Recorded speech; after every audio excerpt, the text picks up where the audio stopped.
Chapter 626. Pai Lupi and the group of big shots turned around in shock. It was the guards in the box. Under the leadership of Li Wangyu, they were shouting slogans rhythmically to encourage the batters below. As a person from Sichuan, Li Wangyu naturally felt that the slogans like, "Come on," in the future were not as powerful as the Sichuan people's, "Rise." So when he found that the 100,000 people in the field were shouting their own slogans, he thought of this matter. He called the guards over and let them shout, "Rise," with him. Although the phrase, "Rise," could be said to be the patent of the Sichuan fans in the future, it actually appeared as early as the Han dynasty. There was a record in the Book of Ancient Microcosm, "Some people rise," Dai Yueying, Lu Qi Chang. Rise was the meaning of rise. In the ancient Chinese language, rise also had the meaning of yang. Rise. Rise. Rise. Therefore, when the soldiers shouted, "Rise," Pai Lupi and the group of big shots were stunned at first. Then, they all pointed at Li Wangyu and laughed, nodding their heads in agreement.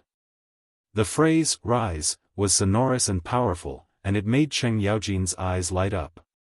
He immediately changed his words and began to shout, "Rise," with the group of soldiers to encourage the batters below. It had to be said that the slogan, "Rise," was indeed very infectious, especially when there was no unified cheering in the Tang dynasty at this time. Soon, the group of big shots, including Pai Lupi, all followed Li Wangyu and shouted, "Rise." After the uniform sound of "Rise" reached the ears of the people around the box, it quickly infected them. Everyone started to change their tune and shouted along with him. Like a virus, the sound of "Rise" in the batting field became louder and louder, and it became more and more uniform. When 100,000 people shouted, "Rise," and "Rise," in unison to encourage the batters, that kind of momentum simply pierced through the sky, with a majestic spirit that could swallow mountains and rivers. Even the strictly trained horses on the field were a little frightened due to the loud cheers, forcing the batters to tighten their reins and try their best to control the horses under them. The people in the stadium seemed to have been possessed. They did not care if their throats would break from shouting as they cheered loudly. Who asked the Tangs to be so passionate and unrestrained? What's more, batting was the #1 sport in the Tang dynasty. Its status was far higher than that of football in the modern era, and its weight in people's hearts. However, due to the limitations of the venue and the horses, most of the people in Chang'an could only watch a few official cricket matches. But this did not affect the Tang's passion for cricket. Today, when the citizens entered this incomparably huge baseball field, they were already quite shocked and excited. What's more, he would be able to watch a high-level batting match with his own eyes. The huge excitement was self-evident. When the left Golden Guard's batter finally broke through the opponent's goal and scored a goal, Cheng Yaojin was so excited that he directly tore open his robe, revealing a large amount of black hair covering his heart. He waved his fists wildly downwards. It was not until his voice was a little hoarse that he turned around, grabbed a jar of wine, and gulped it down. Cheng Yaojin threw down the wine jar, wiped the wine stains from the corner of his mouth, and shouted at Pai Lupi, "Your Majesty, I've played cricket for so many years and watched it for so many years.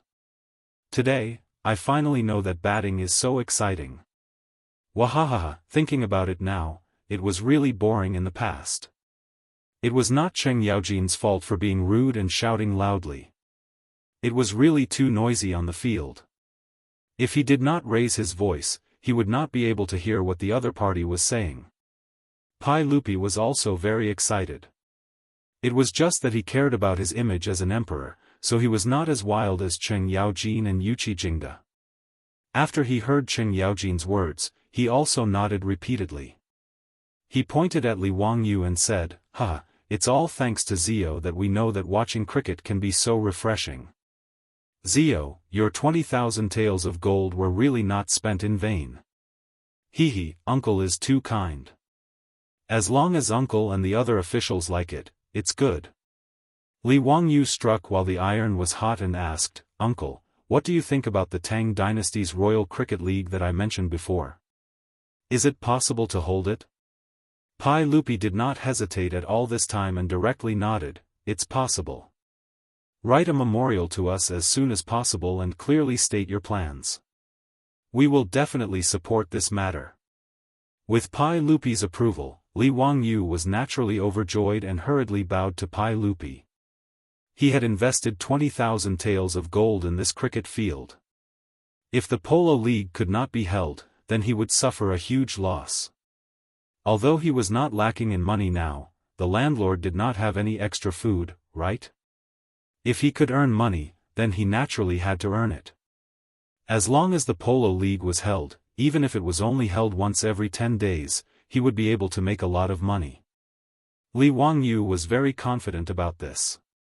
On the first day of the third year of Zhengguan, this cricket match that was enough to be recorded in the annals of history finally ended amidst the screams of 100,000 spectators.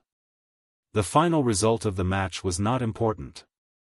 What was important was that this matter instantly caused an uproar in the entire Jianghu city and the surrounding provinces. As for cricket, most of the people knew about it but did not know why. Although they were fanatical fans, they had not seen many cricket matches at all. Today's sudden football match had opened the eyes of many people and made them addicted. And the Dazhao cricket field that Li Wangyu had spent 20,000 taels of gold to build became the center of the topic. All the people who entered the stadium to watch the game that day used their poor vocabulary to desperately praise the incredible stadium to the people around them, causing the people who missed the game to cry out in surprise. Those who missed the match beat their chests and stamped their feet in frustration. However, their frustration did not last long. On the fourth day of the new year, the people in Jianghu city were surprised to find that someone had posted a notice on the gate of the inner square. Lang Jun, may I ask what is written on the notice? Most of the people were illiterate, so they could only ask the neighbor who dressed like a scholar. Oh, the notice says that the sage allowed the founding of Hu County to hold the Royal Batting League of the Tang dynasty. In the future, every 10 days off, the game will be held in the Dazhao cricket field. His words made the people even more confused. Of course, everyone knew about cricket. But what the hell was a league? Lang Jun, may I ask what is the Royal Batting League of the Tang dynasty? It says that there are 22 teams in the Royal Batting League, which are the 6 armies of the Northern Yamen and the 16 guards of the Southern Yamen. Every 10 days off is the day of the match, and 11 cricket matches will be held on that day. The 22 batting teams will fight against each other. The winner will get 3 points, the draw will get 1 point each, and the loser will get no points. Each batting team will play a total of 21 matches against the other 21 teams. The team with the highest score in the end will be the champion and will be rewarded by the sage. After he finished speaking, the people around him suddenly became lively. This is very interesting, but I don't know if we can go to watch the match. Yes, Lang Jun, look at the notice. Does it say what the league is? Can we go and watch it? The man nodded and said, yes, it says here that the Royal Batting League will sell tickets. The cheapest ticket is 10 copper coins. You can watch the match in the Dazhao cricket field for a day. As soon as he said that, the people were in an uproar again. Chapter 627. On the first day of rest after New Year's Eve, Jianghu city was unusually lively. Early in the morning, whether it was the officials, the nobles, or the merchants, they all rode horses or took carriages to the Dazhao baseball field in the south of the city. The ordinary citizens of Jianghu city did the same. They took public carriages or walked to the field. Today's Dazhao baseball field was not as disorderly as last time. Not only were there Jianghu county's bailiffs maintaining order everywhere, but there were also golden guards patrolling everywhere to prevent troublemakers. At several entrances to the field, there were also people checking tickets and reminding the audience where they should sit. Li Wangyu had recruited nearly 100 people to serve for this polo league. It could be considered a big investment. Today was the first day of the Tang dynasty's Royal Polo League. The people in charge of checking tickets at the entrance were already sweating profusely. However, because there were too many people waiting to enter the field, and these people were on duty for the first time, they were naturally a bit flustered. The ticket checker reached out and took a ticket from an audience member. He glanced at the color of the ticket and saw that it was yellow. He couldn't help but feel a bit disrespectful. He ordered in a very stiff tone, "Yellow zone ticket. Remember that after entering, you can only sit in the seats painted yellow. Don't run around. You can't afford to disturb the nobles." Before the ticket checker could finish speaking, he suddenly froze as if his pressure point had been pressed. His lips trembled. County Earl, I don't know." The person holding the yellow zone ticket and waiting in front of him was Li Wangyu. Li Wangyu glared at him and said unhappily, "The audience holding the yellow zone ticket is also our source of income. Have a better attitude." Yes, I deserve to die. I know I was wrong." The ticket checker hurriedly admitted his mistake with a shocked expression. Li Wangyu didn't want to say more. He gestured to the man behind him and said, "Uncle, you go ahead too." Standing behind Li Wangyu and waiting for his ticket to be checked was Pai Lupi in casual clothes. Behind him were more than 10 palace guards in casual clothes, secretly protecting him. Everyone, including Pai Lupi, had tickets for the yellow zone. The reason why the stadium staff spoke so harshly when they saw Li Wangyu holding a yellow ticket was because the yellow zone ticket was the cheapest ticket. It only cost 10 copper coins. The seating area in the yellow zone was naturally the worst. There were also green tickets worth 50 copper coins, blue tickets worth 100 copper coins, scarlet tickets worth 500 copper coins, and purple tickets worth 5 copper coins. Li Wangyu was also learning from the soccer stadiums of the future, where different areas had different ticket prices. Not only could it allow the common people to watch the baseball game, but it could also provide more choices for the officials, nobles, and merchants who were willing to pay a high price. The reason why the tickets and the seating area in the stadium were separated by color was naturally the same as the public carriage. It was to deal with the huge, illiterate, population of the Tang dynasty. The fact that the common people were illiterate was something that could not be helped. The reason why he came with Pai Lupi and held a green ticket to watch the game was naturally Pai Lupi's idea. He said that he wanted to enjoy the game with the common people. Li Wangyu naturally tried to dissuade him, but he could not dissuade Pai Lupi. He could only get a few of the cheapest yellow tickets. A group of palace guards in casual clothes surrounded Pai Lupi and Li Wangyu as they walked to the stands. When they saw the noisy crowd in front of them, they could not help but frown. Li Wangyu also had a headache about this. The tickets for the green zone were cheap, so the view was naturally the worst. Sitting there and watching the game was not fun at all. "Uncle, it's too noisy here, and the view is not good. Why don't we go back to the box?" Li Wangyu whispered. Pai Lupi did not pay attention to him at all. He found a seat and sat down. He even chatted with the common people who were watching the game. Li Wangyu rolled his eyes. "Your sister, do you have nothing better to do?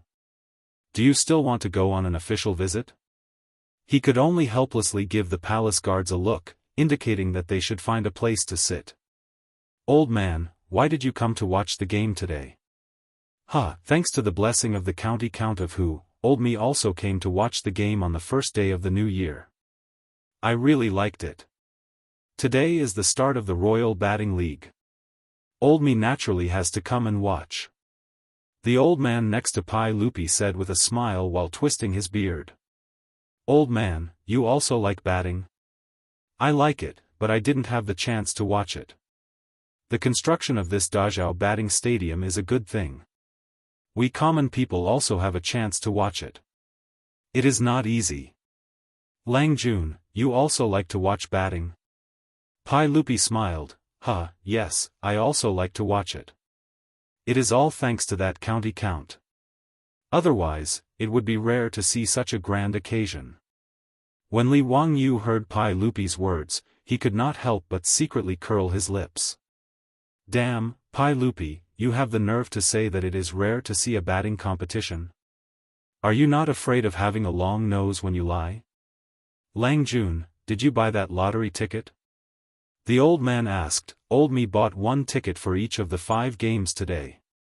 I don't know if my guess is accurate. Lottery ticket? Pai Lupi was surprised when he heard this. He naturally had never heard of such a thing. He could not help but turn his head to look at Li Wangyu.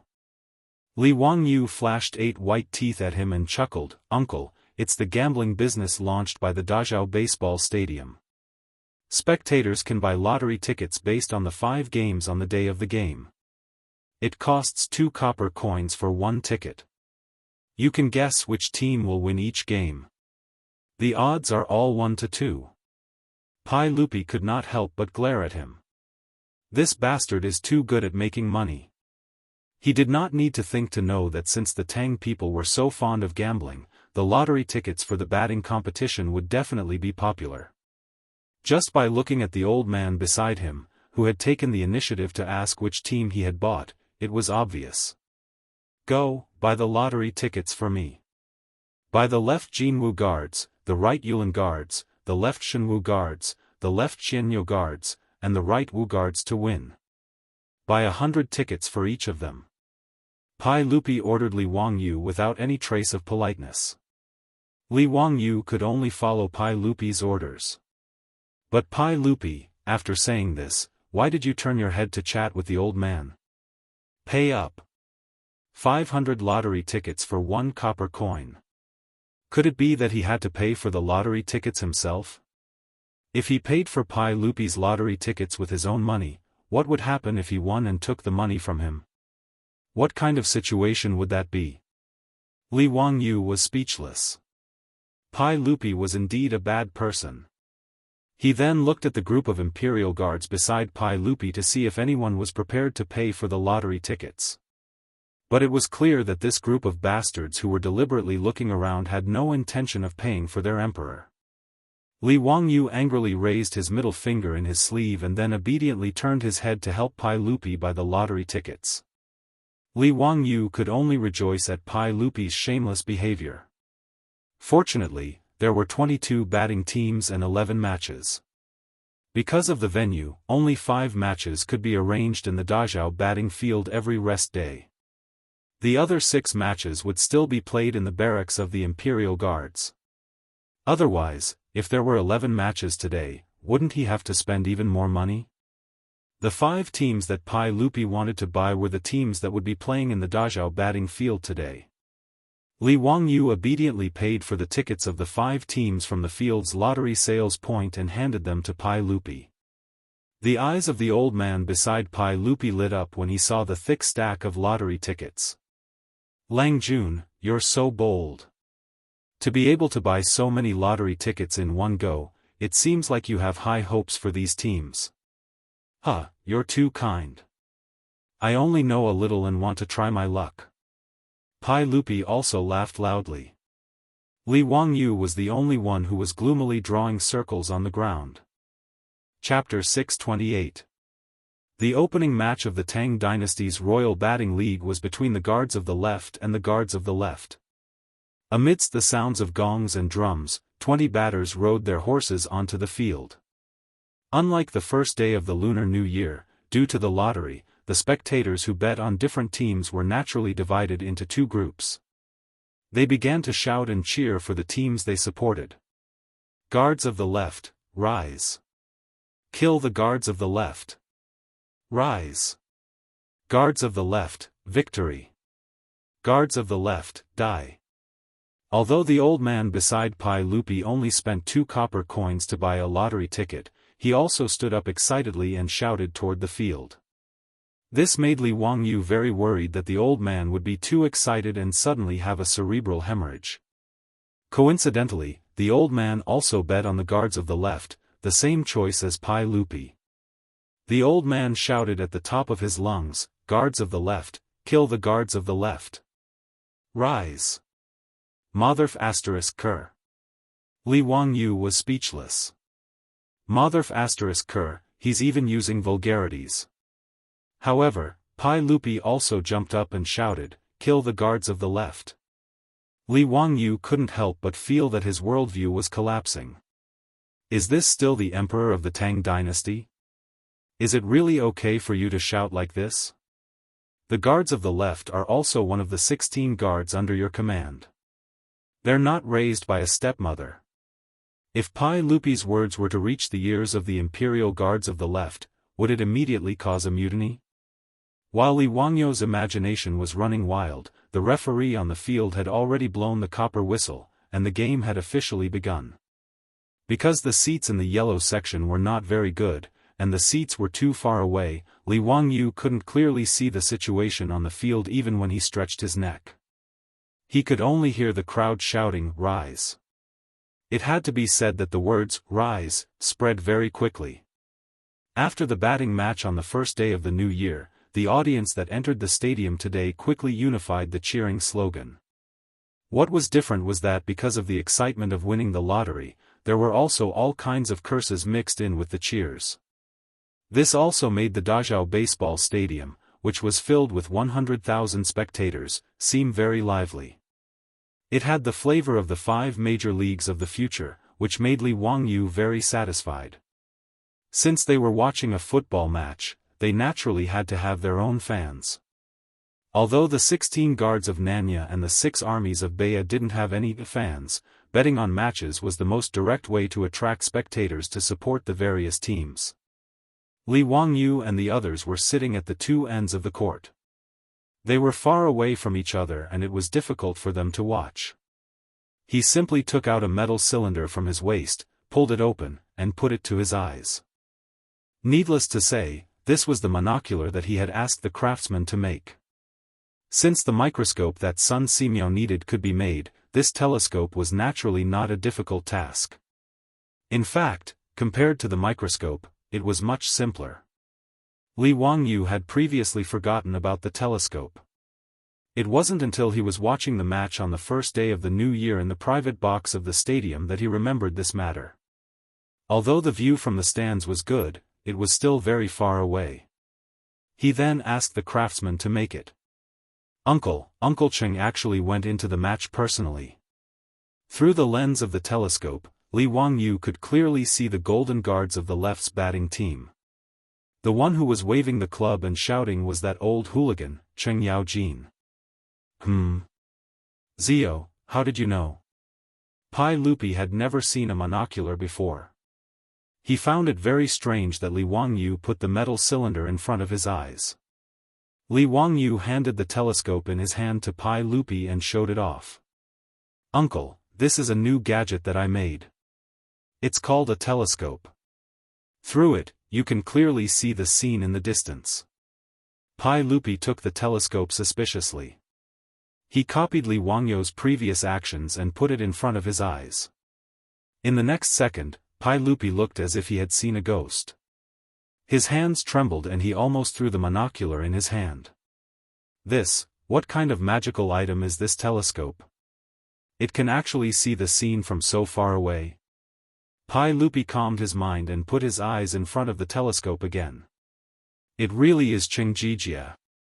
Li Wangyu smiled indifferently. He was about to put on an "I am an expert" expression when the back of his head was suddenly hit hard by Pai Lupi. Scoundrel, if you had such a good item, why didn't you take it out earlier? Do you know how important this item is? Pai Lupi not only did not praise him, he even scolded him. Li Wangyu was speechless. Li Wangyu helplessly touched the back of his head. Uncle, isn't it just a telescope? You don't need to make a fuss about it, right? Fool. Do you know how useful this item is in the military? Pai Lupi stared at Li Wangyu with an expression that said he expected better from him. Li Wangyu suddenly understood. He really didn't think about the military use of the telescope. It wasn't that Li Wangyu didn't know the significance and use of telescopes in military operations. In any case, he was a fan of the military for a long time in the future, so he still had this common sense. But as an ordinary person who grew up in an era of peace, he really didn't think of using the telescope for war. How many of these telescopes did you make? Pai Lupi asked again. Li Wangyu raised 2 fingers. The craftsmen who are in charge of supervising the telescope have only polished the lenses of 2 telescopes. Did the craftsmen who are in charge of supervising the telescope help you make this item? Yes, this telescope is also made of crystal, Li Wangyu replied. Is it possible to make this item in large quantities? Of course, the telescope isn't complicated. The craftsmen who are in charge of supervising the telescope are already familiar with how to use crystal to make lenses. Pai Lupi nodded with satisfaction. Since it was made by supervising the telescope, then it's a public item for private use. This telescope naturally belongs to me. Consider it a fee for letting the supervisor make your personal item. Since the craftsmen who are in charge of supervising the telescope know how to make it, I will arrange for them to continue making it. Zio, you don't have to worry about it anymore. Li Wangyu was thunderstruck by Pai Lupi's shameless words. How can a person be this shameless? He asked the craftsmen who were in charge of supervising the telescope to help him grind the lenses and make these novel items. He paid them a salary. Why did Pai Lupi say that it was a public item for private use? Is there any law? Is there any reason? However, an arm can't twist a leg, not to mention Pai Lupi, the leader of the imperialists of the Tang dynasty. Li Wangyu could only lower his head and admit defeat in front of Pai Lupi's shameless words. Pai Lupi's mouth revealed a trace of a smile. He felt really good about bullying his nephew. It was as refreshing as drinking a cold drink in the hottest days of summer. Towards his monstrous nephew, Li Er liked to bully him more and more now. He now deeply understood why that old hooligan Cheng Yaojin especially liked to teach this kid a lesson. The feeling of being able to suppress you with force, even though I'm not as smart as you, is really cool. Pai Lupi proudly raised the trophy in his hand and continued to look at the field. Good. Damn thief. Let's play like this. Kill the guards of the left bureau. Cheng Jijia, you old bastard, shoot. Motherf asterisk cur. You can't even shoot like this. Bastard. After Cheng Yaojin missed a shot, Li Er suddenly stood up agitatedly, waved his fist at the field and cursed. The old man next to him also jumped up and shouted, "You bunch of slave soldiers, do you know how to play? Even the old man played better than you guys. Damn thief." Li Wangyu covered his face with both hands. This is too damn embarrassing. Chapter 629. The reason why Pai Lupi chose to bet on the golden guards of the left was because he had confidence in them. After all, he loved to hit the ball and he often went up to hit the ball himself. The northern 6 armies and the southern 16 guards were 22 teams. Even if Pai Lupi couldn't say that he knew them like the back of his hand, he still had a rough idea. The golden guards of the left had the great general Cheng Yaojin and they had inherited his fiery personality. When they attacked on the field, they were as fierce as when they were on the battlefield. Back then, in order to deal with the batting team of Zhang Liang's mansion, the debauches and Li Wangyu had secretly practiced the tactics that Li Wangyu had copied from soccer for a few days in the barracks of the Golden Guards of the left. Thus, the batters of the Golden Guards of the left were able to learn it. In addition, the batters of the Golden Guards of the left were already very skilled. Therefore, even if the Golden Guards of the left were not the best, they were still in the top 3. Pai Lupi even thought that the Golden Guards of the left would be able to win the league championship. Therefore, when the match had just started, the Golden Guards of the left had been suppressing the guards of the left to their own half of the field. Anyone with discerning eyes could see that a goal was only a matter of time. However, the bad thing was that old man Cheng Yaojin. The batters of the Golden Guards of the left usually trained together and naturally had a tacit understanding with each other. Although Cheng Yaojin was skilled in archery and horsemanship, how could he compare to the others when it came to hitting the ball? The 3 great generals of the Tang dynasty, Wuxia Xianxia, Cheng Yaojin, and Qin Qiong, were absolutely top-notch in terms of bravery in battle. However, although hitting the ball required skillful horsemanship, it was not only that. It was like the world's fastest flying man, Usain Bolt, had changed his profession to soccer, but he was still very ordinary. Cheng Yaojin's hitting skills, compared to the other 19 people on the field, was like the difference between a professional athlete and an amateur expert. The difference was actually quite big. However, this old man did not realize it. Not only did he personally participate in the match, he also continuously shouted on the field and asked the others to pass the ball to him. Since their great general had given the order, the left Golden Guards did not dare to disobey. They could only desperately feed the ball to Cheng Yaojin. During the first attack, the Golden Guards of the left used their skillful cooperation and positioning advantage to easily tear apart the defense of the left supervisor's gate guards. They directly spurred their horses and rushed towards the opponent's goal with the ball. Cheng Yaojin's reaction was not slow. He also urged his horse to rush out. Of course, he was riding a BMW. His speed was very fast, and he quickly shook off the pursuers of the guards. He rode straight to the opponent's goal, and at the same time, he did not forget to shout, "Wahahaha, you be *tch, pass the ball to me." The batsman of the left Golden Guard did not dare to be negligent. He immediately sent the ball straight to Cheng Yaojin's horse. Cheng Yaojin was overjoyed. He turned sideways and raised the stick in his hand. Then, he slammed it towards the goal. The 100,000 spectators all had different reactions when they saw this scene. Those who supported the Golden Guards of the left and those who bet on the Golden Guards of the left naturally cheered excitedly. On the other hand, those who bet on the guards of the left prison couldn't help but gasp. However, in the next second, Noda's Dazhao baseball stadium exploded. The fans of the Golden Guards of the left, who were ecstatic just a moment ago, opened their mouths wide in shock. Their faces were filled with disbelief. What followed was a tsunami of insults, all of which were directed at Cheng Yaojin, the one who had just shot the ball. On the other hand, the supporters of the left prison gate guards heaved a sigh of relief and laughed in schadenfreude. There was no doubt that the polo ball, which was close at hand, was hit by Cheng Yaojin's stick.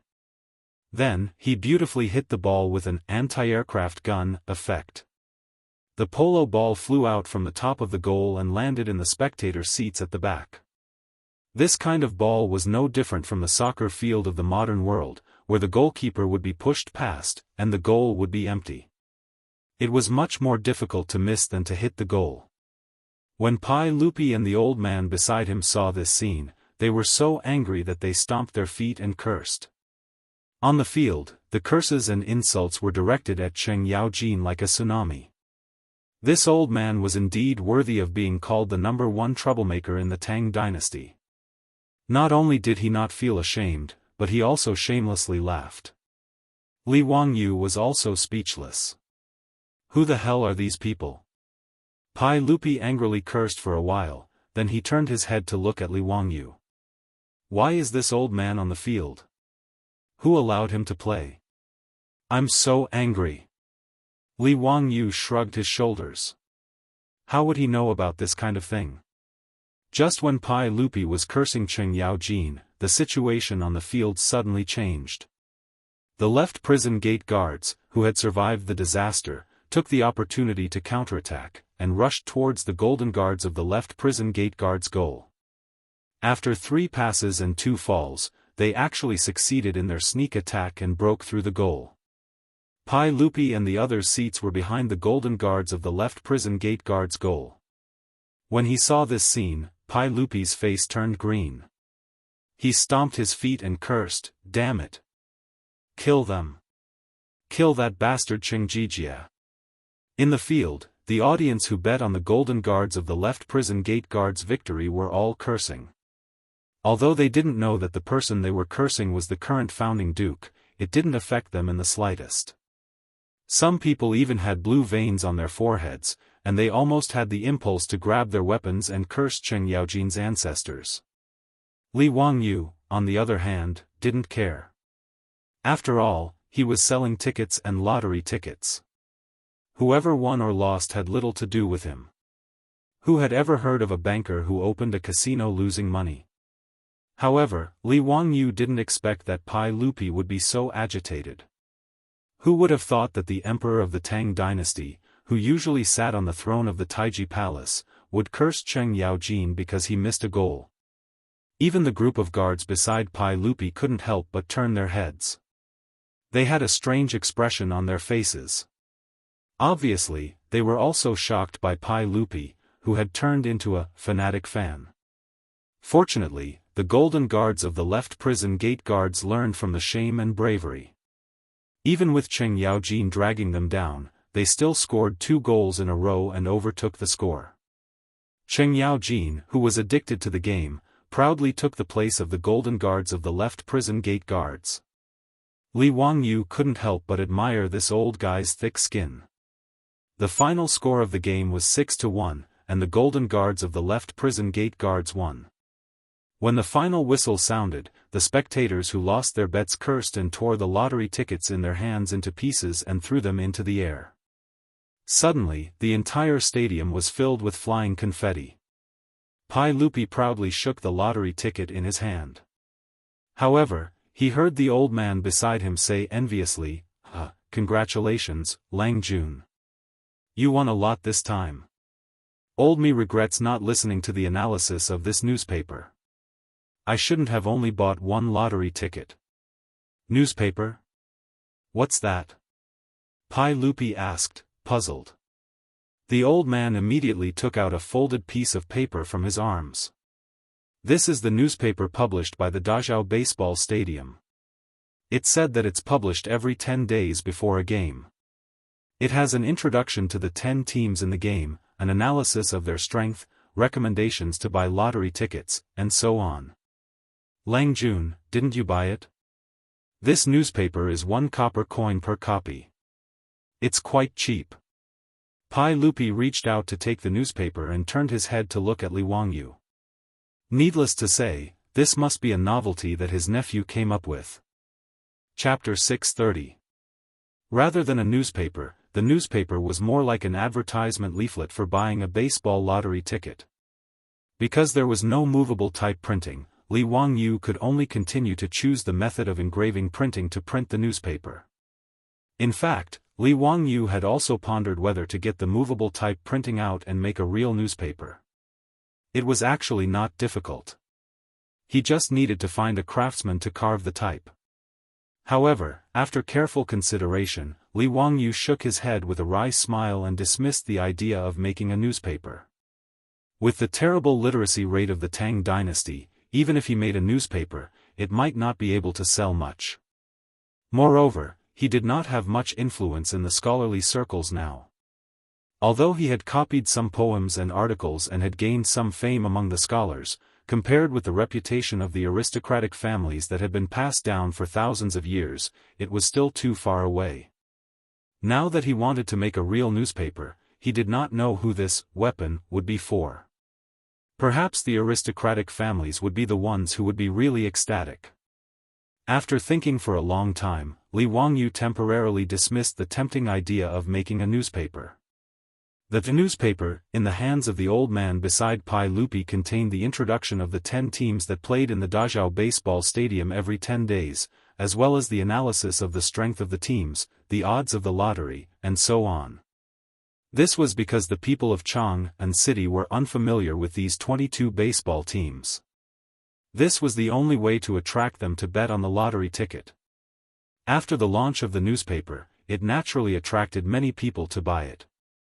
Due to the limited literacy rate, there were many people who spent a copper coin to buy the newspaper and then went around looking for people to help them read out the contents. There were also clever storytellers in brothels who bought the newspaper and relayed the contents of the newspaper to the people.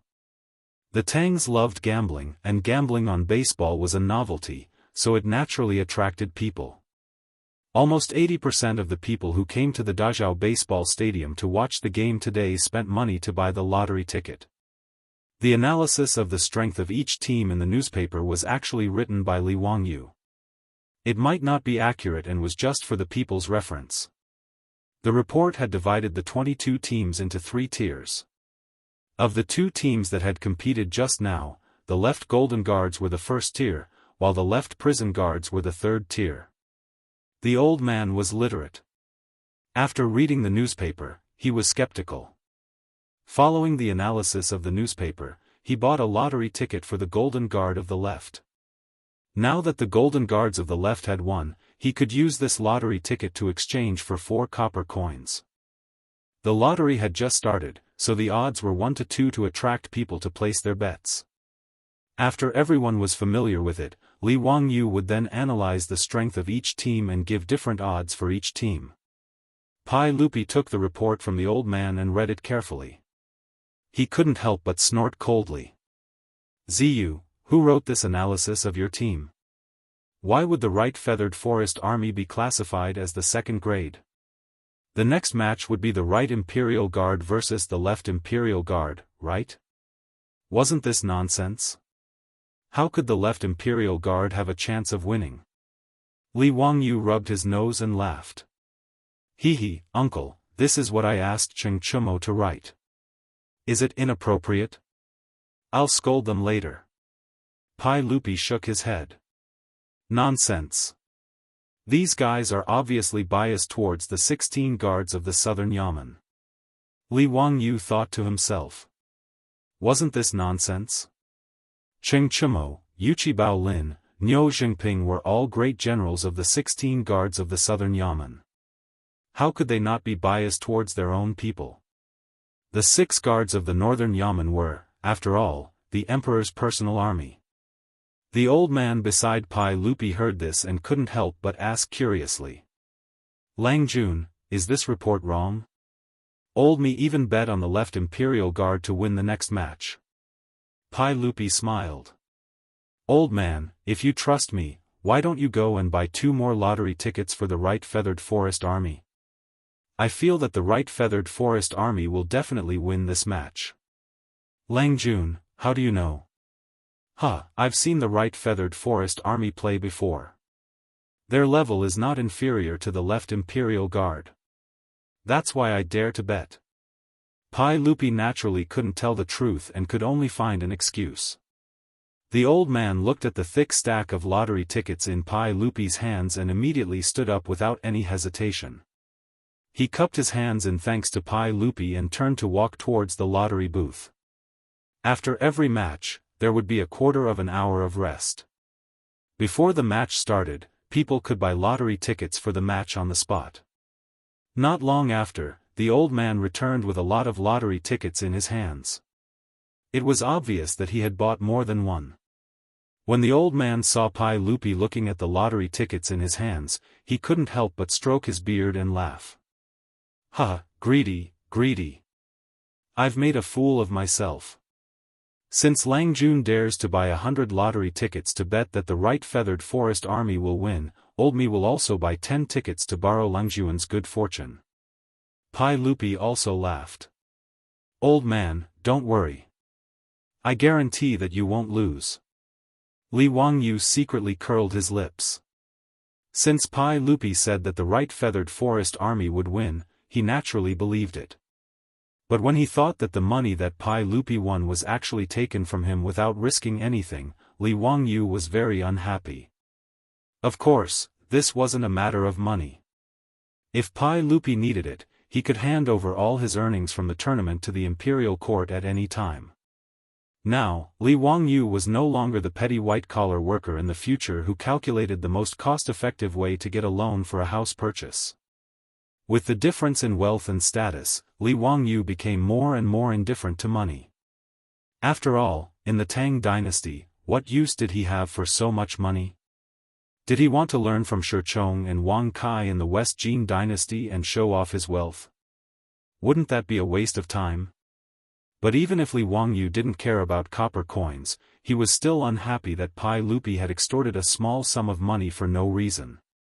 It was the same for Li Er. To be able to extort a small sum of money from Li Wangyu, he would never tire of this kind of game. Unlike the football games in the future, in today's Chang'an city, only the Dazhao baseball stadium was open to the public. Naturally, he had to make good use of it. After a quarter of an hour, the drums in the stadium sounded again.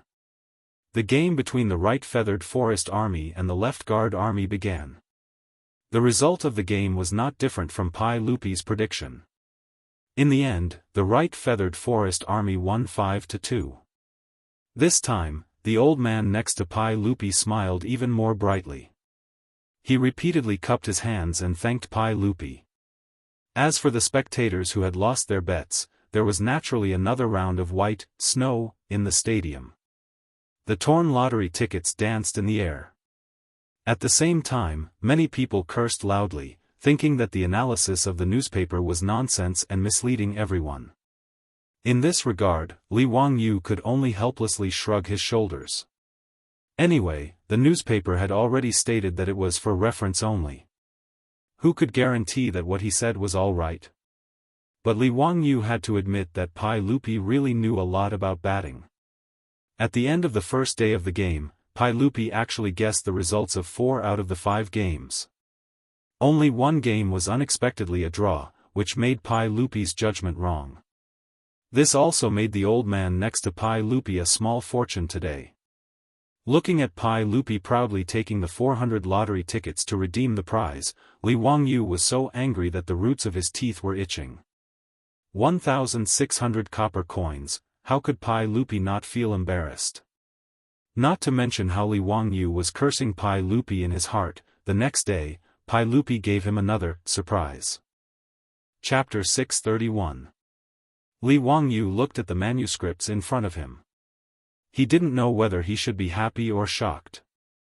These were the manuscripts sent by Pai Lupi early this morning, asking him to publish them in the next issue of the newspaper. Pai Lupi even painfully gave himself a pen name, Li Tianshou. Li Wangyu really didn't have the strength to complain about this name. What the hell was this? Did he want to live as long as the heavens? He rubbed his temples with a headache and handed the manuscripts written by Pai Lupi to Cho Kun in front of him. Cho Kun, how do you want to arrange this? As a lazy person, Li Wangyu naturally wouldn't take care of those trivial matters himself. Whether it was running the Dazhao batting field or the Royal Batting League, it was very cumbersome. So he simply pulled in Cho Kun, the fatty, and handed over all the affairs to Cho Kun. After all, Cho Kun's ability was recognized by Li Wangyu, including the beautiful boss, who praised this seemingly stupid fatty. Previously, Li Wangyu gave the fatty the management of the automatic beverage vending machine industry that he started on a whim. As a result, the fatty actually made it very popular. Now, the beverage vending machines could be seen everywhere in Jianghu city. Even the surrounding counties had been opened to the fatty's market. Now, no less than 200 beverage vending machines had been invested in Jianghu city and the surrounding counties. Although it was winter now and business was not as good as in summer, it still brought in no less than 100 strings of cash every day. In fact, the beautiful boss was also interested in taking over the batting league, but now how could Li Wangyu be willing to let his woman work so hard? So in the end, this pile of things was thrown to the fatty, Cho Kun, to take care of. In this regard, both Cho Yuanliang and Cho Kun were grateful for Li Wangyu's support. For a merchant family like them to manage the Tang dynasty Royal Batting League, the benefits were self-evident.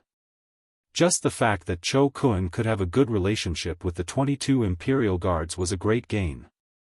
Needless to say, running a baseball field meant having to deal with the powerful officials in Jianghu. Although it was only the first day of the batting league, it had already caused a stir in Jianghu.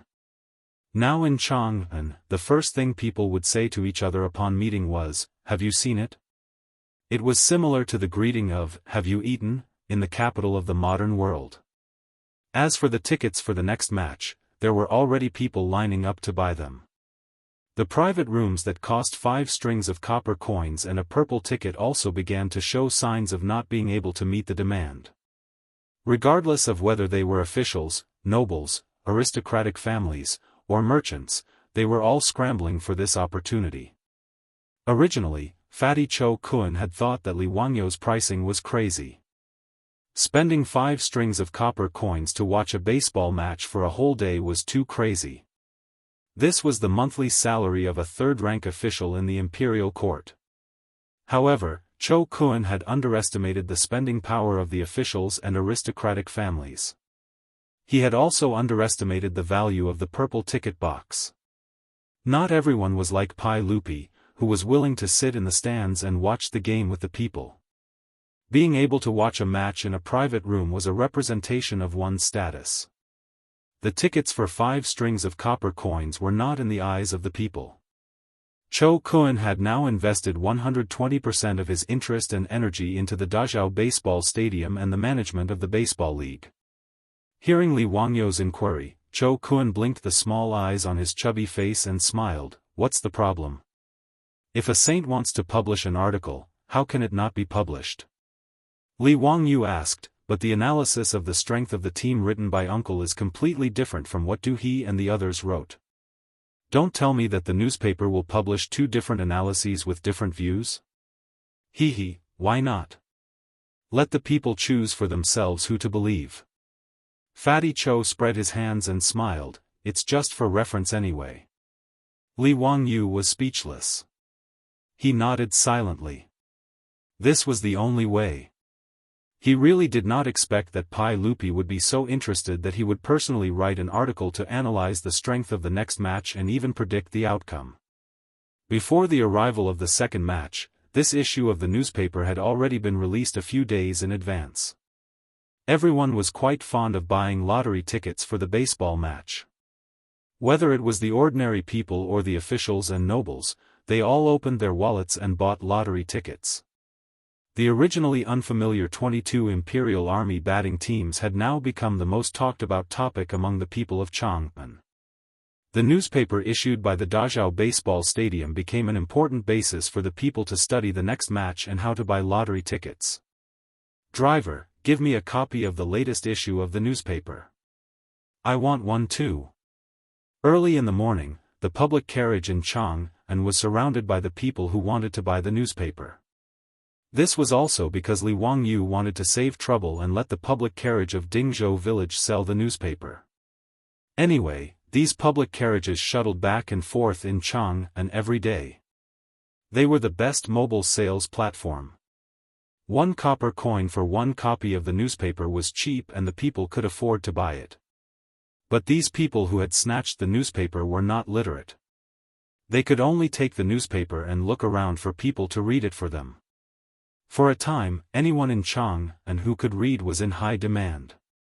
Even the children who were reading elementary school were asked to help them read the newspaper. However, the content of the second issue of the newspaper stunned everyone. In the newspaper, there were 2 articles that analyzed the strength of the team and predicted the outcome of the match. They actually had different opinions. This caused everyone to discuss this matter animatedly. Hey, today's newspaper is interesting. There are actually 2 articles with different opinions. Who is this Li Tianshou? I've never heard of him. Let's look at Mr. Du's article. Mr. Du is the son of Minister Du, the Duke of Kai. He naturally wouldn't talk nonsense. Yes, that's right. This Li Tianshou is so bold. He actually wrote an article that analyzed the outcome of the team. Almost all of it was different from Mr. Du's. I don't believe that he knows the Imperial Army batting team better than Mr. Du. That's right. I've decided to listen to Mr. Du and buy lottery tickets according to his analysis. That's right. I think so too. Everyone, although I don't know who this Li Tianshou is, he is well written. However, this article was written with reason and did not seem to be nonsense. Otherwise, why would the global newspaper print this article? I think Li Tianshou's analysis should be taken as a reference. Bah, don't talk nonsense. If you don't believe Mr. Du, are you going to believe this nameless person? But in the last match, it seems that Mr. Du's prediction was not accurate. Nonsense. 5 matches. Mr. Du predicted at least 3 matches correctly. What else do you want? If he predicted all of them correctly, then Mr. Du would be an immortal in heaven. Brother, you are right. Then I'll buy lottery tickets according to Mr. Du's analysis. After the newspaper was printed, it was naturally sent to Pai Lupi's desk. Pai Lupi picked up the newspaper and looked at it carefully. He was very proud. He stretched out his hand to summon Mi Tuo and asked, "Mi Tuo, what's the response to my article?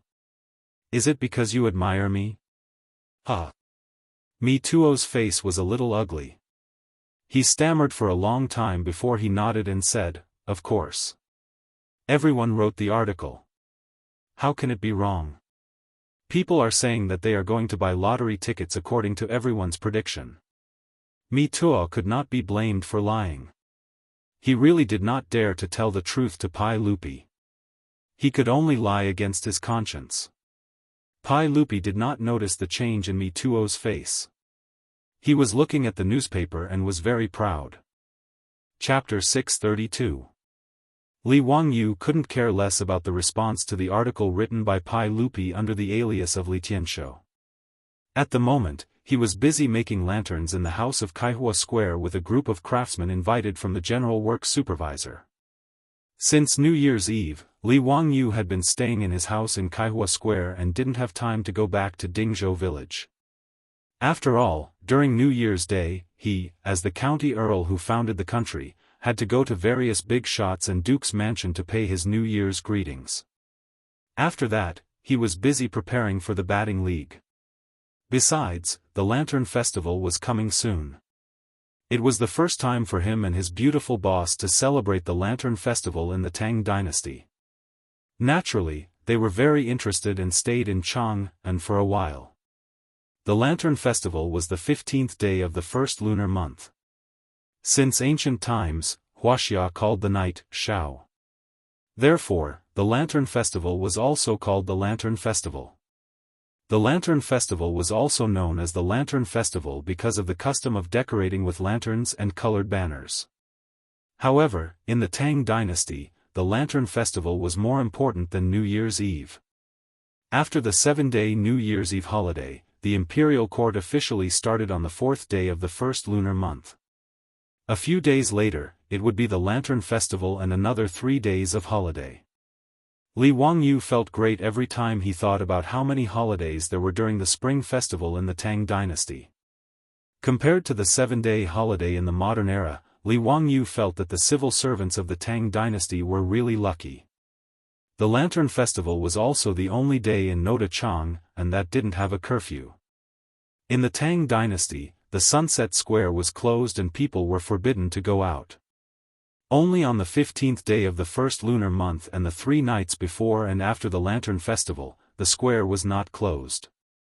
The people were free to go out and light the lanterns. Even the palace maids in the Forbidden Palace could go out and admire the lanterns during these 3 days. On the 15th, 16th, and 17th day, the curfew was lifted in Chang'an. All the temples and Taoist temples and streets were brightly lit. On the spacious streets, hundreds of feet tall greenhouses were built and decorated with lanterns and colored banners for people to visit. The children of all the soldiers in the city came out of the empty alleys. Carriages and horses blocked the road, and it was extremely crowded. Sometimes, pedestrians could even be wrapped in the flow of people, and walk dozens of steps without their feet touching the ground. It could be said that it was extraordinarily lively. Palace maids, singers, and young ladies from Chang'an and Wanyan counties were dancing and singing under the colorful lanterns. For 3 days in a row, they were extremely happy. The Lantern Festival was not just for the common people to enjoy the lanterns. On this day, the officials and nobles had to send their meticulously crafted lanterns into the palace for Pai Lupi and the imperial family to enjoy. It would be fine if it was just for the royal family to see, but the key was that the lanterns placed on the Vermilion Bird Avenue were to be displayed for the appreciation of the entire city's citizens. Moreover, the most novel and beautiful lanterns would naturally be rewarded by the palace. The officials and nobles did not care about the gold and silver that Pai Lupi had bestowed upon them, but they still cared about their reputation. If the lanterns made by their own residents were uglier than those made by others, then it would be too shameful. Therefore, In order to be able to show their faces in the Lantern Festival, many officials and nobles began to recruit skilled craftsmen half a year ago to make those extremely complicated and exquisite lanterns in order to win the first prize of the Lantern Festival, or to win the praise of the common people who enjoyed the lanterns. Li Wangyu, this fellow, did not know that there was such a thing as the Lantern Festival, so naturally, he did not prepare any lanterns. It was not until a group of playboys came to visit that he was dumbfounded. "Zio, why haven't I seen the lanterns made by your residents? Is it in Dingzhou village in Hu County? You have to hurry up and bring the lanterns to Chang'an City, otherwise, if there is a bump, it will not be beautiful." Cheng Chumo's words made Li Wangyu stunned, and he asked, "What lanterns?" The group of playboys also looked at each other. After a long while, Fang Yai asked in disbelief, "The lanterns for the Lantern Festival? You didn't order people to make them, did you? On the day of the Lantern Festival, the sage will give a banquet to all the officials in the palace. At that time, all the families and manors will carry the lanterns they made into the palace and show them to the sage and the empress. After that, these lanterns will be placed on the Vermilion Bird Avenue for the common people to enjoy the lanterns. The sage and the empress will also choose the most exquisite lanterns and give them as a reward." Hearing this, Li Wangyu was completely dumbfounded. Damn it, how come he did not know anything about this at all? In his mind, there was no memory of it at all. He did not know that Li Zhou did not have a title at all, and had the responsibility of supervising Hu County. During the Lantern Festival, he could only stay in Hu County and did not have the opportunity to go to Taiji Palace to present the lanterns. Naturally, the original owner of this body did not know anything about this. Seeing Li Wangyu's expression, the group of playboys understood and all roared with laughter. "Ha ha ha, Zio, don't tell me you didn't make any lanterns at all?" "Huh, I think so." TSK, it's rare that Zio has such a timid moment. Hee, it seems that after the Lantern Festival, Zio, your name will be spread all over the streets of Chang'an. Since the establishment of the Tang dynasty, you are the first noble who did not present a lantern to His Majesty during the Lantern Festival. Zio, it's okay. I'll go to Shi City later and buy you a lantern. You can take it and present it to the sage, ha. The playboys laughed heartily and Li Wangyu was so angry that he could only raise 2 middle fingers at them. However, he soon realized that he had miscalculated and immediately returned the gesture with 20 middle fingers. Li Wangyu very childishly crossed his arms in front of his chest and said, "Rebound." His beautiful superior sat in the corridor and did not know whether to laugh or cry as she watched her childish little man fooling around with the playboys. However, fooling around was just fooling around. After that, the silk pants began to come up with ideas for Li Wangyu. "Zio, I'm afraid that now we can only go to Shi City and see if we can buy a delicate lantern from the merchants. How could the goods sold by those merchants be any good? Zio, don't listen to that idiot Cheng Chumo. If you ask me, you should go and ask your enemy. Their residents must also know how to make lanterns. Just ask them to give you the finished lanterns." Fang Yai suggested. As soon as he finished speaking, Chai Lingwu slapped him hard on the back of his head and said, "Yai, you have the nerve to call Cheng Chumo an idiot? How good are you? The enemy is a merchant. Even if they make lanterns, do you think they can use the regulations? If Zio really uses that lantern, you will be laughed at by the officials. Damn! Then what good ideas do you have?" Fang Yai said angrily.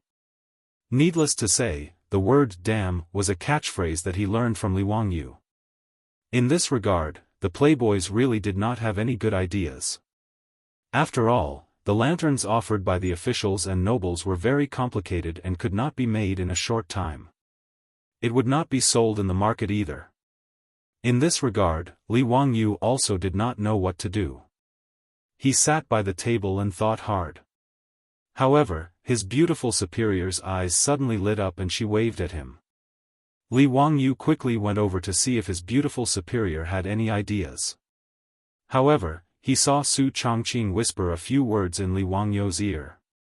Hearing this, Li Wangyou's originally knitted brows could not help but relax.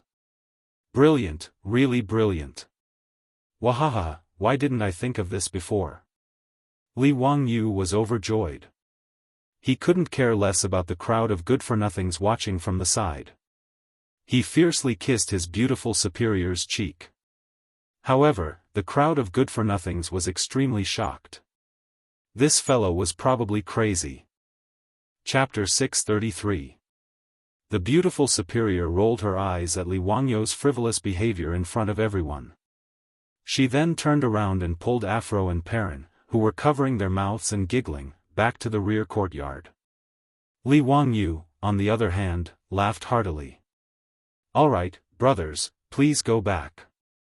I have to start making the lanterns and don't have time to drink and be merry with you today."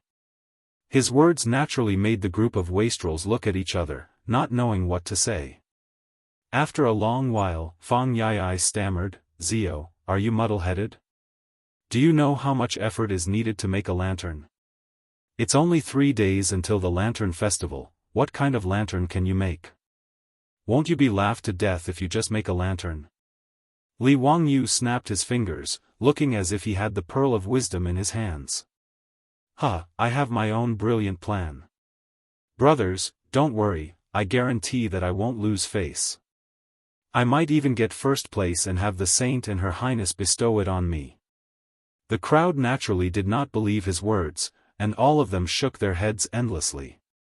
Seeing that everyone didn't believe him, Li Wangyu couldn't help but roll his eyes and come up with a mischievous idea.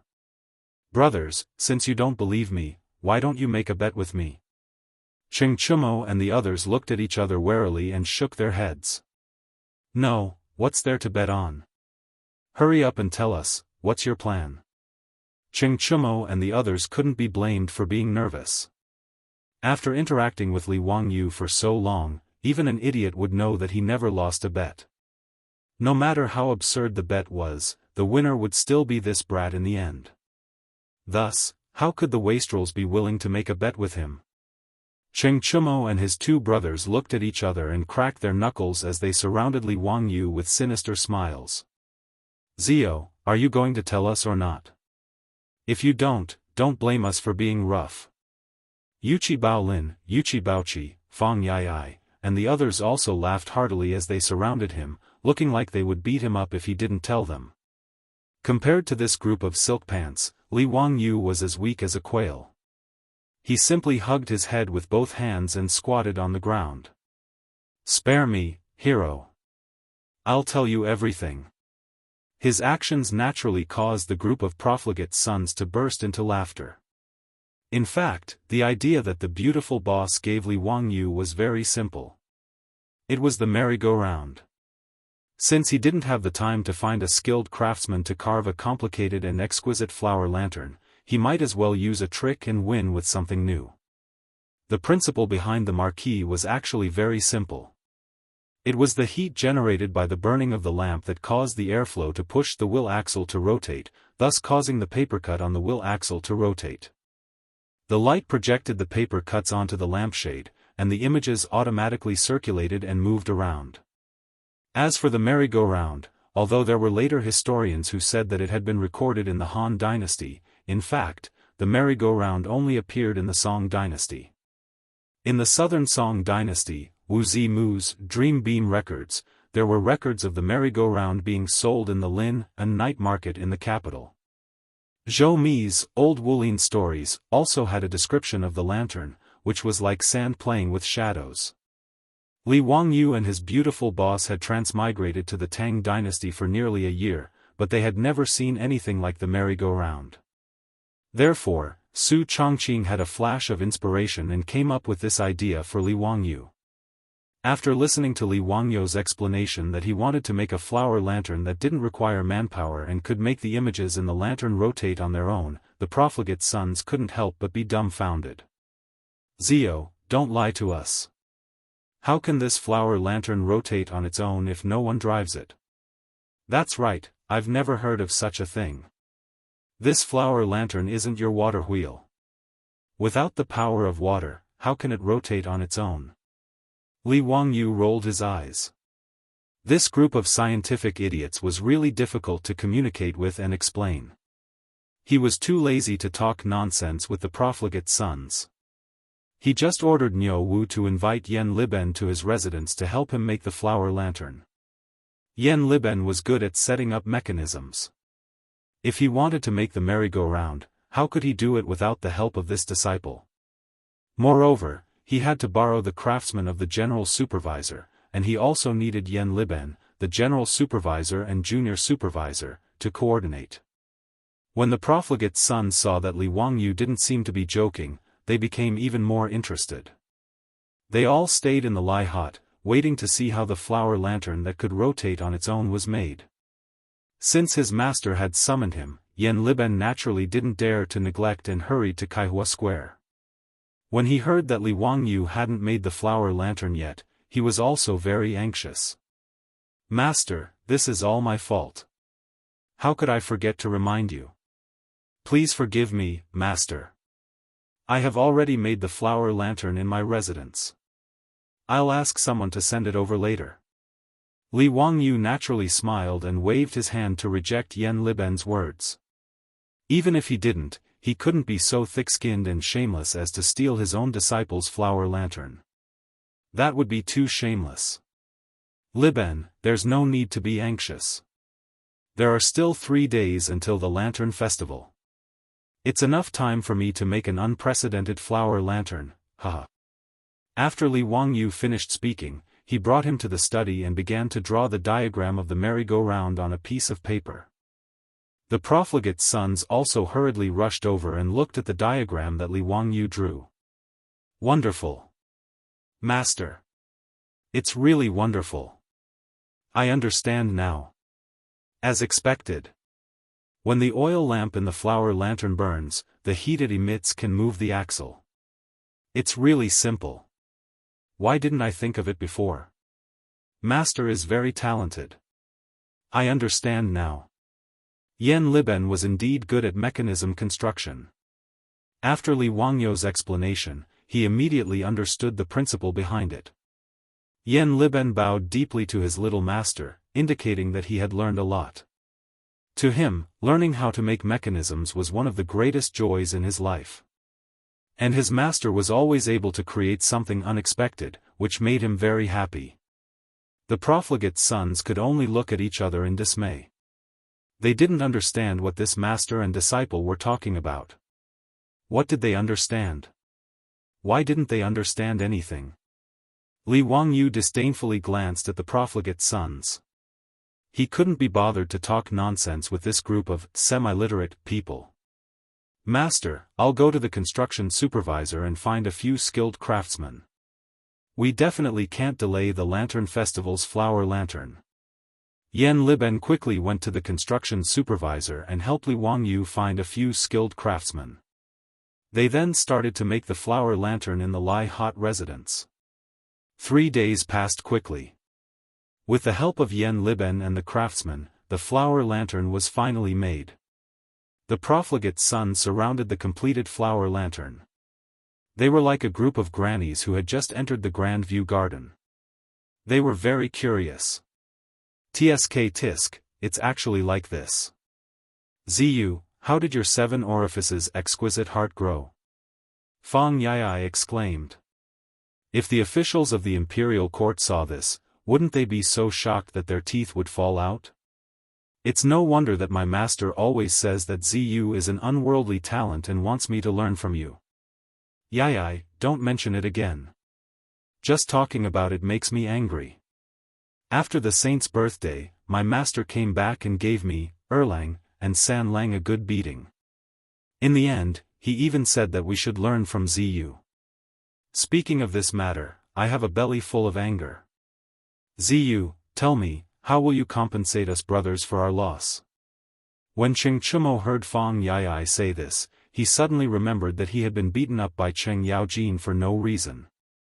He was so angry that he stomped his feet. "That's right.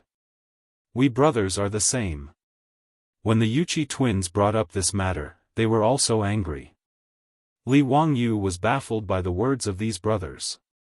Cheng Yaojin and Yuqi Jingda, these two old hoodlums, what did it have to do with him? Were they still reasonable? However, a wise man knows better than to fight when the odds are against him.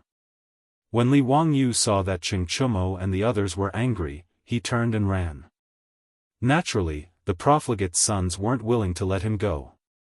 After a strange cry, they chased after him. The Lai hut was once again in chaos.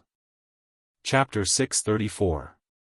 Li Wangyu actually didn't want to go to the palace to join in the fun during the Spring Lantern Festival.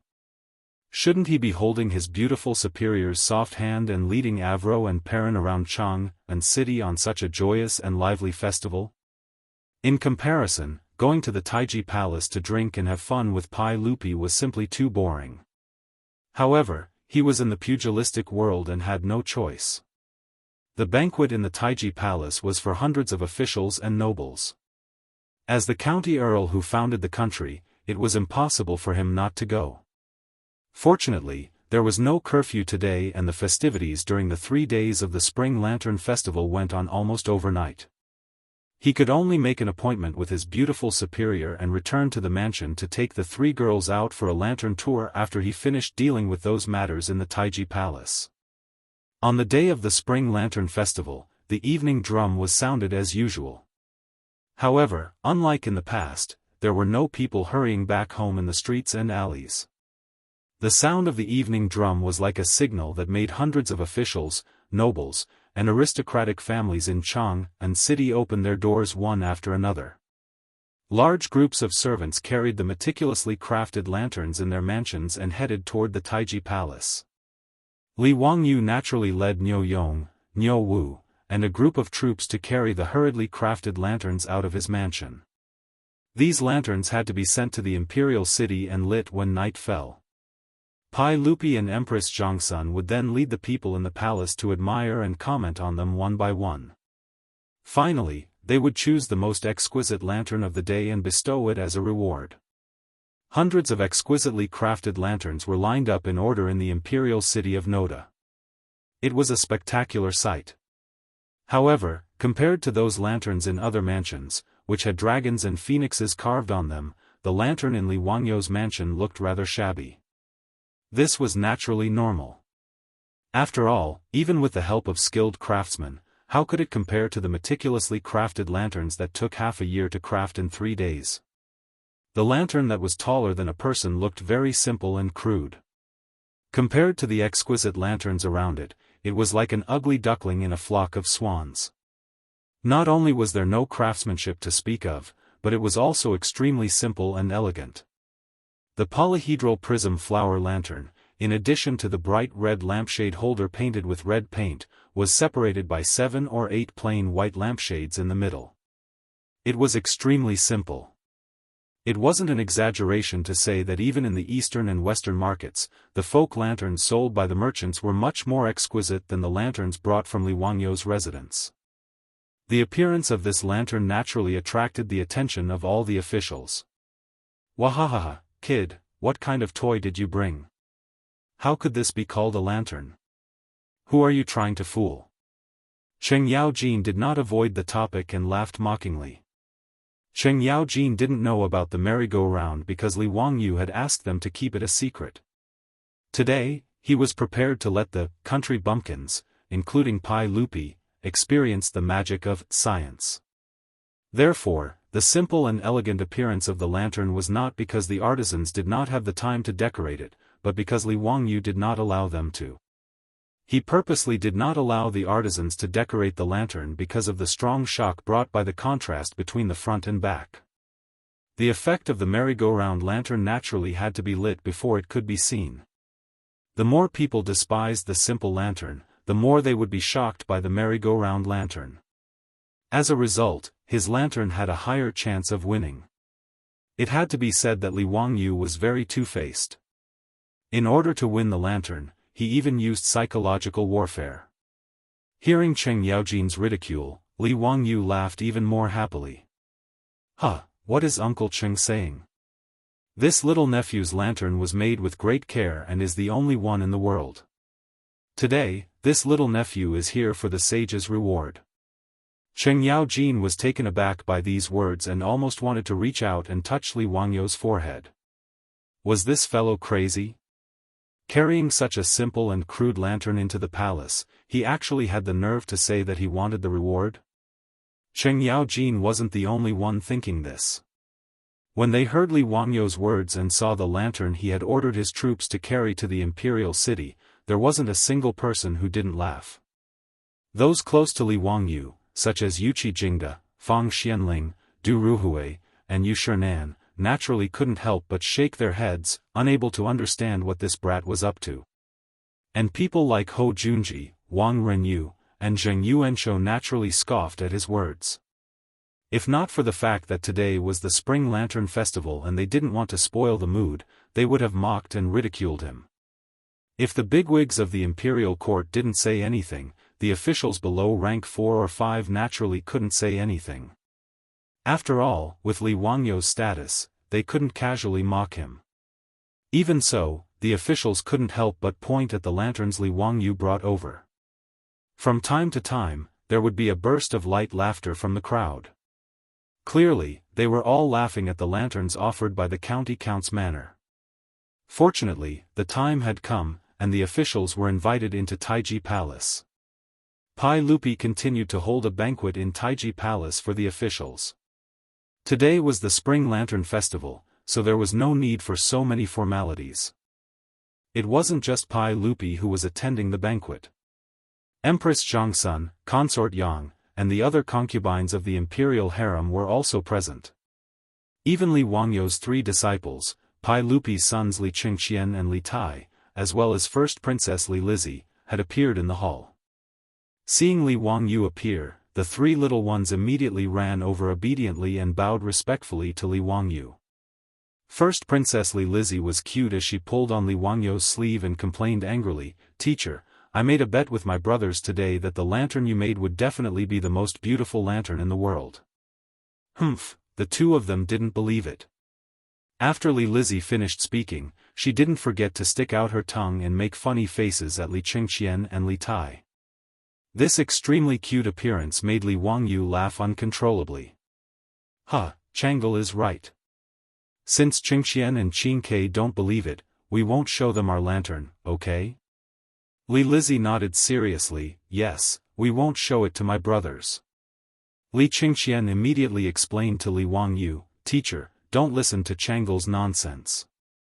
Qingqian didn't doubt that the lantern you made wasn't beautiful." Yes, it was Qingke who said it. Li Tai was also anxious. The little fatty said angrily, "Nonsense, it was clearly the crown prince who said it." "Teacher, of course Qingke believes you." Li Wangyou smiled and patted the heads of the 2 little ones lightly, "All right, don't talk nonsense.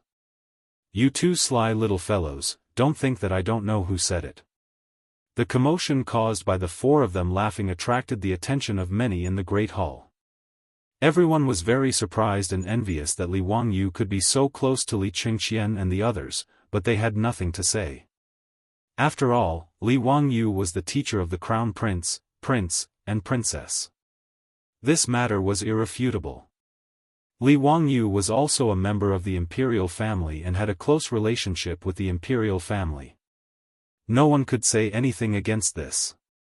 Even so, there were still people who were dissatisfied and snorted coldly, "County Count who, the crown prince is the heir to the throne. He is the ruler.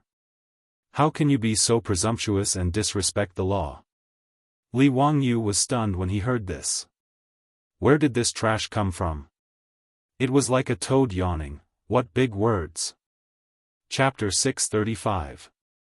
The speaker was a middle-aged man that Li Wangyou didn't recognize. Today was a festive day, and the officials didn't need to wear court robes when entering the palace. Li Wangyou couldn't tell the rank of this middle-aged man. "Who are you?" Li Wangyou narrowed his eyes and asked in dissatisfaction. What did it have to do with him talking to the 3 little ones? The middle-aged man arrogantly replied, "Yu Jining, the son of the crown prince's concubine." The reason he had stepped out to provoke Li Wangyou was naturally because of jealousy. He was jealous that Li Wangyu was able to become a county official at such a young age. He was jealous of Li Wangyu's close relationship with the crown prince. As the son of the crown prince's concubine, he felt that he should be the one close to the crown prince. Naturally, he couldn't stand seeing Li Wangyu and Li Qingshan being so close. Li Wangyu couldn't help but raise his eyebrows. The son of the crown prince's concubine was a fourth-rank official. He was a subordinate of the Eastern Palace and was a high-ranking official that assisted Li Qingshan. In the words of later generations, he was the head of the crown prince's office and had a lot of power. It could be said that he was Li Wangyu's colleague and had the same responsibility of teaching the crown prince. The difference was that although the son of the crown prince's concubine had the responsibility of teaching the crown prince, he wasn't the crown prince's teacher. On the other hand, Li Wangyu was the teacher that the crown prince, Li Qingshan, Li Tai, and Li Lizhi had kowtowed to him. The last teacher referred to by the ancients referred to Li Wangyu's relationship with Li Qingshan and the others. The son of the crown prince's concubine wasn't included in this category of teacher. To be honest, only the crown prince's grand tutor, crown prince's grand tutor, and crown prince's grand guardian could be considered the crown prince's true teachers. However, the three teachers had no real position. Pai Lupi had once joked that he would make Li Wangyu the crown prince's grand tutor, scaring Li Wangyu to death. What kind of joke was this? He was only 16, and after the new year, he would only be 17. How could he dare to accept this reward? The title of the crown prince's three master teachers was an honor that only secondary rank 1 bigwigs had. If he really agreed to Pai Lupi's request, it would be strange if he didn't get scolded to death by the bigwigs in the royal court. Fortunately, Pai Lupi was only joking. He also knew that it was impossible. Thus, although Li Qingshan and the others had taken Li Wangyu as their teacher, and Li Wangyu was nominally the imperial teacher, this was a personal relationship, and not the official relationship recognized by the imperial court. Li Wangyu had read about this crown prince Yu Jining in the history books. He was the son of the crown prince's concubine. According to the historical records, this person could be considered a loyal subject. When Li Qingshan was arrogant, extravagant, and indulgent, Yu Jining had always admonished him. He had even written 20 volumes of admonition to admonish him. At the time, Pai Lupi had been overjoyed. Not only had he rewarded him with gold and silk, he had also promoted him to the position of crown prince. Later on, his mother had passed away, and Yu Jining had to resign to observe mourning. However, Pai Lupi had stolen his love, and he had been reinstated. The new book of Tang also recorded that because Li Qingshan was angry at this person, he had sent an assassin to kill him. In the end, the assassin could not bear to do it, and Yu Jining had escaped with his life. When Li Wangyu had read the history books, he had felt that this Yu Jining was actually not a good person. Deep down, he was just a person who had deceived the public to gain fame.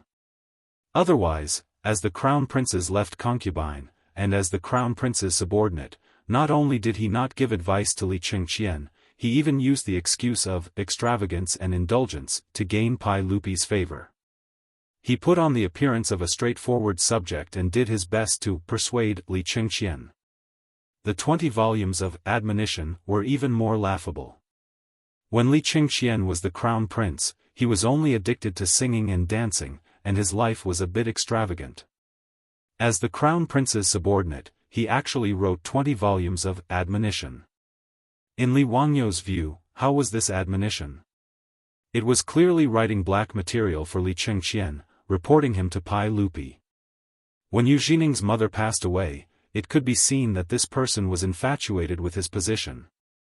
Pai Lupi only had to persuade him a bit, and he happily returned to the crown prince's position. It could be seen from this. As for the new book of Tang, where the crown prince sent an assassin, in Li Wangyu's view, it was even more ridiculous. The grand crown prince of the Tang dynasty sent 2 assassins to kill an old man, and there was actually a situation where the assassins could not bear to do it. How much of a failure was this Li Qingshan? Moreover, this kind of extremely secretive matter could be openly written into the history books. Wasn't this purely a joke? In Li Wangyou's view, this kind of thing was simply a scholar pouring dirty water on Li Qingxian. In fact, Li Qingxian did not make any big mistakes back then. He just lived a bit extravagantly. With his status, was this even a problem? In Li Wangyou's view, Li Qingxian's tragedy was basically forced out by the crown prince's subordinates and Pai Lupi. Thinking about a rebellious youth who could not do anything he liked, and who kept saying that he was muddle-headed, licentious, and extravagant every day, no matter how good his temperament was, he probably could not take it, right? Moreover, after interacting with the three little ones, Li Wangyou felt that Li Qingxian and Li Tai's temperaments were actually very good, and he liked them very much. Otherwise, why would he be willing to take such a big risk and stubbornly perform an appendix operation on Li Qingxian to save his life? Now that he heard that the person who had interrupted his conversation with the three little ones was the crown prince's concubine-born son, Yu Jining, Li Wangyou had even less of a good impression of him. I'm talking to Qingxian, Qingke, and Changle. It's none of your business. Li Wangyou directly cursed after understanding who was on the other side. Yu Jining couldn't help but be taken aback. Then, he flew into a rage. He was so angry that his fingers trembled. He pointed at Li Wangyou and said angrily, "County Count who, how dare you speak such obscenities? How dare you be so arrogant?" Yu Jining was angry, but Li Wangyou completely ignored him. He took the three little ones' hands and walked into the great hall. When he passed by Yu Jining, Li Wangyou tossed out, "Bastard." His words made Yu Jining so angry that he felt like he was about to explode. He didn't care that he was in the great hall and directly roared, "County Count who, how dare you humiliate me?" This commotion naturally attracted the attention of everyone in the great hall. They all looked over, wanting to see what was going on. Li Wangyou turned his head and said with a smile, "Yu's was bastard son, you're mistaken. I didn't humiliate you. I simply couldn't be bothered with you. With your appearance, don't come out and show off. You don't care, but if you affect the appearance of Chang'an, then you're in the wrong." Many of the surrounding officials couldn't help but burst into laughter at his vicious words. Although they didn't quite understand what he meant by the appearance of the city, everyone could roughly understand the meaning. When Yu Jining heard the laughter of his colleagues around him, his face turned even redder. He pointed at Li Wangyou and repeated, "Don't be a son of man, don't be a son of man." Pai Lupi and Empress Zhongsun were chatting on the royal steps. After noticing the commotion, he couldn't help but smile at his wife. "Guanyin maid, what do you think that bastard Zio is doing now?" Empress Zhongsun also smiled. "Zio doesn't have a bad temper. Perhaps someone provoked him again. Erlang, don't let him suffer." Pai Lupi couldn't help but roll his eyes. "He suffers? Guanyin maid, you underestimate him too much. Since I've known him, I've never seen him suffer." "Hee, Erlang, you're right. I don't know how Zio was born with such an exquisite mind. I feel that there's nothing in the world that he doesn't know. By the way, Erlang, is there any progress on the mirror workshop that Zio mentioned to you last time? I'm still waiting for the silver mirror." Empress Zhongsun covered her mouth and chuckled. She thought of the mirror again. Since Li Wangyou presented the mirror on Pai Lupi's birthday, it caused a stir in the harem. Whether it was Empress Zhongsun or concubine Yang, after seeing the silver mirror in the main hall, they couldn't move. Now, the concubines in the harem wanted to go to Pai Lupi's bedroom to pay their respects when they had nothing to do. On the surface, they wanted to pay their respects, but in fact, they wanted to look at the mirror.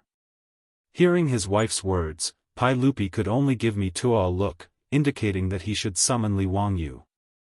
Chapter 636. Seeing Tuo come over to greet him, Li Wangyou was too lazy to continue paying attention to Yu Jining. He led the three little ones to the front of the steps. Pai Lupi was just about to walk down the steps with Empress Zhongsun when Yu Jining squeezed through the officials and fell to his knees with a plop. "Your Majesty, I want to accuse County Count Hu of disrespecting the law, disrespecting the ways of ruler and official, and disrespecting the crown prince. This is truly treason. Yu Jining had been scolded by Li Wangyu until he lost his head. He ran directly to Pai Lupi to complain. However, he didn't think about it. Crown Prince Li Qingqian, Li Tai, and Li Lizzie had kowtowed and offered tea in front of Pai Lupi and Princess Zhongsun. How could the relationship between the two sides be stirred up by his words? Pai Lupi didn't even raise his eyelids. His tone carried some impatience as he asked, Yu Jining, what do you mean? Your Majesty, County Count Hu came to the Great Hall and saw His Highness the Crown Prince. He didn't salute and greet him. He even disgracefully slapped the Crown Prince's head. This is disrespect. At this moment, Pai Lupi was thinking the same thing as Li Wangyu. He didn't say anything. What does it have to do with you? However, as the ruler, he naturally couldn't be like Li Wangyu. He could only nod and say, I understand. Yu Jining didn't realize Pai Lupi's impatience and continued to chatter. Your Majesty, His Highness the Crown Prince is the heir apparent and the ruler of the officials. County Count Hu is like. Before he finished speaking, Pai Lupi slapped the armrest of the throne heavily. I said, I understand. You may leave. Yu Jining was stunned and stopped talking. His old face was red, but he could only bow to Li Er in an extremely aggrieved manner and leave silently. However, the gaze he used to look at Li Wangyu was still filled with resentment. Li Wangyu had been laughing and watching Yu Jining make a fool of himself. He couldn't be bothered to waste words with this person. In his view, this crown prince's concubine-born was pedantic to the extreme. He didn't know what Pai Lupi was thinking to choose such a subordinate of the Eastern Palace for his son. Recently, Pai Lupi had been dissatisfied with Yu Jining, crown prince's concubine-born. The reason was that comparing goods would result in throwing them away, and comparing people would only infuriate them. They were both in charge of the crown prince's education, but the difference between the crown prince's concubine-born son and Li Wangyu was too great. Originally, Pai Lupi had great expectations for the crown prince's concubine-born son, Yu Jining, Du Zhengluan, and the others.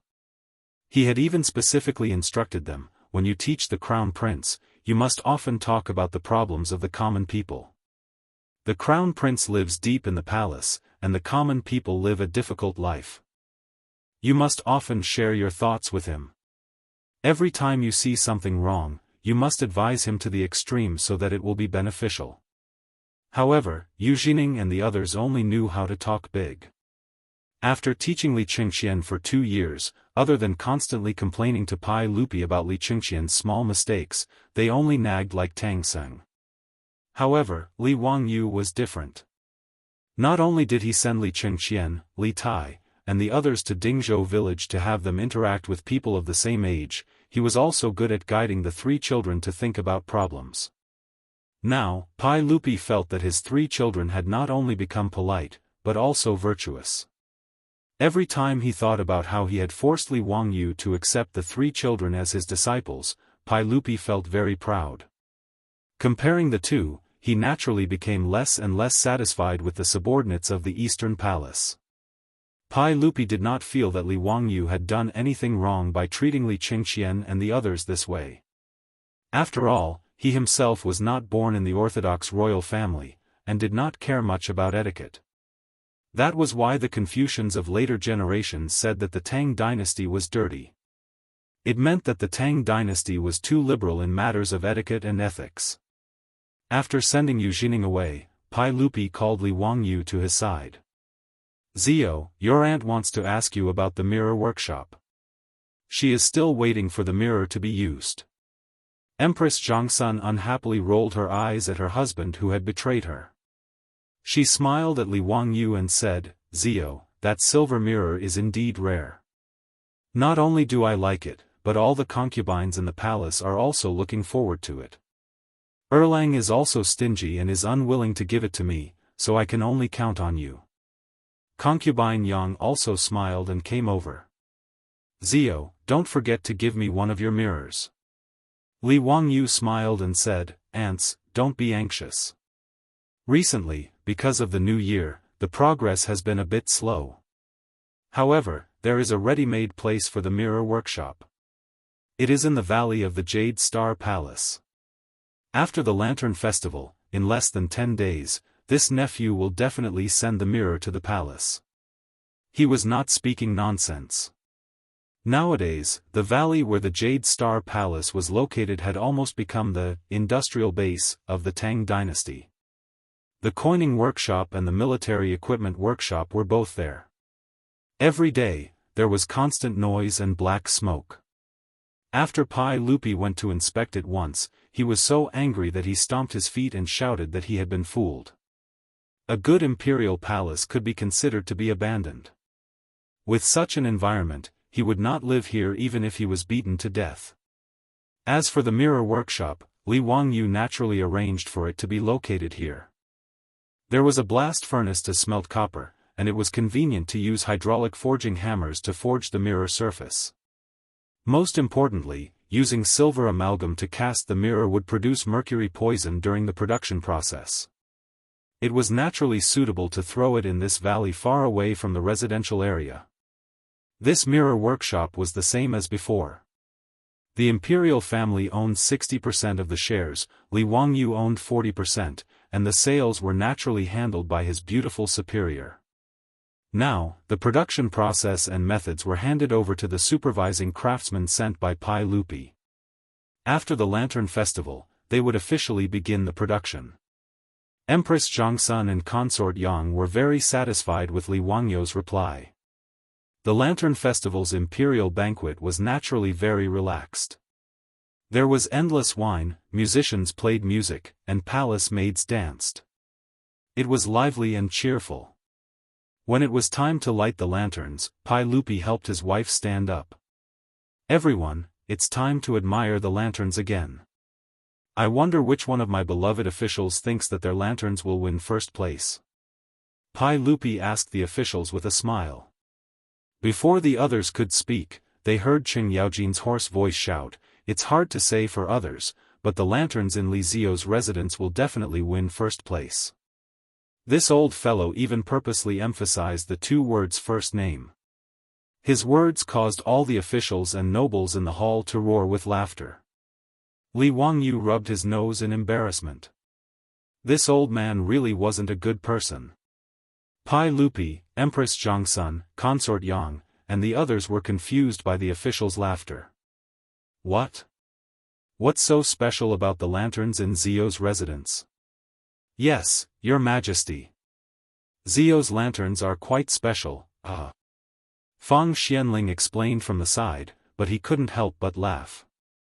Even though he was on good terms with Li Wangyu, he couldn't help but laugh when he thought of Lai Hat's extremely simple lanterns. Even Zhongsun Wuji cupped his hands toward Pai Lupi. "Your Majesty, Zio's lanterns for the Lantern Festival this year are really, quite unique."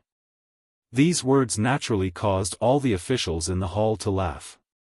Pai Lupi and Empress Zhongsun looked at each other and felt that the crowd's laughter was very strange. He simply said, "In that case, let's go take a look. We are also very curious about what kind of lanterns Zio will make." He and Empress Zhongsun led a few concubines out of the hall. Chapter 637. Although it was the Spring Lantern Festival, they had to be careful of candles in the palace. Therefore, all the lanterns were placed in the imperial city. Between the Taiji Palace and the imperial city, there was a wide street.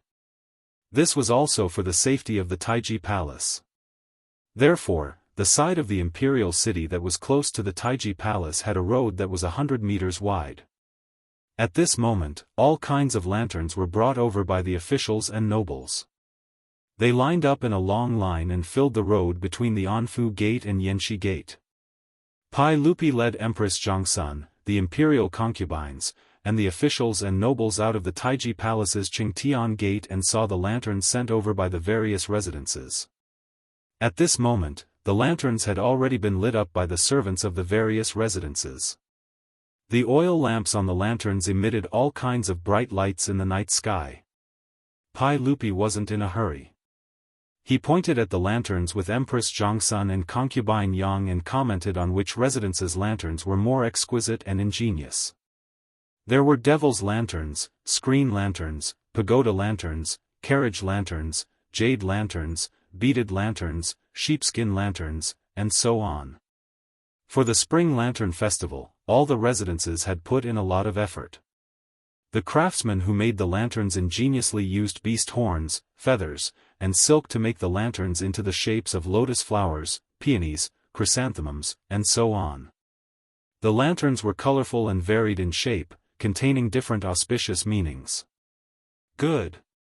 This year's lanterns are indeed exquisite. Compared to the previous years, they are more exciting. Pai Lupi nodded and praised. Zhongsun Wuji at the side immediately said, "Your Majesty, this is naturally because our Tang dynasty is prosperous and the people are safe. Therefore, there are many skilled craftsmen. Now that our Tang dynasty has the aura of prosperity, it is all because of your Majesty's contribution." What you said does make some sense.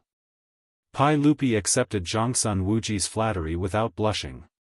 It was obvious that today was the Spring Lantern Festival, and his mood was very good. Li Wangyu secretly gave Zhongsun Wuji a thumbs up.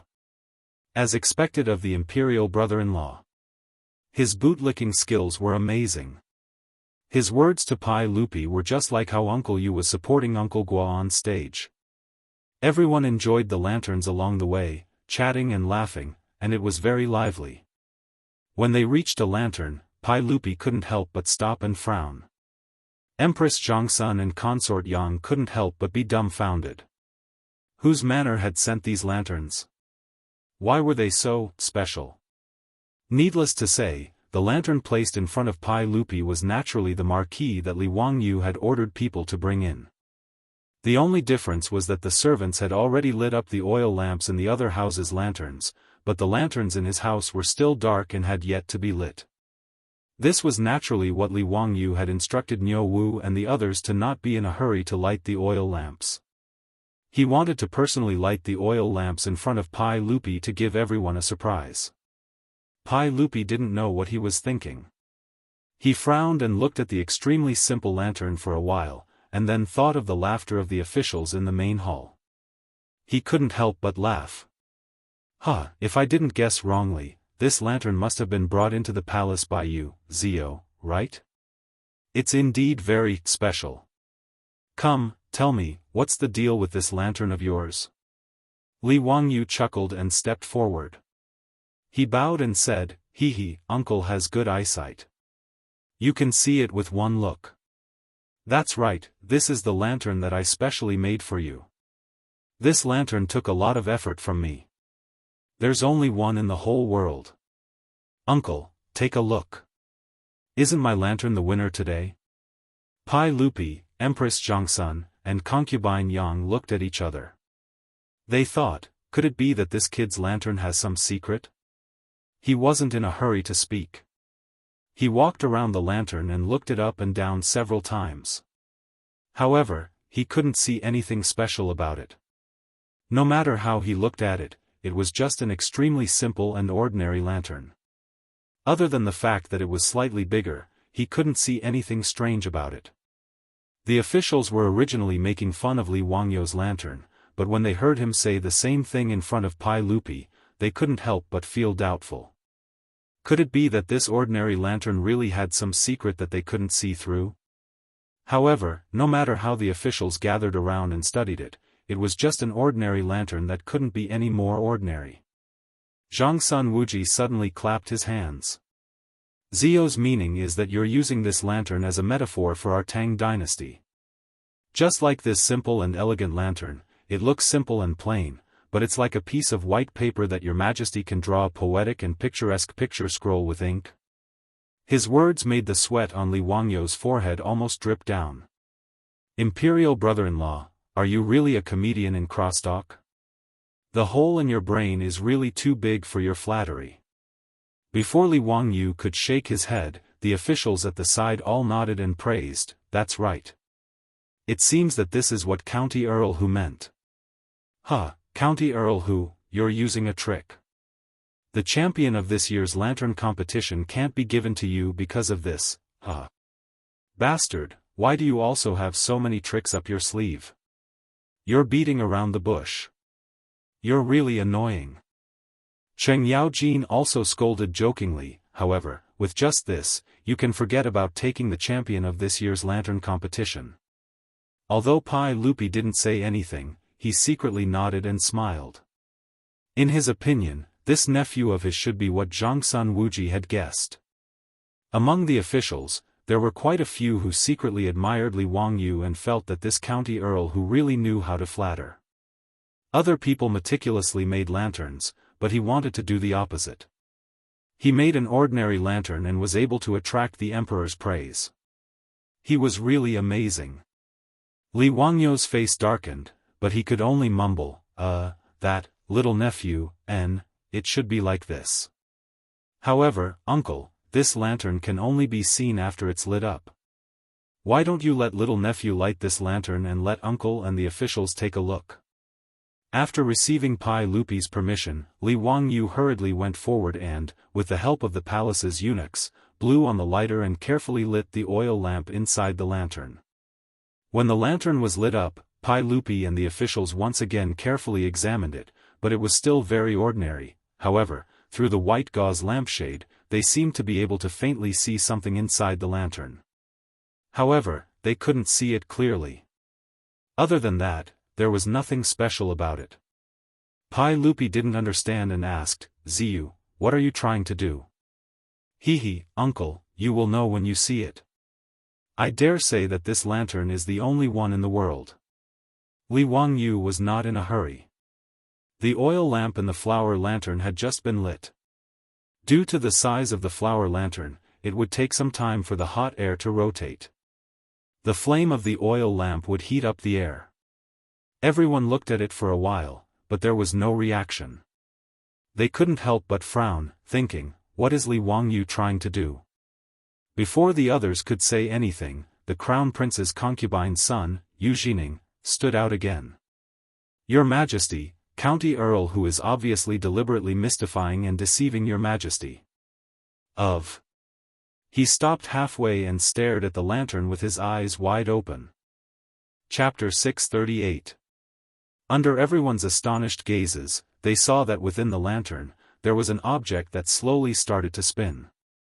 Within the lantern, the light from the oil lamp projected the object's shadow onto the plain white gauze lampshade, reflecting an image. When the crosstalk comedian Zhangsun Wuji saw the image clearly, he gasped, "SSS, this is His Majesty." Wahahaha, not only is there His Majesty, there's also Laozi's image. Old Yuchi is also in there.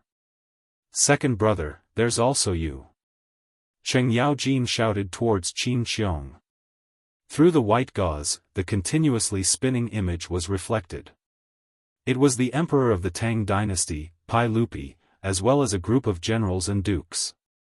They were all riding on horses, waving the weapons in their hands, looking like they were charging on the battlefield. The image of the marquee lantern was similar to the shadow play in the future. It shone through the lampshade, projecting the image onto the screen. Li Wangyu asked the craftsman to make the marquee lantern. Inside the marquee lantern, there were 12 images carved on cowhide that were constantly spinning. With the push of the hot air, it achieved the effect of shadow riding unhindered. It looked like Pai Lupi and a group of dukes and dukes were galloping on their horses, repeatedly appearing and disappearing, urging their horses to chase after each other, changing the scene.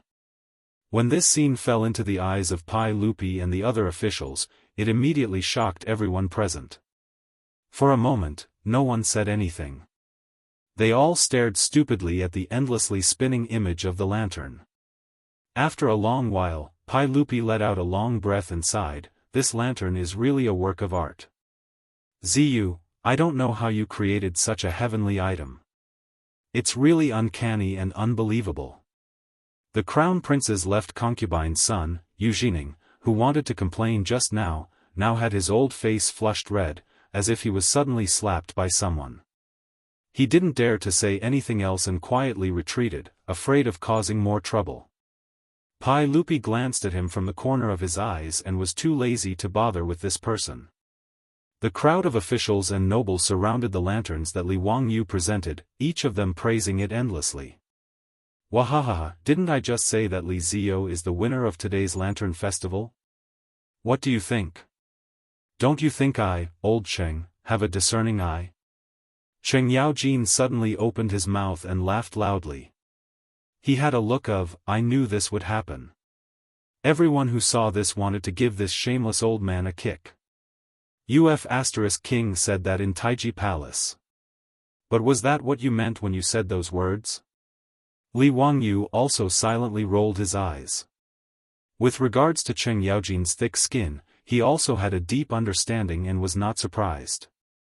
Seeing everyone's enthusiasm for the merry-go-round, Li Wangyu suddenly thought of a folk story about the merry-go-round. He couldn't help but smile and say, Uncle, everyone, I have the first half of a couplet here. Would Uncle and everyone be interested in matching the second half? The Lantern Festival, riddles guessing, and matching couplets were all things that the Tang people loved.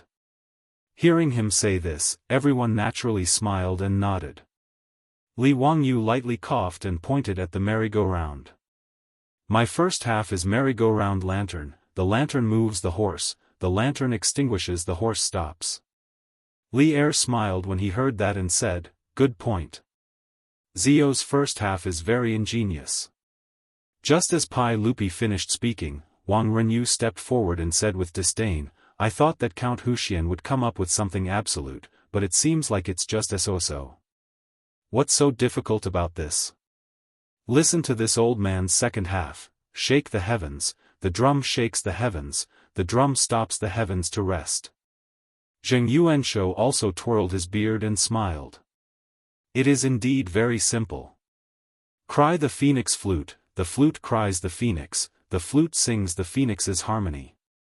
The crown prince's concubine-born son, Yu Jining, immediately came over.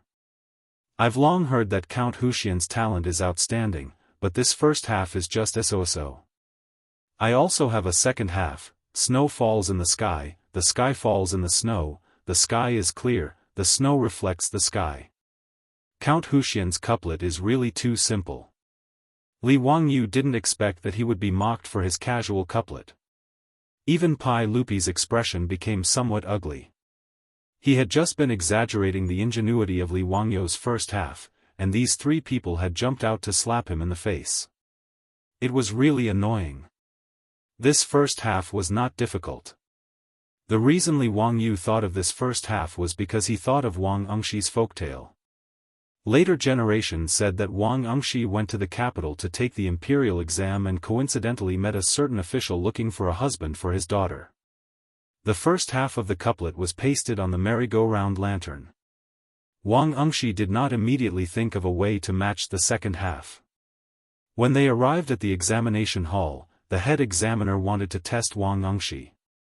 He pointed at the flying tiger banner in front of the hall and said, Flying tiger banner, banner flying tiger, banner rolling tiger hiding body. Wang Engxi's mind was very lucky. He immediately thought of the first half of the couplet from the official's family. Without thinking, he matched it with merry-go-round lantern, lantern galloping horse, lantern extinguishing horse, lantern stopping horse. His fluency shocked the head examiner. Afterwards, Wang Engxi used the head examiner's couplet to match the official's family's couplet and married the official's family's young miss. Of course, this was only a folktale and could not be taken seriously. Of course, Wang Engxi would not be unable to match such a simple couplet. Li Wangyu had said the first half of the couplet to match the situation and to amuse Pai Lupi and the officials. He did not think that he would be mocked by Wang Renyu and the others. How could he endure this? His eyes turned and he said with a smile, it seems that Duke Wang, Duke Zheng are also knowledgeable people. That is very good. I do have a few couplets here, but I have never thought of a second half. I think that for Duke Wang, Duke Zheng, and this Wuxia son, it should be very simple.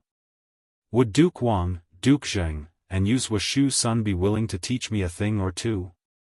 Wang Renyu stroked his beard and smiled proudly. Couplets are just a small path, just words for a game. However, since today is the Shangyuan festival, I will not be stingy with teaching County Count Hu. Yes, couplets are just words for a game, what is so difficult about it? County Count Hu, just say it, I can teach you. Zheng Yuanshou was not polite. Hearing this, Li Wangyu couldn't help but smile even brighter. That is good. Duke Wang, Duke Zheng, please teach me. My first couplet is Smoke Lock's Willow Pond. Just as he finished speaking, Yu Jining jumped out again. What is so difficult about this? I'll give you a pair of lanterns. Yu Jining's words stopped abruptly halfway through. The blood slowly drained from his face. He opened his mouth for a while, but no sound came out. Only now did Yu Jining realize that the first half of the couplet was not easy to match. Li Wangyu laughed inside. How could this couplet be so simple? The first half of the couplet had 5 characters embedded in each character, and the concept was very wondrous. Smoke Lock's Willow Pond was an absolute first half of the couplet. Over the years, countless scholars had tried to match it, but none of them had a good couplet. Many people in the future even thought that this was the first absolute in the world. Not only had Yu Jining figured out the first half of the couplet and the difficulty it contained, the other officials present, including Pai Lupi, had also figured out the meaning. They couldn't help but furrow their brows. 5 characters. Not only did they have a concept, each character had the 5 elements as water. This was too difficult. Without waiting for everyone to figure it out, Li Wangyu continued, I have a second first half of the couplet. Duke Wang, Duke Zheng, please teach. This first half is. Chapter 639. When Li Wangyu said the second couplet, Yu Jining's face turned even paler. The faces of Wang Renyu, Zheng Yuanshou, and company turned even uglier. It was another absolute. All the characters in the first half of the couplet had the same pronunciation. In addition, the words yen and yen were both verbs, meaning that the smoke from the chimney would follow the eaves to smoke the eyes of the swallow. Together, they formed a story. This homophonic couplet was naturally hard to match. The officials all looked at one another, wondering how this county earl managed to come up with such a couplet. Weren't they deliberately making things difficult for him? Even Yu Shernan, Kong Yingda, and the other Confucian scholars had no idea what to do. Li Wangyu did not wait for the crowd to react, but opened his mouth again and said, my third couplet, the first line is lonely cold windows, empty widows. Everyone was speechless again. Why were the couplets County Count Huxian came up with so many difficult couplets? These 7 words were all part of a side division. Furthermore, they had such an artistic conception. How was one supposed to deal with them? The more Li Wangyu spoke, the more spirited he became. In his previous life, his grandfather had forced him to learn ancient texts. He felt that these ancient texts were definitely very interesting, and thus he had memorized many of them. I have another couplet here, long, long, long. Please enlighten me, Duke Wang and Duke Zheng. This was a multi-tone couplet. One word, with different pronunciations, combined to form a couplet. Wang Renyu, Zheng Yuanshou, and the others' faces were already pale, and their eyes were glazed over. What the hell were these couplets? Why would there be such an inexplicable couplet? The officials were also dumbfounded. Since when were they so absolute that they could do wholesale? Their gazes towards Wang Renyu and the others were filled with sympathy and mockery. Li Wangyu, the county count of Huxian, was well known throughout the court. Why did they still provoke and ridicule him? Wasn't that the same as asking for a slap in the face?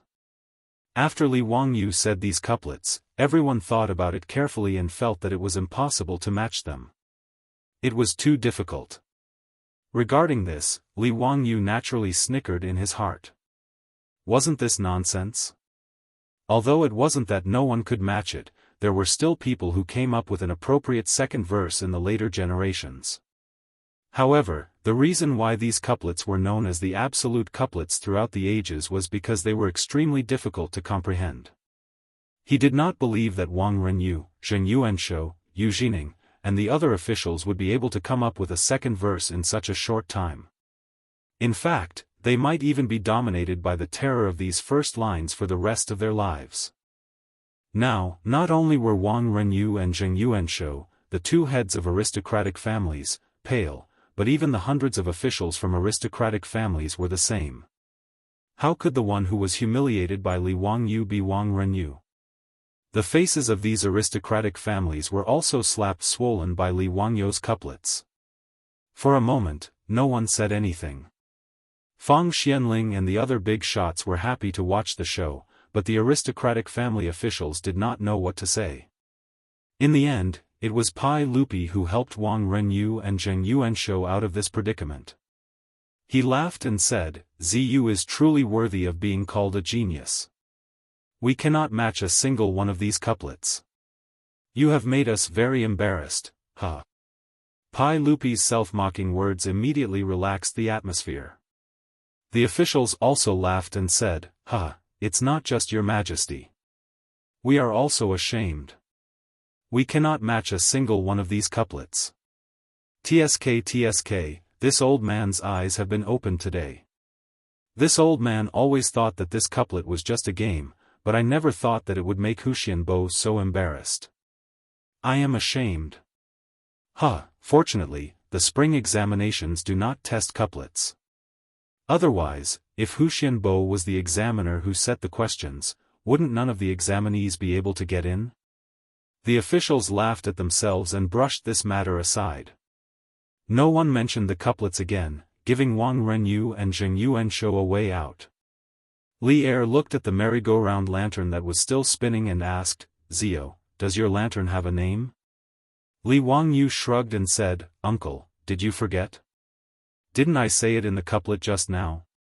Lantern, lantern, lantern, lantern, horse, lantern, lantern, horse stop. This lantern is called a lantern, also called a lantern. As long as the candle in the lantern is not extinguished, the pattern will continue to spin. Lantern?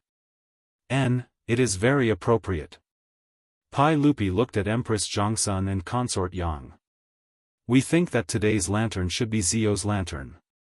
What do you think?" "Yes, Erlang is right. Zio's lantern is even more exquisite. What's even more peculiar is that it can make the pattern in the lantern spin without any human effort. I have never seen such a lantern. The lantern is the best of the lanterns today. It is well deserved." Empress Zhongsun nodded. The officials did not have any objections. Such a unique lantern naturally left everyone speechless. After admiring the various lanterns that the officials had sent into the palace, Pai Lupi ordered people to move the lanterns to Vermilion Bird Avenue in Chang and for the people to enjoy. Today was the Shangyuan festival, so Pai Lupi did not keep the officials any longer. Everyone bowed to Pai Lupi and Empress Zhongsun and left the Taiji Palace, returning to their own manners. At this time, the city of Chang'an was already brightly lit. All kinds of lanterns and streamers had appeared on the streets and everywhere was decorated with lanterns and streamers. The streets were full of pedestrians. Men and women in Chang'an, under the beautiful light, were looking for the face that moved them. The young ladies brought their maids and maidservants to play around with blushing faces. The polite young men kept a distance from the beauties and brushed past them in search of their 500 years of marriage. That night, spring came early. Many shoes and socks were squeezed off on the street, and many tender skin were touched by those hands. For the Tangs, the Shangyuan festival was not stingy with Valentine's Day. To be precise, in the Tang dynasty, the Shangyuan festival was Valentine's Day. In the old plays, there were countless stories about lovers meeting on the Lantern Festival or reuniting with each other. In The Riddle of the Spring Lantern, Yuan Yen and Ing Nyang were engaged on the night of the Lantern Festival. In The Two Capitals, Princess Lekong of Nanshan and her husband Su Deyin were reunited on the night of the Lantern Festival. Ouyang Xiu's poem. Last year on the Lantern Festival, the lanterns in the flower market were as bright as day. The moon was above the willow branches. This year on the Lantern Festival, the moon and lanterns were the same. I didn't see the person last year, and tears filled my sleeves. It also described the regret and sadness of the woman who didn't see the person she liked on the day of the Lantern Festival. In the city of Jianghu, men and women exchanged glances and tried to test each other's feelings. People, who were controlled by hormones, were collectively caught up in this large-scale outdoor blind date. As the saying went, looking for her thousands of times in the crowd, suddenly looking back, she was still there, in the waning light of the lantern. Wasn't this the style of the Lantern Festival? Li Wangyu rode on horseback, surrounded and protected by Niu Wu and his troops, slowly passing through the crowd. Looking at the scene in front of him, he couldn't help but be intoxicated. Finally, the group returned to the house in Kaihua Square. His beautiful boss, Aphrodite, and Perrin had been waiting impatiently for a long time. Seeing that he had finally returned, the three women complained that he was too slow and immediately pulled him out to enjoy the lanterns. Li Wangyu naturally agreed to it. Not avoiding the eyes of others, he laughed, holding his beautiful boss's hand in his left hand and Aphrodite's hand in his right hand. Behind him, Perrin, who was pouting because Lang Jun didn't pull her, followed by Niu Wu and the others. Then, under the protection of Niu Wu and the others, they merged into the crowd at night. Watching lanterns, performing tricks, welcoming Aunt Z, and dancing. This night in Chang'an was like a dream, a carnival feast. Chapter 640. For Chang'an city, which had a curfew for 362 out of the 365 days of the year, the 3 days of the Spring Lantern Festival were extremely precious. Therefore, these 3 days were the hottest and wildest days in Chang'an city. Li Wangyu and his group, under the protection of the central platoon, followed the crowd and headed towards the Eastern Market. Since the curfew was lifted during the Spring Lantern Festival, the merchants naturally wouldn't let go of such a good opportunity to make money. The East Market and West Market were also open for business throughout the night for these 3 days. No matter which dynasty it was, the commercial center was naturally the most attractive place, and the East Market and West Market naturally became the most lively places in Chang'an city during the Spring Lantern Festival. Even Li Wangyu and his beautiful boss, who had transmigrated from the future, had never experienced such a bustle. Along the way, Su Chongqing seemed to have turned into a young girl like Perrin, constantly pointing at the various snacks sold by the roadside vendors and acting like a spoiled child, asking Li Wangyu to buy them. Speaking of which, the snacks sold in the Tang dynasty were indeed plentiful, including all kinds of piping hot pastries, glutinous rice balls, boiled water drinks, meat porridge, silk baskets, fried cakes, candied haws, sugar figurines, but whether it was his beautiful boss, Aphrodite, or Perrin, they were all actually narrow-minded. They ordered Li Wangyu to run around and buy all kinds of snacks, but they stopped after tasting them.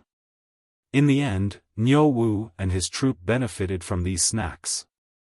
Because there were simply too many people roaming at night, even though it was winter, Li Wangyu was sweating profusely in the crowd. Niu Wu had wanted to help his Lang Jun out when he saw that it was hard on him, but Li Wangyu flatly refused. On such a festival, squeezing through the crowd and helping the girls buy things was where the fun was. If any guy in the future had the chance to accompany his beautiful boss, Aphrodite, and Perrin on the streets, he would probably be willing to run around until his legs broke. Looking at the mature and alluring Su Chongqing, the sexy and charming Aphrodite, and the shy and shy Perrin, Li Wangyu could not help but think of the comic, The Three Cat-Eyed Sisters that he had read in his previous life. For many people born in the 90s, the bad side of the animation was a childhood memory for many people. The three sisters' sexy and explosive figures were the ultimate temptation in many boys' dreams. Li Wangyu, on the other hand, had inexplicably transmigrated to the Tang dynasty, yet he could have these three. He really didn't know if he had saved the universe in his previous life in exchange for this. Thinking of this, the corners of Li Wangyu's mouth could not help but curl up. the villainous heavens treated him well. They played, laughed, and fooled around, until the second half of the night, but the number of people on the street still didn't decrease. At this moment, Li Wangyu finally felt that his legs were no longer his own. Looking at the three girls who were still in high spirits, Li Wangyu could not help but sigh in admiration. Sure enough, when it came to shopping, men would never be able to beat women. He pointed to a restaurant not far away and said in a pleading tone, "Ladies, let's take a break. We really can't walk anymore. There's a restaurant over there. Let's go have a midnight snack, drink some wine, and take a rest." His beautiful boss naturally smiled and nodded in agreement, and the group headed to the restaurant. Since it was the Lantern Festival, these restaurants in the city were naturally open all night. However, when Li Wangyu and the others arrived at the entrance of this restaurant, they found that there were many people dressed like scholars gathered in front of the restaurant. There were also many young ladies with their maids, but they did not go in. They just wandered around the entrance of the restaurant, as if looking at the lanterns hanging in front of the door. Li Wangyu found it very strange. What were these people doing? What were they doing loitering around the entrance of the restaurant instead of going in to eat and drink? There were a lot of lanterns in front of the restaurant, hundreds of them, but they were all very ordinary. What was there to look at? He was too lazy to think about it. He led the group of people to the entrance of the restaurant. Just as he was about to enter, he was stopped by the waiter, the doctor. "Sir, I'm really sorry. Today, you can't enter the restaurant at will. You have to meet the conditions." Li Wangyu was stunned when he heard this. There were conditions for eating and drinking? The doctor pointed to the hundreds of lanterns hanging in front of the restaurant. "Sir, today is the Lantern Festival. My boss said that only those who can guess the riddles of the lanterns can enter. All the expenses will be treated by the restaurant's boss. There are many people in your residence. If you want to enter the restaurant, everyone has to guess the riddles." After being reminded by him, Li Wangyu and the others noticed that each lantern hanging outside the restaurant had a red piece of paper tied to it. It seemed that the riddles of the lanterns were written on it. No wonder there were so many people gathered in front of the restaurant, but they did not go in. The owner of this restaurant was quite interesting. Today, he was treating the guests for free, and the only requirement was to guess the riddles. This was interesting. Li Wangyu laughed. Since that's the case, let's just guess the riddles. What's so difficult about that? His voice was a little loud, but it caused the few scholars beside him to be dissatisfied. Xiao Lang, Kun, don't talk big. These riddles today are very difficult. Can't you see that we're all racking our brains here? There are so many people in your residence. It's better to change to another restaurant. Today, apart from Li Wangyu, his beautiful boss, Aphrodite, Perrin, the two brothers Niu Yong and Niu Wu, as well as 4 other bodyguards in the residence, there were a total of 10 people. According to the requirements of the restaurant, they had to guess 10 riddles before they could enter. Clearly, these riddles were not simple. Otherwise, there wouldn't be so many people gathered in front of the restaurant. Li Wangyu didn't get angry at the Confucian scholars' questions and only chuckled. Was guessing the riddles very difficult? Perhaps it was not easy for the Tangs. After all, there were no books like the complete collection of lantern riddles for sale in the Tang dynasty, and no one had specifically summarized how to guess the riddles. But for Li Wangyu, who had been reading a thick book of complete collection of lantern riddles since childhood, it was not that difficult. Li Wangyu held his beautiful boss's hand and strolled under the lantern, looking around. Pillow chat after 5 o'clock a.m., type 1 word. Li Wangyu thought for a moment, then pointed at the lantern and smiled at Su Chongqing. Quickly take it down. I've guessed it. His beautiful boss naturally smiled and nodded. She reached out to take the paper hanging under the lantern, but suddenly an arm stretched out from the side and snatched the lantern riddles away before she could. Li Wangyu could not help but fly into a rage. He turned his head and glared, wanting to see who was so arrogant, but he could not help but be stunned. "Uncle, aunts, what are you doing here?" The one who snatched the riddle was none other than the smiling Empress Jiangsun. Beside her stood Pai Lupi and Yang Fei. The three of them were dressed in casual clothes and were obviously traveling incognito. Li Wangyu looked behind Pai Lupi and saw dozens of palace guards in casual clothes hiding in the crowd to protect him. He had seen a few of them several times and was very familiar with them. His beautiful boss hurriedly pulled Aphrodite and Perrin to greet Pai Lupi and the others. Pai Lupi smiled and waved his hand. "No need to be so polite. Today is a festive day, and your two aunts and I are also here to join in the fun." Empress Jiangsun smiled and waved the lantern riddles in her hand. "Chongqing, you don't have a problem with this, do you?" The beautiful boss naturally knew that Empress Jiangsun was joking with her. She covered her mouth and chuckled. "Of course I don't have a problem, but you'll have to ask Wang Yu for the answer." "I don't know." Empress Jiangsun turned to look at Li Wangyu, waiting for him to give the answer. Li Wangyu rubbed his nose with an embarrassed smile. What else could he say? Naturally, he smiled and replied, "Ants, Zhen Bian, can be understood as the side of the character Zhen, which is derived from Zhen. Wu Yang is Mao, which is derived from Mao. Chatting past Wu Yang can be understood as the character chatting has passed Wu Mao, leaving behind air. Therefore, the riddle is the character Da." Empress Jiangsun nodded in satisfaction and took the riddle to the doctor with a smile. Sure enough, she exchanged it for a small wooden tablet, which was the proof to enter the restaurant today. Pai Lupi was not in a hurry. He strolled around with his hands behind his back, looking for the riddle, wanting to solve it himself. Li Wangyu naturally did not disturb him and looked for the riddle himself. Now that there were even more people who wanted to enter the restaurant, he had to make more guesses. Chapter 641. For Li Wangyu, these riddles were actually not difficult.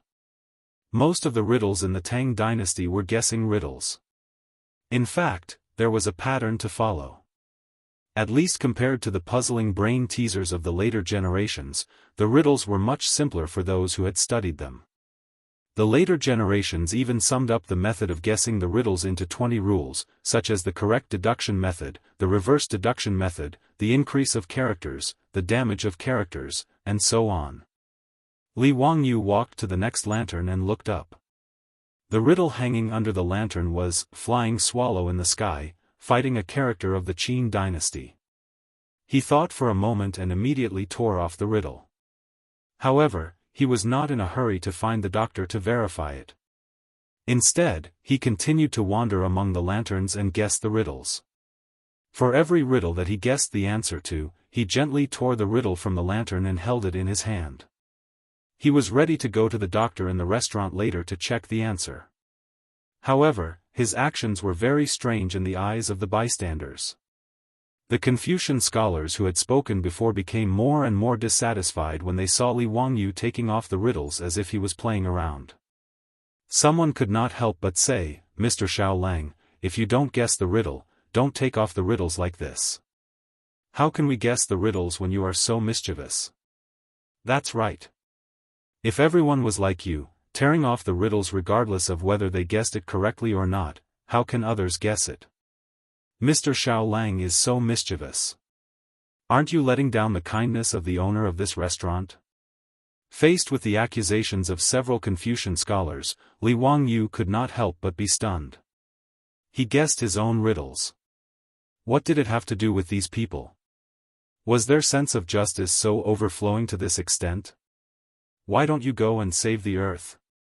When he looked around and saw many beautiful young women around him, who were covering their mouths and chuckling, pointing at them, he immediately understood. It seemed that these guys were obsessed. It was like a male peacock in heat spreading his tail in front of a female peacock. He needed to show his feathers to seek pleasure. Unfortunately, he had become a prop for these male peacocks to show off their feathers. Li Wangyu couldn't help but laugh, and he laughed very happily. "Everyone, how do you know that I am fooling around? Why can't I already guess the answer to these riddles?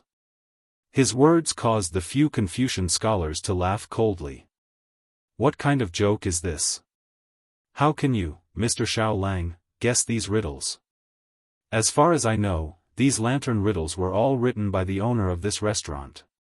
He spent a lot of money to invite the great scholars of the present age to write them for the sake of enjoying the Lantern Festival today. If you don't abide by the rules like this, wouldn't you be letting down the master's good intentions?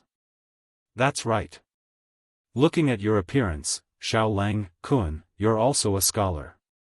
How can you be so disgraceful? You are also traveling with your womenfolk. Don't be so reckless and disgrace the face of the scholars of the Tang dynasty. Humph, ignorant and incompetent. Do you think these lantern riddles are a game used in elementary school? Seeing that many people around them were looking at them, these people raised their voices more and more, and even seemed to be defending the integrity of the scholars of the Tang dynasty. Li Er, Empress Zhangsun, concubine Yang, and their beautiful boss naturally noticed the commotion on Li Wangyou's side. However, when they understood the words of the few Confucian scholars, they all had smiles in the corners of their eyes, as if they were ready to watch a good show. Even Niu Yong and Niu Wu wanted to come over and scold those ignorant Confucian scholars, but they were stopped by Pai Lupi's eyes. There were actually Confucian scholars who dared to scold Li Wangyu for being ignorant and incompetent. In Pai Lupi's eyes, it was really interesting. Now Li Wangyou's reputation in the scholars of Chang and could become more and more famous. Not to mention the poems sung by the prostitutes in Pingkong Square, the several essays of epigraph of my shack were enough to make his name immortalized. If it were not for the fact that Li Wangyu was too young and had not yet reached the age of 20, he might really be respected as a great scholar in the literary world. Even so, now there were often scholars in Chang and who rushed to the Lai hut of Dingzhou village in Hu County, wanting to submit their poems and essays and ask Li Wangyu for advice. For these fans who came to him, Li Wangyu politely declined and ignored them. What a joke! He just plagiarized some poems and essays, which could be used to show off, but if he wanted to give advice, he would be asking for humiliation. Although Li Wangyu had been forced by his grandfather to learn ancient poetry since he was a child, if they really wanted to talk about it, the scholars of the Tang dynasty who had been immersed in essays, poems, essays, laws, decrees, and moi since childhood could easily defeat him. How could Li Wangyu ask for humiliation by giving advice on poems and essays? Wouldn't that be exposing his own shortcomings? He had been rejected too many times. Now there was a rumor in Chang and that Li Wangyu, the Earl of Hu County, was unreasonable and quite arrogant. Regarding this, Li Wangyu could only smile bitterly and shake his head. Was this the after effect of being a plagiarist? In short, all the civil and military officials in the imperial court, including Pai Lupi, sincerely admired Li Wangyou's talent and learning. Even the aristocratic families like the 5 surnames and 7 looks had to pinch their noses and admit this. Therefore, today in the Taiji Palace, when Wang Renyu and Zheng Yuanshou heard Li Wangyu say the couplet, they couldn't wait to show off and give him a blow. However, they didn't expect that even a small trick like couplet would be defeated by Li Wangyu. It was very embarrassing. Li Wangyu naturally didn't disappoint Pai Lupi. After hearing the words of the scholars, he directly waved the thick stack of riddles in his hand and said, since you all think I'm fooling around, then let's see if I'm right. After he finished speaking, he walked to the doctor at the entrance of the restaurant, picked up the riddles in his hand, and handed them over. Excuse me, I want to guess the riddles. This riddle is to wake up naturally at 5:00 and type one word. It's very simple. The combination of xing and yu is the word wake, so the answer is naturally xing. Is it correct? The doctor took the riddles and checked them in the book in his hand before nodding with a smile. That's right. Congratulations, Lang Jun, you've guessed correctly. Seeing that Li Wangyu had guessed correctly, the faces of the scholars couldn't help but turn ugly. One of them coldly snorted. Humph. Maybe he just happened to guess correctly. I don't believe that he has guessed the answers to so many riddles. That's right. It's just a blind cat running into a dead mouse. It's just one riddle. It's not like we didn't guess it. Just now, we also guessed 2 riddles. It's not that rare. There were 4 or 5 scholars in this group, and they only guessed 2 riddles. Naturally, it wasn't enough, so they kept guessing outside the restaurant. The doctor handed Li Wangyu a small wooden tablet as proof that he had answered the riddles correctly. Li Wangyu waved his hand. There's no rush. We'll calculate it together later. I still have a lot of riddles to guess. He picked up another riddle. Paint it white and it's black. Type 1 word. Paint the word 7 with white and it becomes the word soap. The word soap is black, so the answer to this riddle is 7. Doctor, is it correct? Congratulations, Lang Jun, you've guessed it again. The doctor's words made the faces of the scholars suddenly turn ugly. They looked at each other a few times, and their hearts were filled with uncertainty. Could it be that this young man had really guessed all the riddles in his hand? Chapter 642. As the saying goes, 8 or 9 out of 10 things don't go your way in life. The few Confucian scholars at the entrance of the restaurant were feeling this way. They originally wanted to use this as a pretext to show off their feathers in front of these young ladies who they had never met before, but they didn't expect that they would be the ones to show off their cowardice. Who would have thought that the young man in front of them would be so terrifying? He took out the riddles in his hand and said the answers one by one without getting a single one correct. These Confucian scholars were shocked, angry, and ashamed. Had all their years of living been in the belly of a dog? These riddles, which were extremely difficult in their eyes, were as easy as child's play to this young man. They were pitiful. After spending so much effort, they were only able to guess 2 riddles. Compared to the 2, they were simply beaten. The Confucian scholars didn't dare to say anything more. They knew that they had lost today. The few of them looked at each other and snuck out. They squeezed into the crowd of night roamers and disappeared. Li Wangyu glanced at the Confucian scholars from the corner of his eye. He was too lazy to say anything. With his current status, he naturally wouldn't make a fuss about it with these people. His actions just now were only because these people's words were too unpleasant, so he wanted to teach them a small lesson. Li Wangyu had about a dozen riddles in his hand. He said the answers to all of them in one breath, which also frightened the doctor in the restaurant. After the main house hung up these riddles today, who knew how many literati had come to try? Those who were able to guess the riddles correctly and enter the restaurant to enjoy free food and wine were only a few dozen people. Li Wangyu was the first person to treat these riddles as a child's game. According to the rules set by the owner of the restaurant, Li Wangyu could bring a dozen people into the restaurant. No one had thought of this before, so the doctor didn't dare to act on his own. Secretly wiping the sweat from his forehead, the doctor hurriedly apologized to Li Wangyu and ran into the restaurant to find the manager to deal with it. Not long after, the manager of the restaurant, who had been informed by the doctor, hurried over. He politely welcomed Li Wangyu, Pai Lupi, and the others into the restaurant. He carefully led them to a private room on the 3rd floor. The view from the elegant room on the 3rd floor of the restaurant was quite good. Opening the window facing the street, one could see the colorful Chang'an city, which was very lively. Empress Zhangsun, concubine Yang, their beautiful boss, Aphrodite, and Perrin were all very satisfied.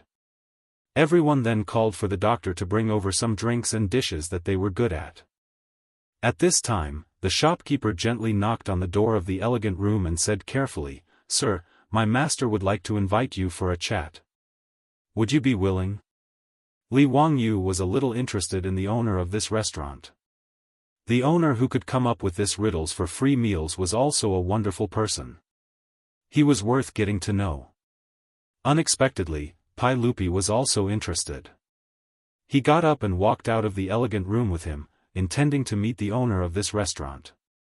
The shopkeeper respectfully led the two of them to another elegant room on the third floor.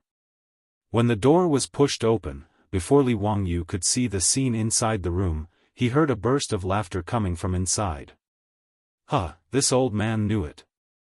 In this world, only you, Li Zio, can solve so many riddles in one go. Li Wangyu looked up and couldn't help but laugh. It seemed that they were all acquaintances. The one who laughed was the Imperial College's Chancellor, Kong Yingda. There were a few people beside him, including the Minister of Rites, Lu Quan, Li Wangyu's old friend, Yu Shinan, and an old man that Li Wangyu didn't recognize. Kong Yingda made fun of Li Wangyu before noticing Pai Lupi behind him. He hurriedly bowed. Pai Lupi smiled. "Sir, why are you so polite?" "Huh, I just ran into Zio downstairs. I didn't expect you to be in this restaurant." Speaking of which, they had actually just met a few hours ago in Taiji Palace. They didn't expect to run into each other again when they came out for a night tour of Chang'an. Kong Yingda smiled. "I'm ashamed to say this, but this restaurant is my family's property. Therefore, I invited Sir Yu and the others to come here to admire the lanterns." Li Wangyu suddenly realized that Kong Yingda was the owner of this restaurant. No wonder he came up with the idea of guessing the lantern riddles and eating for free.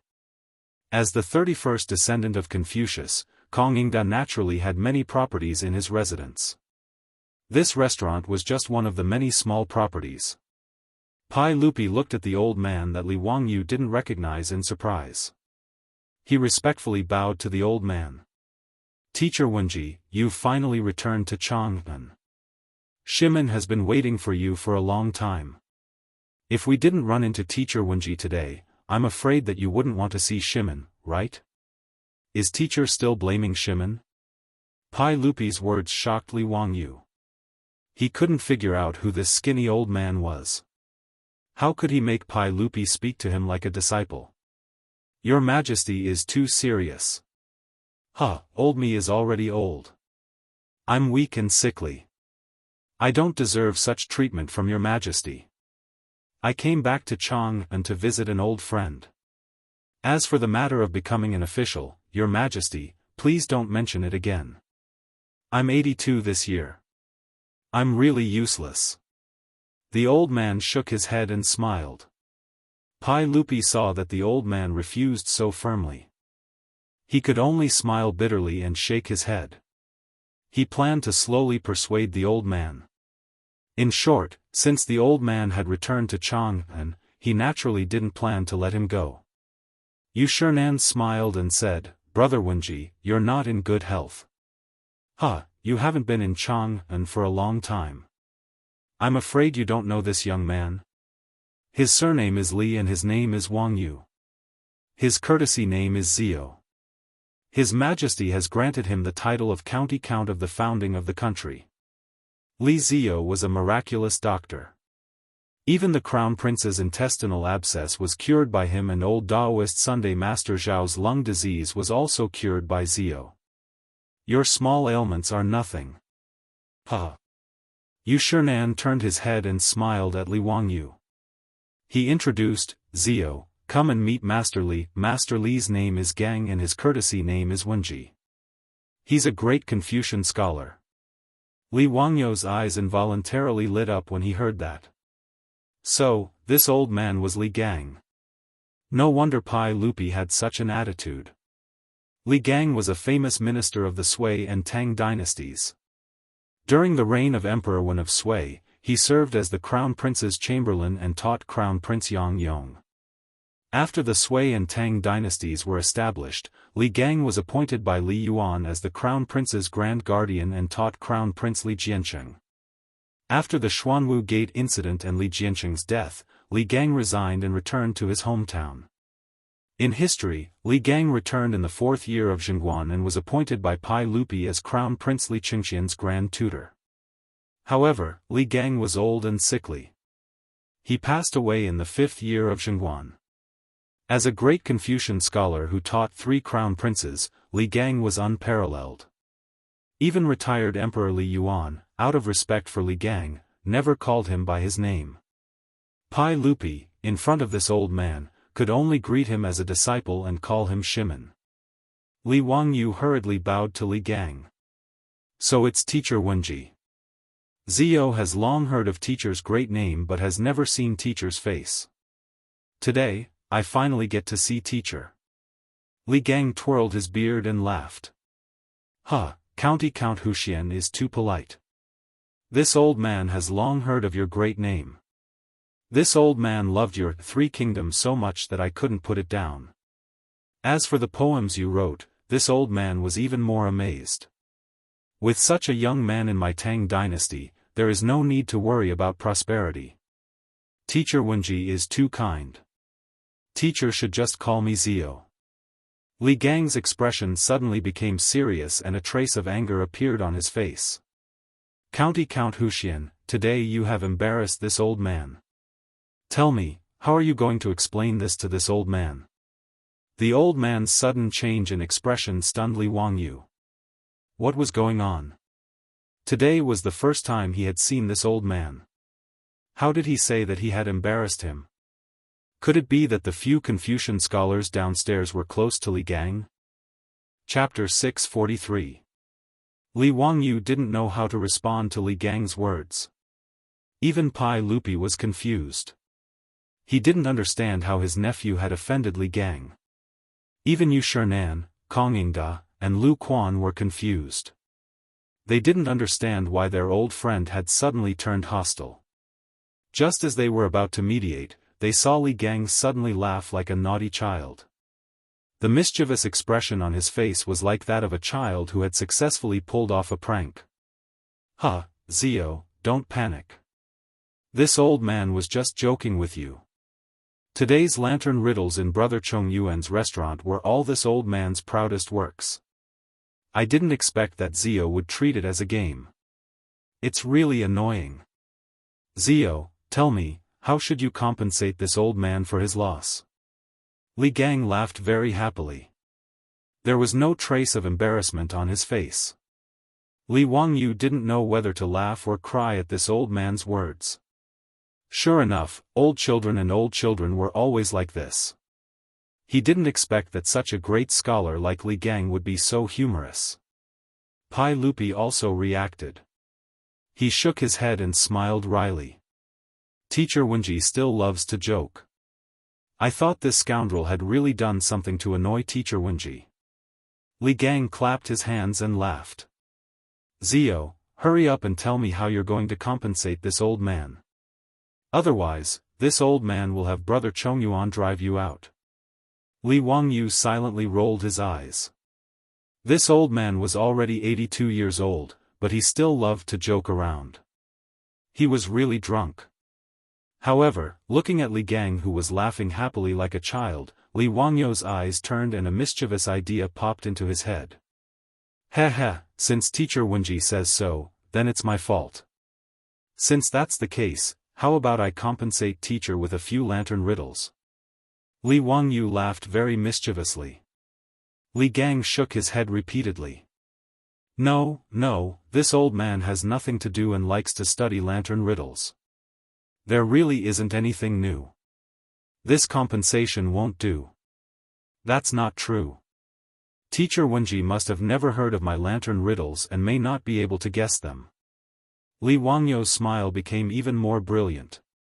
Li Gang's interest was piqued. Oh.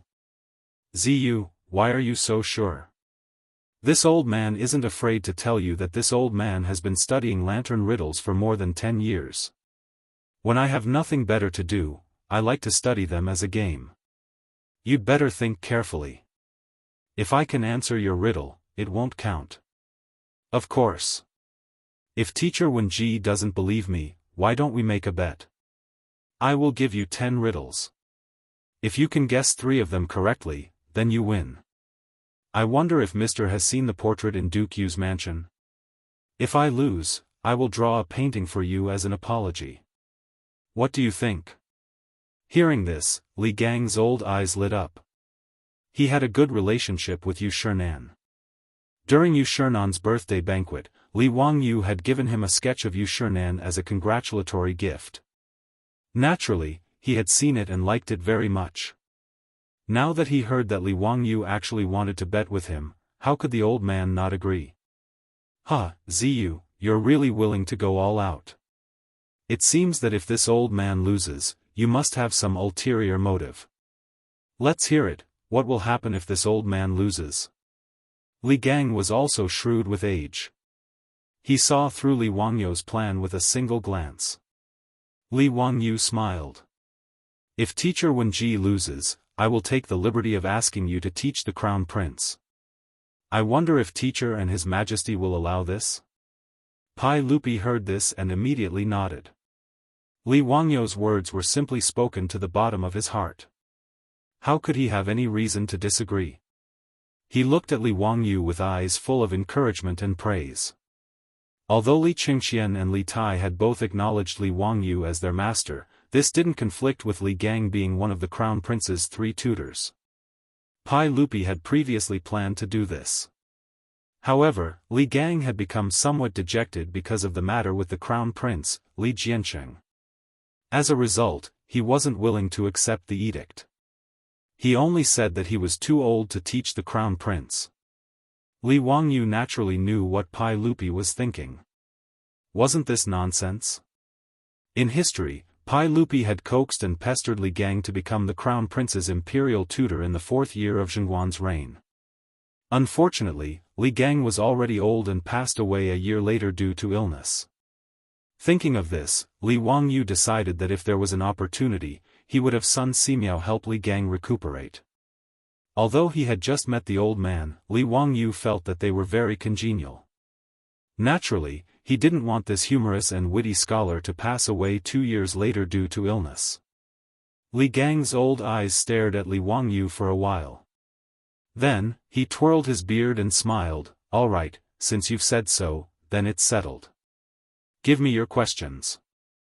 I don't believe that there are any lantern riddles in this world that I can't even guess 3 questions. Kong Yingda also smiled. Zio, I'm afraid that you've miscalculated. Brother Wenji's greatest hobby, aside from poetry and essays, is to study lantern riddles.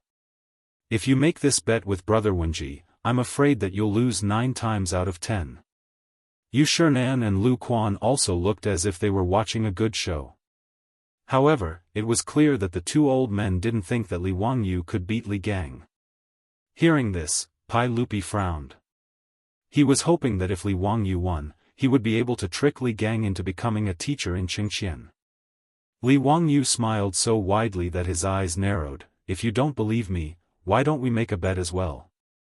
How about this? If I'm lucky enough to beat Teacher Wenji, each of you will write a piece of calligraphy for me. How about that? Everyone present was famous in the Tang dynasty. Li Wangyu was naturally more than happy to swindle some calligraphy from these big shots and take it back home as a family heirloom. Currently, he had built a special collection room in his castle to store these big shots calligraphy. This included Yu Shernan's Ode to the Gallant, Wang Shiji's calligraphy that he swindled from Chai Lingguo, and his disciple Yen Liben's calligraphy. Kong Yingda and Lu Quan looked at each other. They didn't understand where Li Wangyu's confidence came from. However, they also smiled. All right, since Zio wants to play a game with us, then it's settled. However, if you lose, what will you do? Will you give each of us a portrait like Brother Bashi's? Of course. Li Wangyu nodded without hesitation. Pai Lupi also became interested. If that's the case, then we will also participate. We will also bet that Teacher Wenji will be able to answer your riddle correctly. Li Wangyu rolled his eyes speechlessly. He thought, Pai Lupi, whose side are you on? I'm helping your son trick his teacher into going home, and you're actually betting that I will lose? This is truly infuriating. However, on second thought, Pai Lupi's flying white calligraphy was also famous in the future. Coupled with his imperial status, it would also be a good collector's item. If that was the case, then it wouldn't be a loss. Then it's settled. I will ask 10 riddles. If Teacher Wenji can answer 3 correctly, then it will be my loss.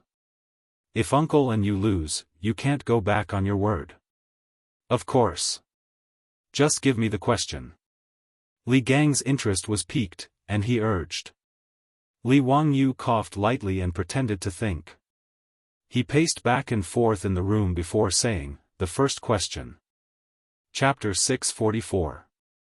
Li Wangyu said, for the first question, ask. There is a word that everyone will mistake. Type it. In the private room, Pai Lupi, Li Gang, and the others lowered their heads and pondered. What word would everyone mistake? Thinking about it, it should be a very rare English character. Li Gang frowned and thought for a while. He raised his head and asked, is it the word woman? This word is pronounced ru in woman returns, Gu kills the swine for his woman. Many scholars will make a mistake. Li Wangyu smiled and shook his head. No. Kong Yingda wrote in the air with his hand as he said, Brother Wenji, there are many Tongfa words, but not everyone will make a mistake. In my opinion, it should be the word yao. There is a wrong meaning. Zio, did I get it right? Li Wangyu still shook his head. No, no. Pai Lupi, Yu Shernan, and Lu Quan also frowned. They pondered for a while but could not come up with an answer. Zio, this is not right, that is not right. What word is it? Tell us. If we don't agree with the answer, it will not count. Li Gang stopped guessing and asked Li Wangyu for the answer. Li Wangyu said, Hee, Teacher Wenji, the answer is wrong. Look, isn't everyone making a mistake? His words instantly dumbfounded everyone. What? Was it this mistake? Mistake. Zio, why is it this mistake? Sure enough, everyone makes a mistake. Zio, you are really unexpected. I didn't think of such a simple answer. Li Gang slapped his head. So it was a word trap. It's my fault, my fault. I didn't think Zio would play such a trick. We lose this question. Zio, come up with another question. Li Wangyu laughed inwardly. What he thought of was the brain teaser of the future. The Tang people had never seen such a way of answering a question that required them to leave their original way of thinking and think from a different angle. A brain teaser naturally meant that the brain had to turn around to answer the question. However, this turn was not easy. In fact, this was where the fun of brain teasers lay. Every time he heard the answer, he would be enlightened, and then he would be annoyed that he couldn't think of such a simple answer. Since he dared to propose a bet with Li Gang and the others, he was naturally certain that they would not be able to guess the answer. Li Wangyu said, okay, this is the second question. Ask, in a year, which month has 28 days? In the elegant room, everyone was very cautious. Li Gang pondered for a while before replying, February. There are only 28 days in February. Kong Yingda stopped him, wait, Brother Wenji, that's not right, haha, I know, this brat is digging a hole for us again. There are 29 days in February of a leap year, so the answer should be that there are 28 days in February of a normal year. Pai Lupi and the others immediately clapped their hands and cheered, ha, Confucius is indeed wise. Otherwise, we would have been tricked by this kid again. Li Wangyu was not the least bit disheartened. He only shook his head and said, no, no, you are wrong again. Kong Yingda was anxious, how can you be wrong? There are 29 days in February of a leap year, and 28 days in a normal year. What's wrong with that? Li Wangyu shrugged, Confucius, there are 28 days in every month. Ah. This is really true. There are 28 days in every month. We were tricked by Zio again. So it's this 28 days. This answer is so simple. Why didn't we think of it just now? Li Gang also wrung his hands and sighed, but some confidence returned to his face. Zio, I lost this question. You can continue with the questions. I already know what to do, so I definitely won't be tricked by you again. Pai Lupi and the others also nodded repeatedly. They felt that Li Wangyou's questions were not difficult. It was just a momentary surprise. Li Wangyu chuckled in his heart. This brain-twisting trick was not that simple. He coughed lightly and said, "The third question is, what can Teacher Wenji do? What can I do? What can all of you do? One person can do it, but two people cannot do it together. What is this?" In the private room, everyone began to think hard. They felt like they were about to catch on to something, but after some thought, they felt that something was wrong. "I know," Yu Shernan suddenly said, "going to the toilet is indecent. Naturally, it can't be done together." The others' eyes lit up. They felt that although this answer was indecent, it was the truth. Li Gang laughed loudly and clapped his hands. Zio's question is indeed indecent. But we should have answered it correctly, right? Of course. Zio, you have to accept your loss. Pai Lupi also laughed. Li Wangyu still shook his head. No. How is that possible? Could it be a bath? Zio, could it be that you did it on purpose? What's wrong with this answer? Li Wangyu said, I wouldn't dare to lie to uncle and all of you. If you don't believe me, I'll tell you the answer later. You can see if it's correct. Everyone could only think again.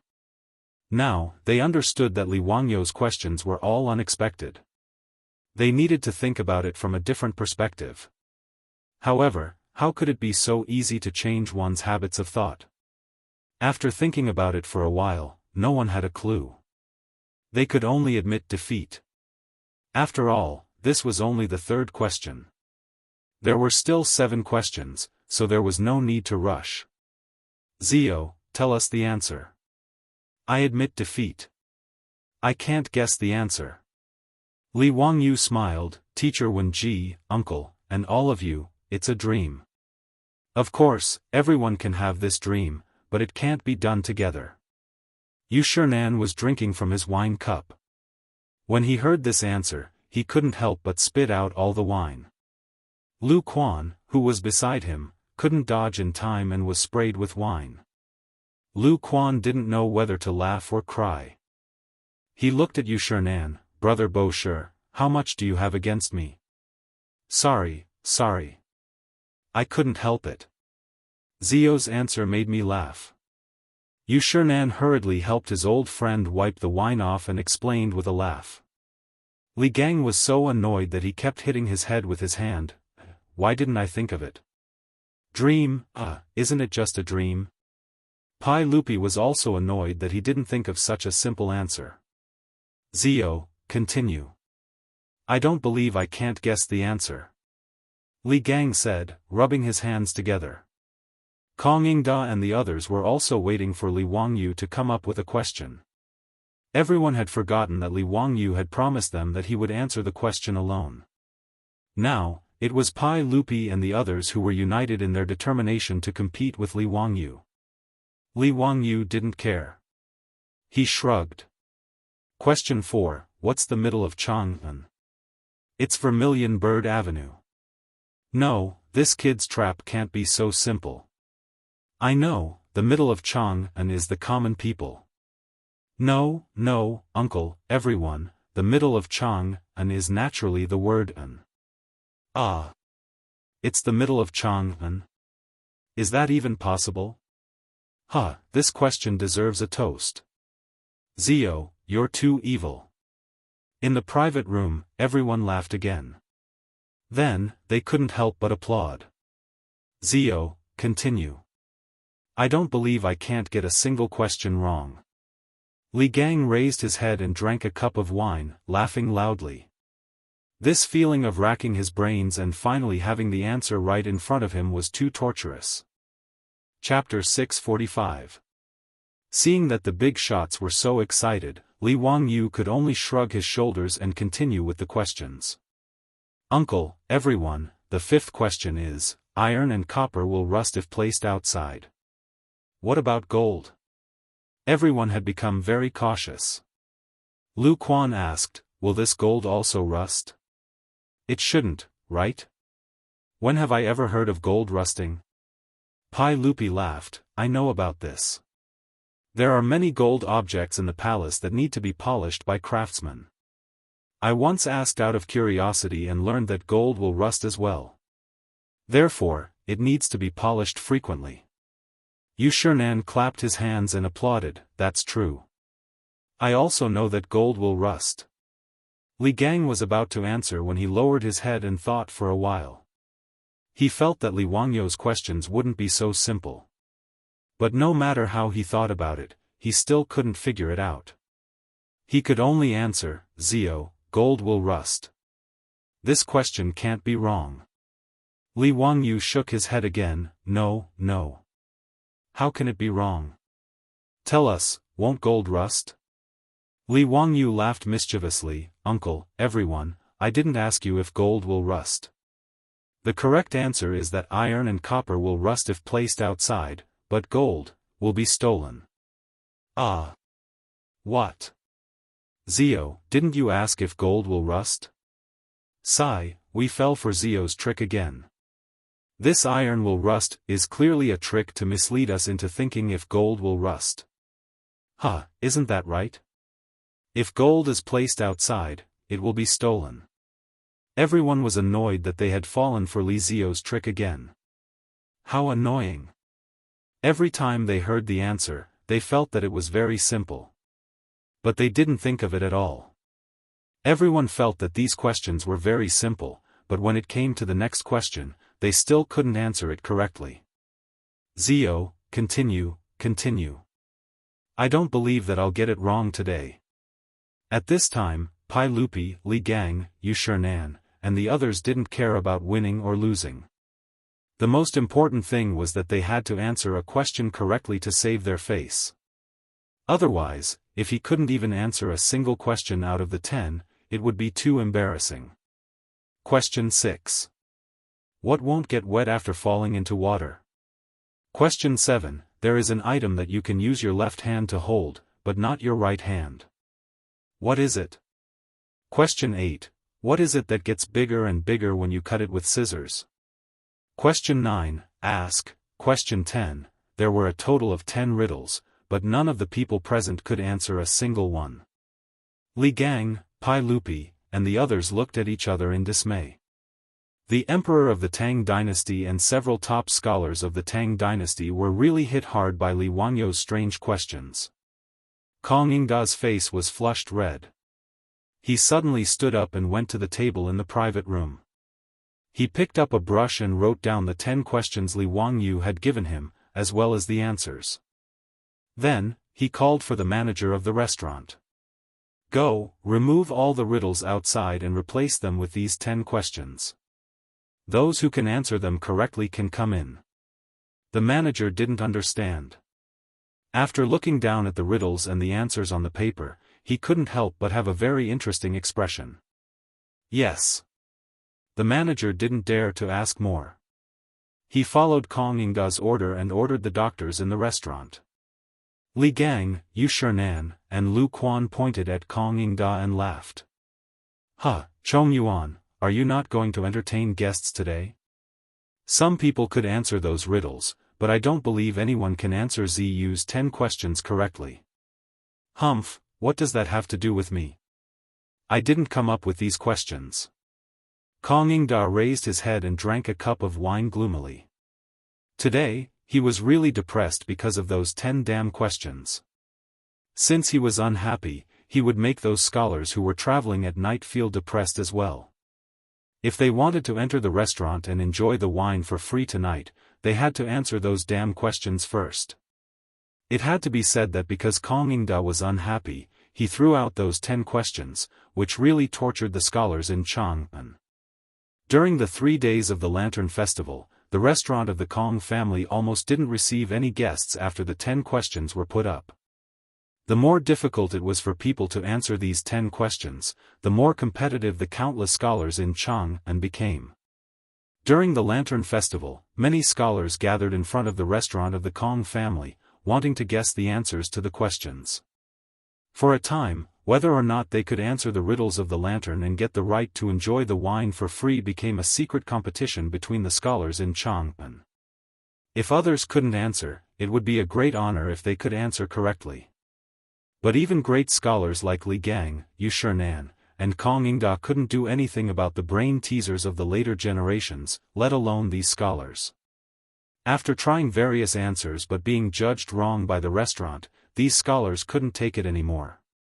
They surrounded the entrance of the restaurant and demanded an explanation. In their view, the restaurant was deliberately making things difficult for them. In this regard, the manager of the restaurant asked Kong Yingda for instructions and came out to appease the crowd. He said that after the Lantern Festival, the answers to the 10 riddles would be posted. If the crowd was still dissatisfied by then, the restaurant would take responsibility. Seeing the manager of the restaurant so determined, the anger in the hearts of the scholars was temporarily suppressed. The 10 questions of the Lantern Festival in the third year of the Tang dynasty's Zhengguan era became a nightmare for the scholars in Chang'an. Even the officials of the imperial court were interested in the 10 riddles of the Kong family restaurant. However, the officials cared about their reputation and were afraid of being embarrassed if they answered wrong. They secretly sent their servants to the restaurant with the answers they came up with, but they all returned empty-handed. After the Lantern Festival, when the 10 questions were posted, everyone was dumbfounded. The answers were actually like this? So simple? What was even more wicked was that when the answers were posted, Kong Yingda specifically said that the 10 riddles were all written by Li Zio, the county count of Huxian. This news immediately caused an uproar among the scholars in Chang'an. The scholars who were tormented by the riddles, in addition to admiration, couldn't help but gnash their teeth in hatred of Li Wangyu. How did this Count of Huxian, who was famous throughout Chang'an, come up with such a ridiculous question? There were even some busybodies who simply called Li Wangyu the Baize County Count. Baize was an ancient divine beast. It was said that it knew astronomy, geography, and trifles. Through it, it could see the future. Giving Li Wangyu such a nickname was not only to praise Li Wangyu's knowledge, but also to express their resentment. They also secretly cursed him for not being human and compared him to a divine beast. This elegant nickname was in line with the crowd's thoughts. It didn't take long for Li Wangyu to be called the Baize County Count, in private in Chang'an. When Li Wangyu learned of this, he didn't know whether to laugh or cry. However, he wasn't angry. Baize was Baize. In any case, it was still a divine beast. Moreover, Baize had a high status and was a symbol of auspiciousness. Baize County Count sounded much better than County Count of Huxian. These were all things for later. At this time, in the elegant room of the Kong family restaurant, Li Wangyu looked at Pai Lupi and the other big shots very proudly. "Uncle, everyone, I've won now. If you're willing to bet, you must accept your loss. Please leave behind some calligraphy for me." He pointed at the several tables. Naturally, there were good brushes and ink in the elegant room. However, Li Gang shook his head. "No, no." Chapter 646. Li Wangyu asked in astonishment, "Teacher Wenji, what's wrong with that? Don't tell me you intend to renege on your debt?" Li Gang twirled his beard and smiled. "Of course we won't renege on our debt, but we can't just write it casually. There has to be a method." Yu Shinan immediately understood Li Gang's meaning. He clapped his hands and smiled. "That's right, Brother Wenji is right. Since Zio wants us to write for you, we can't write for you for free. It just so happens that today is the Spring Lantern Festival. Why don't you write a poem using the Spring Lantern Festival as the theme? If you write a poem, we'll write some calligraphy for you. How about it?" Even Pai Lupi applauded Yu Shinan's suggestion. "Teacher Yu's suggestion is very good. Zio, if you want our calligraphy, then give us a poem in exchange." Kong Yingda and Lu Quan also clapped their hands and applauded, shouting that if Li Wangyu didn't write a poem, they wouldn't write one either. Li Wangyu rolled his eyes. How could these scholars be so crafty? They obviously lost a bet, but they still wanted to get some interest back. Fortunately, he had some goods in his bag, so it didn't matter. He could just continue copying poems. Not to mention 5, even 50 would be fine. He picked up a cup of fine wine and walked to the window. He looked down at the thousands of lights below and pretended to be in deep thought. After a while, he began to recite. Last year on the Lantern Festival, the lights of the flower market were bright as day. The moon was high above the willow branches, people made an appointment at dusk. This year on the Lantern Festival, the moon and lights were the same. Not seeing the people of last year, tears wet the sleeves of spring.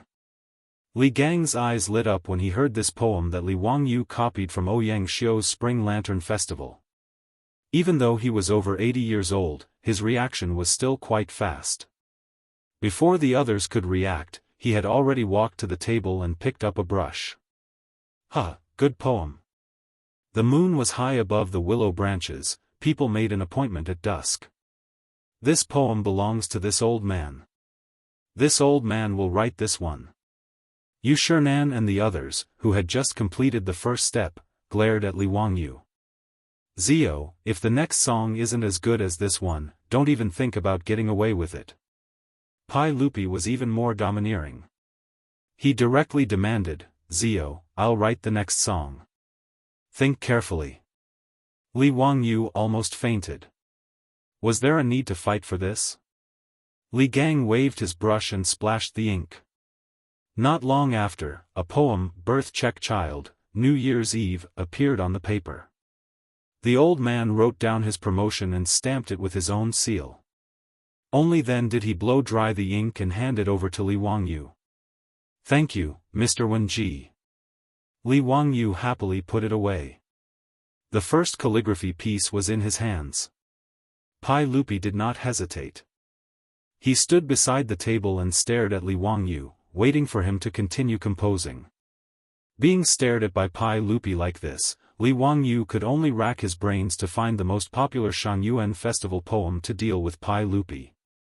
After pretending to be deep in thought for a while, Li Wangyu opened his mouth and recited, On the night of the east wind, thousands of flowers bloom, and the wind blows down, stars fall like rain. The fragrance of precious horses and carts fills the road.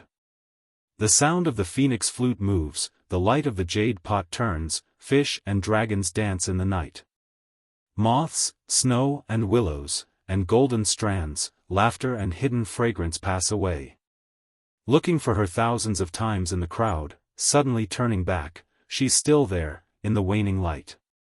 Xin Chiji's Green Jade Case, New Year's Eve was naturally one of the most widely read Shangyuan festival poems in the future. Pai Lupi recited it once and nodded his head in approval. He was very satisfied with his nephew's poem. He immediately used his famous Fei Bai script to write down Green Jade Case, New Year's Eve, on the paper. Today's Shangyuan festival was really worth it.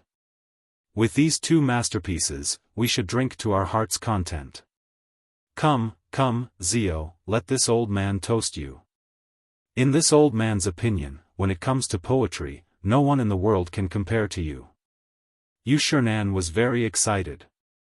He actually personally poured a cup of wine for Li Wangyu. Li Wangyu hurriedly thanked him and repeatedly said that he didn't dare. Kong Yingda also stroked his beard and laughed heartily. Today is really delightful. Who knows how many young ladies in the world will fall for Zio's two poems. What a good, looking for her thousands of times in the crowd, suddenly turning back, she's still there, in the waning light. Wonderful, truly wonderful. Come, Your Majesty, everyone, let's drink. Li Wangyu was puzzled. What's wrong? From what Kong Yingda and Yu Shinan said. He didn't need to write more poems.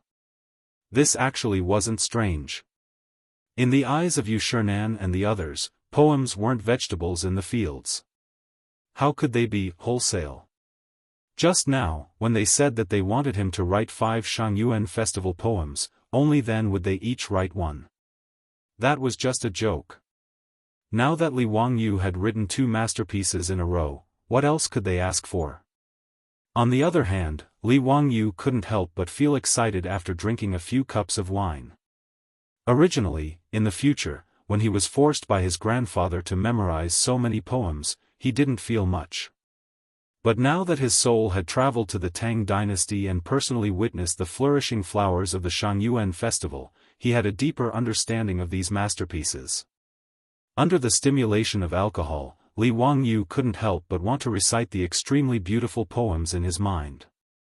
Fortunately, Li Wangyu didn't get too carried away and forcibly restrained his urge to recite poems. Low-key, a person must be low-key.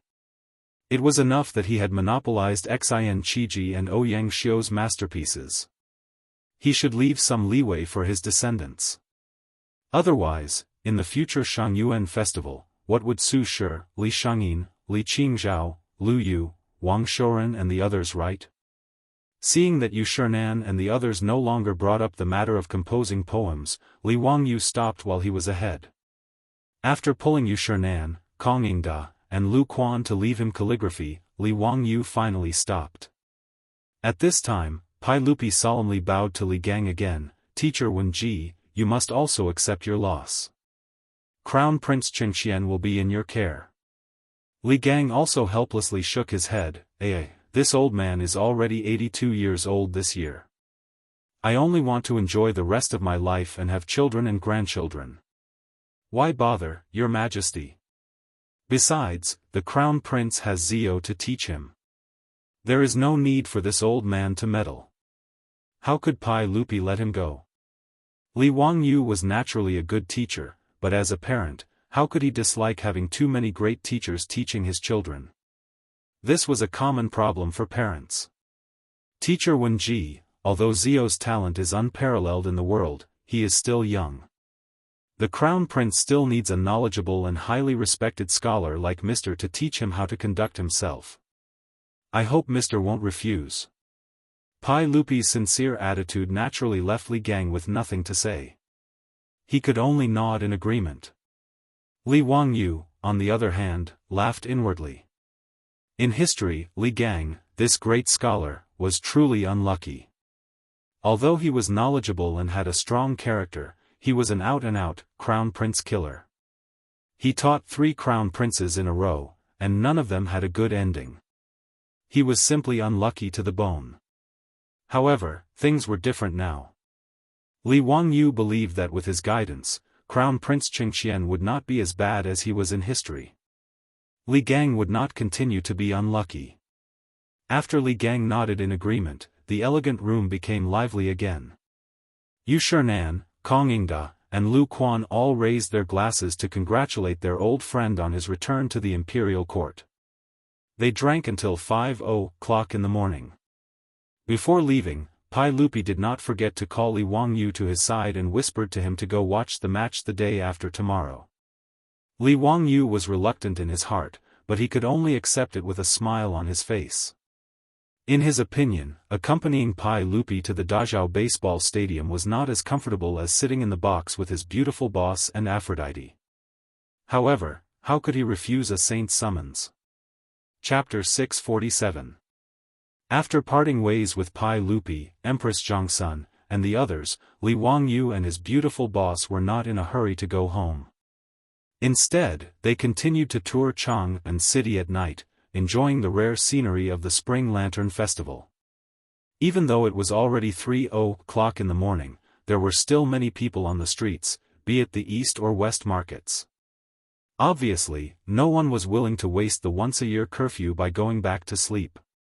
On the spacious Vermilion Bird Avenue, under the huge lanterns made by the imperial family, men and women were singing and dancing tirelessly.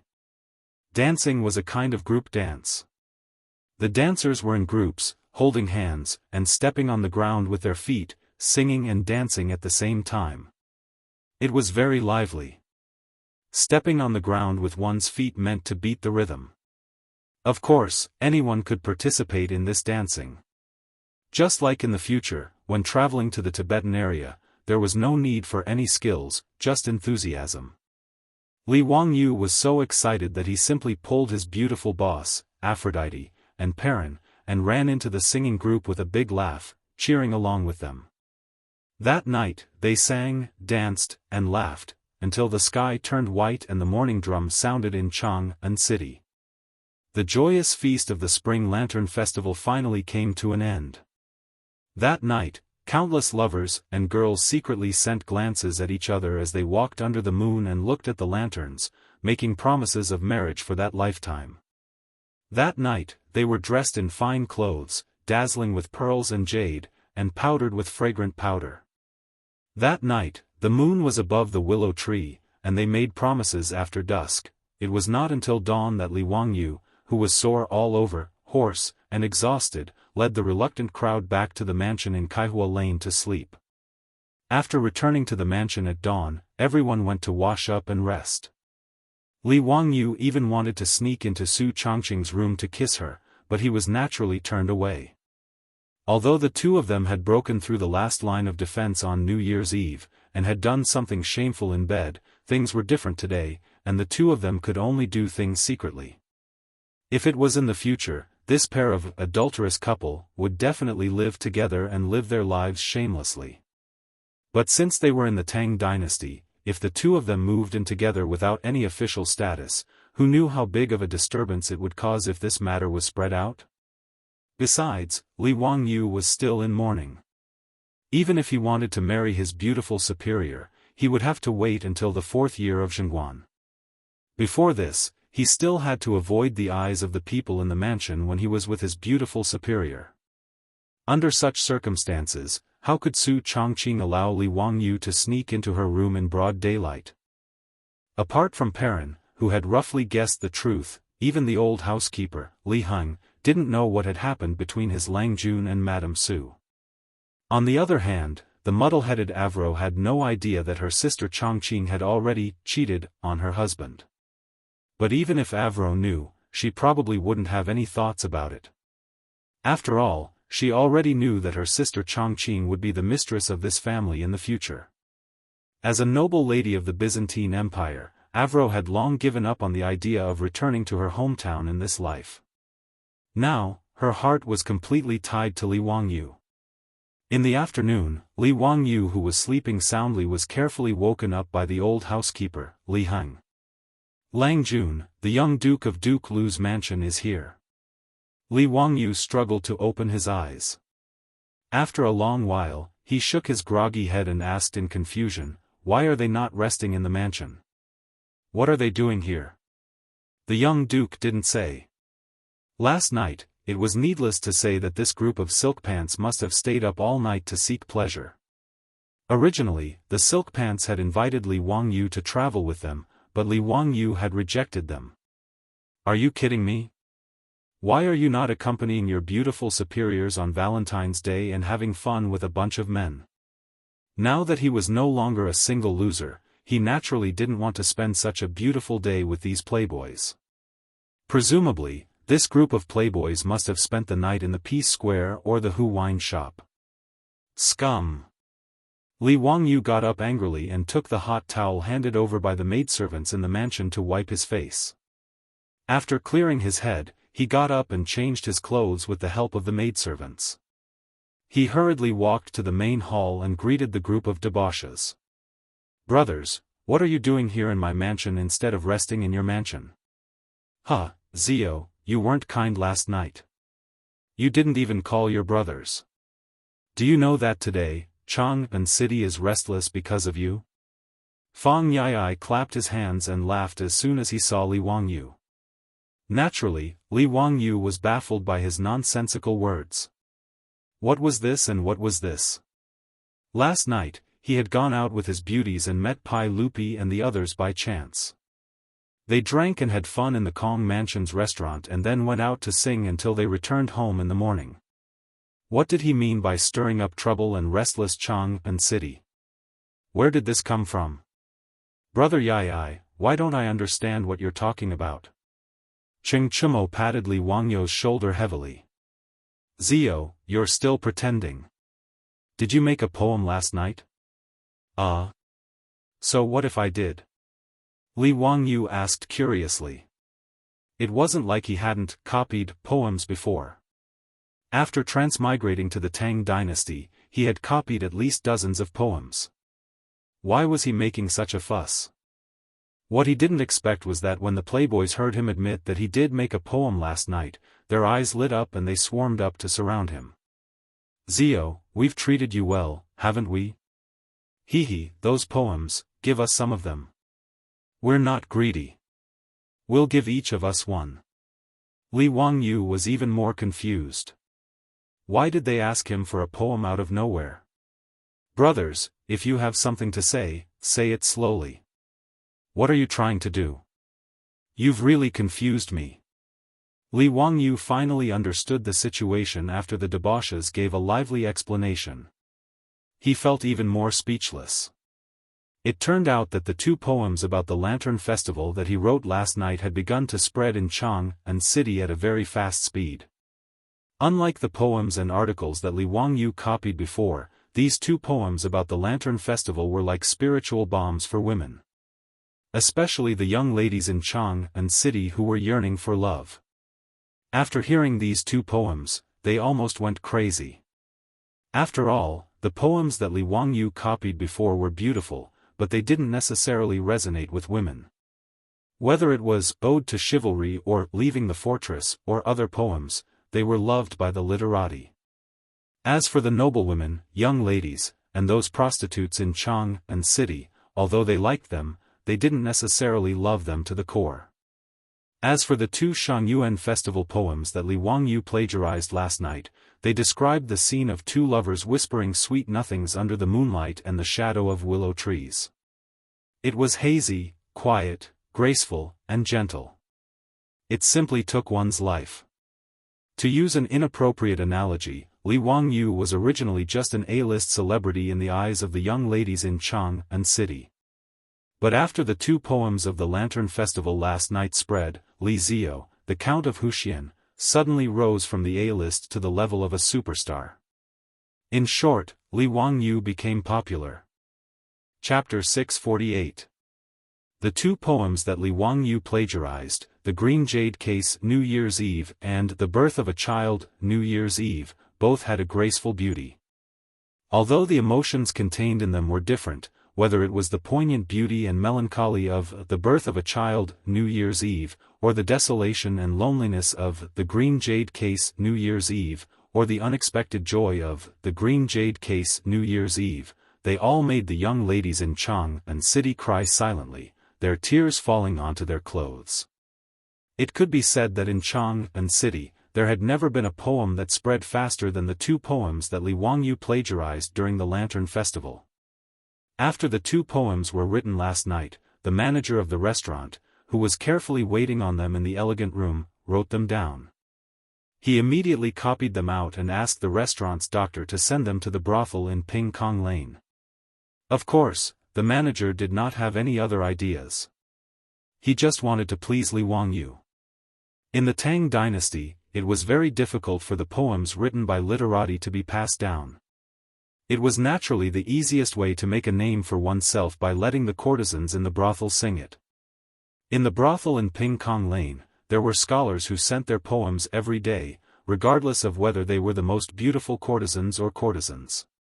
They hoped that the courtesans would like their poems and make a name for themselves by singing them. As for these brothels, they naturally did not accept anyone who came.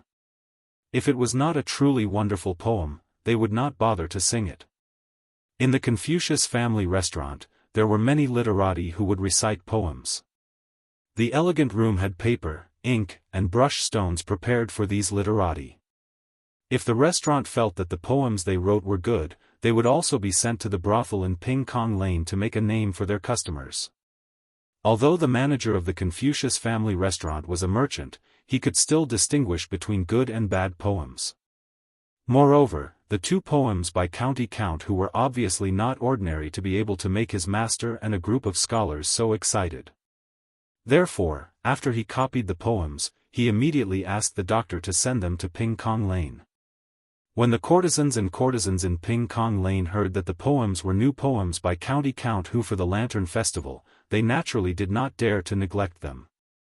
After reading it, the group of young ladies immediately trembled with excitement, unable to control themselves.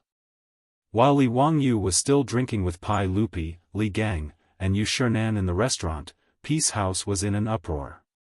Almost all of the prostitutes, without prior agreement, began to recite these two poems over and over again with their graceful, ethereal, or lively voices.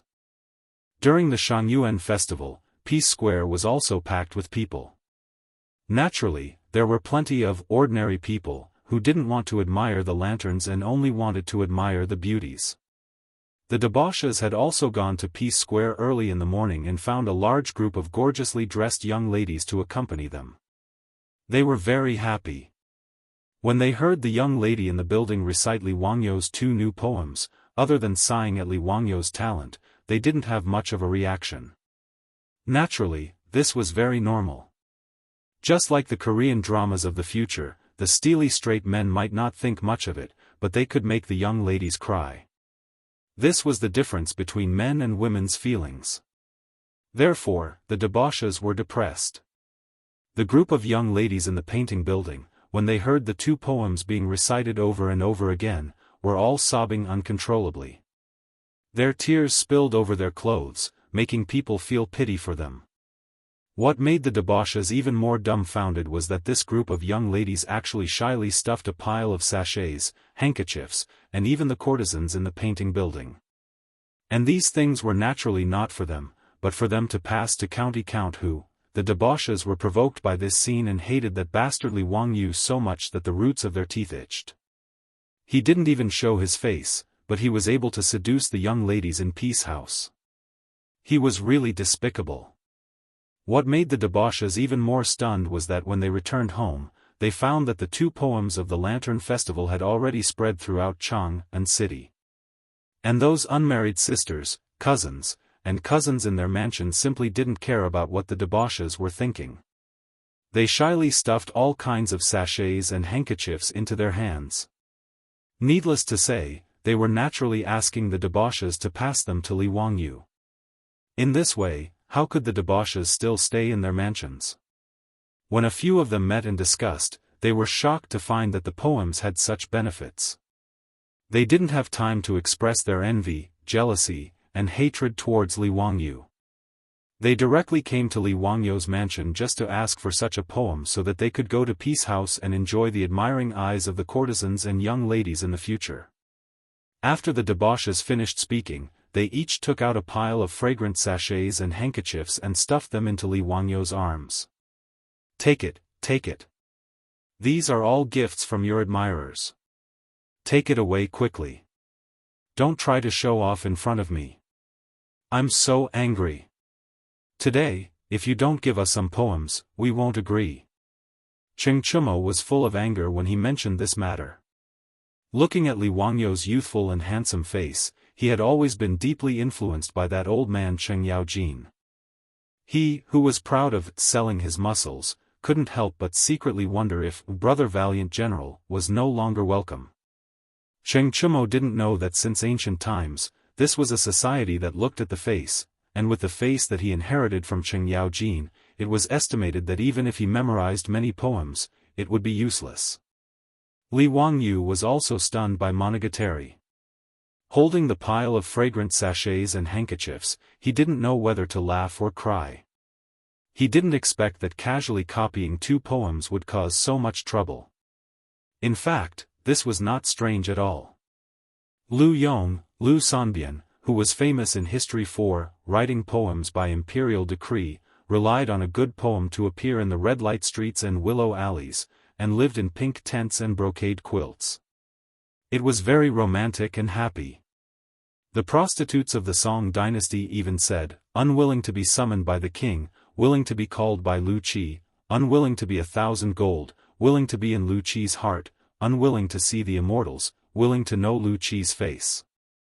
In order to see Lu Sanbian, in order to ask him to write a wonderful poem, they were willing to die. Lu Sanbian was like this, not to mention Li Wangyu, who was so handsome, Xiao Lang, Kun. Which girl didn't love him? It had to be said that Li Wangyu's soul transmigrated to the Tang dynasty. The biggest advantage was that this body was really handsome. In the future, Li Wangyu was just a middle-aged man. But now, Even if he took this body to the future, he could be hyped up to be a popular little fresh meat without any acting or singing skills. Even Li Wangyu secretly thought that his success in winning the heart of his beautiful boss might not have nothing to do with his good looks now. In short, he was handsome, and he was a member of the imperial court. Plus, he wrote good poems that women loved to the bone. How could Li Wangyu not be loved by the young ladies in Chang'an City? In this regard, Li Wangyu was 30% distressed and 70% secretly happy. While he was secretly laughing, he heard the cold voice of his beautiful boss behind him. "Wangyu, what are you holding?" "No, nothing, you see, Brother Chumo and the others are too polite. Just come, but bring so many gifts. It's really, too polite."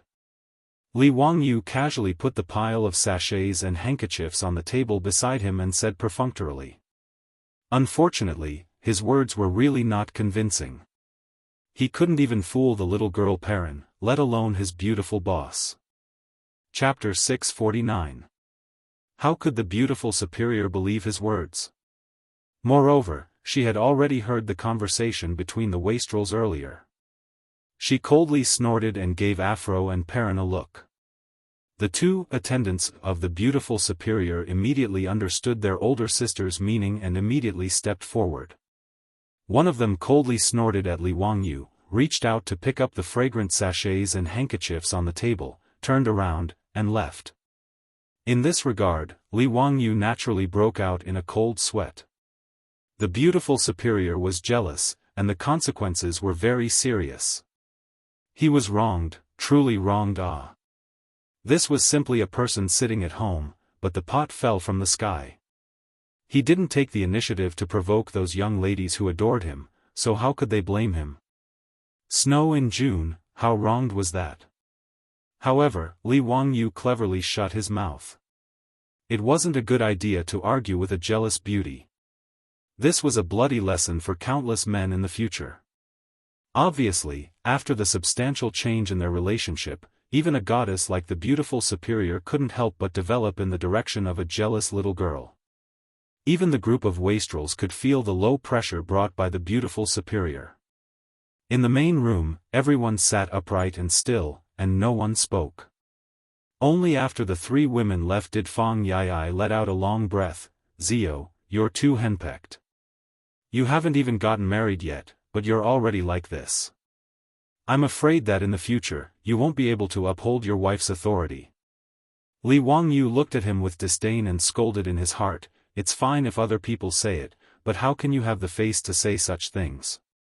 The story of jealousy in the future came from your old master and madam of the Fang residence, and you, Fang Yai, were the #1 cuckold in the Tang dynasty. How can you shamelessly say things like, a husband won't uphold his wife? After finding such a big trouble for yourself, you still want to write poems? Dream on." Moreover, the wastrels wanted him to write poems to seduce the young ladies of Ping Kong Lane. Li Wangyu couldn't agree to this kind of thing. Wasn't this helping the evildoers? Li Wangyu was too lazy to pay attention to these silkpants' nonsensical requests. He casually said, "Brothers, this kind of thing like writing poetry, how can it be done just because you say so? It's not like we're buying things from the shops in the East and West markets. Let's talk about this later." Everyone burst into laughter again, scolding Li Wangyu for being disloyal. He suddenly thought of something, and with a furious expression, she pulled out a newspaper and handed it to Li Wangyu. "Ziyu, why did this newspaper publish this article? It's utter nonsense, it's just nonsense. Tell me, who is this Li Tianshou? Why did you agree with Chou Kun to publish this person's article in the global newspaper?" Du Go also stood up for his elder brother. "That's right. Zio, who is this Li Tianshou?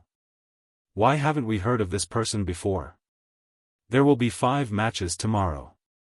Aside from one match where they agree with our analysis, the other 4 matches are different from ours. What are they trying to do? Do you want to fight in the ring?" Li Wangyu was stunned. Then, the expression on his face became strange. Pai Lupi had changed his name to Li Tianshou and published an analysis of the team's strength in the global newspaper. Only he and Cho Kun knew about this matter. They didn't expect that the Silk Pants would come over to denounce them because of this matter. This was interesting. He squinted his eyes and smiled. This Li Tianshou, is also someone who likes to hit the ball. I saw that this article was written quite well, so I let Cho Kun publish it in the global newspaper. Brothers, don't be angry. Isn't this a good thing? If he guesses wrong, won't it show how strong you are? He pondered and felt that this was true. Although the article published in the global newspaper was written by He, it was also the result of the Silk Pants analysis. Therefore, they were naturally very unhappy to see someone go against them in the global newspaper. Good. After tomorrow's match, we'll let Li Tianshou know how strong we are. Fang Yai shouted. After tomorrow's match, Zio, point out Li Tianshou to us brothers. We must beat him up. Li Wangyou's expression didn't change, but in fact, he almost couldn't hold back his laughter. You want to beat Pai Lupi up? Brother Yai, I'm afraid you'll be beaten up by Fang Xianling. This guy was also bad. He rolled his eyes and simply dug a hole for the Silk Pants. Brothers, tomorrow Li Tianshou invited me to watch the match together. Do you want to go together? You can vent your anger in front of him and beat him up. I won't stop you. Really? When the Silk Pants heard this, they immediately rubbed their fists and looked as if they wanted to beat Li Tianshou to death. Li Wangyu shrugged. Of course. Why would I lie to you? That's good. Then it's settled. Tomorrow, we brothers will go with you to watch the match. We'll see if that Li Tianshou has the guts to go against us brothers. Tomorrow, we must teach that Li Tianshou a lesson and let him know how strong we are. The fops gathered together to discuss how to humiliate the audacious Li Tianshou the next day. Unbeknownst to them, Li Wangyu, who was at the side, almost pinched his own thigh red in order to stop himself from laughing out loud. After agreeing to meet at the baseball field tomorrow, the Silk Pants said goodbye and went back to their respective residences. At this time, Li Wangyu finally couldn't help but laugh. He laughed so hard that even tears came out. He dug a hole for the Silk Pants. Naturally, he didn't have any bad intentions. It was purely a prank between brothers. It was better to enjoy it together than to enjoy it alone. Li Wangyu immediately trotted to his beautiful superior's boudoir and told her about it. His beautiful superior, who was still a little jealous and sulking because of the previous incident, couldn't help but cover her mouth and chuckle after hearing his words. She rolled her eyes at Li Wangyu flirtatiously. Go ahead and make fun of them. Be careful that Chumo and the others don't come looking for you. What does it have to do with me? They were the ones who wanted to settle the score with Li Tianshou, hee. Seeing his beautiful superior laugh, Li Wangyu hurriedly took advantage of the opportunity and reached out to grab her soft hair and gently stroke it. His beautiful superior didn't pull her hand back, but only gave him a sidelong glance.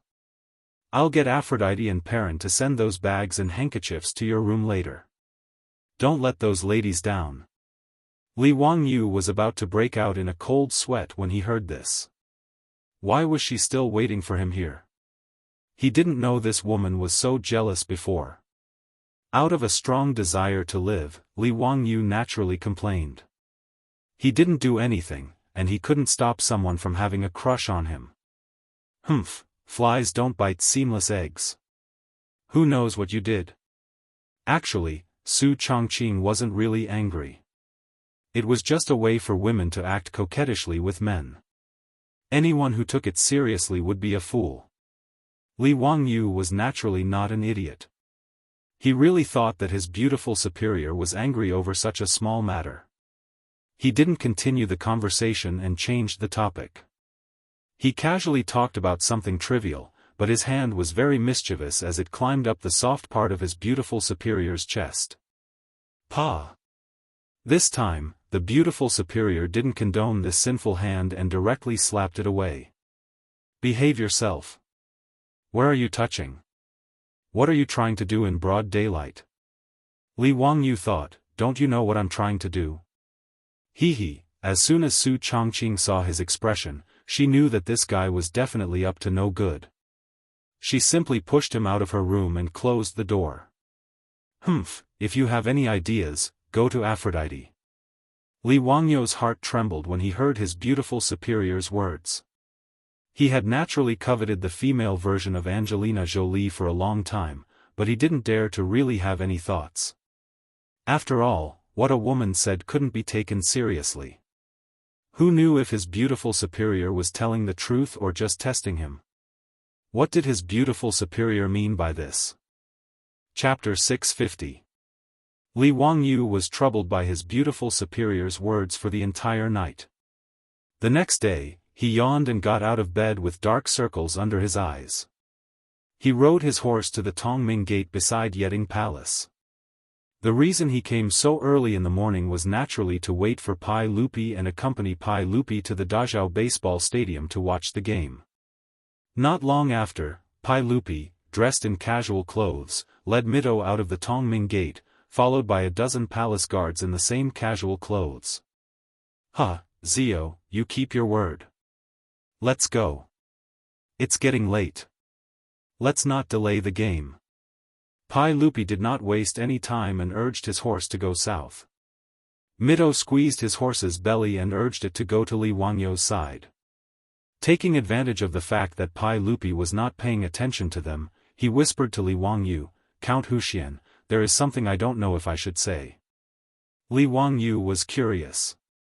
Mito was Pai Lupi's chief of internal servants and the provincial supervisor of the Department of Internal Servants. Why was he hesitating? Mito, just say what you want to say. Mito lowered his voice. He doesn't know what the reaction to the article he wrote in the newspaper will be. Count Huxian, please don't let it slip. Li Wangyu was surprised.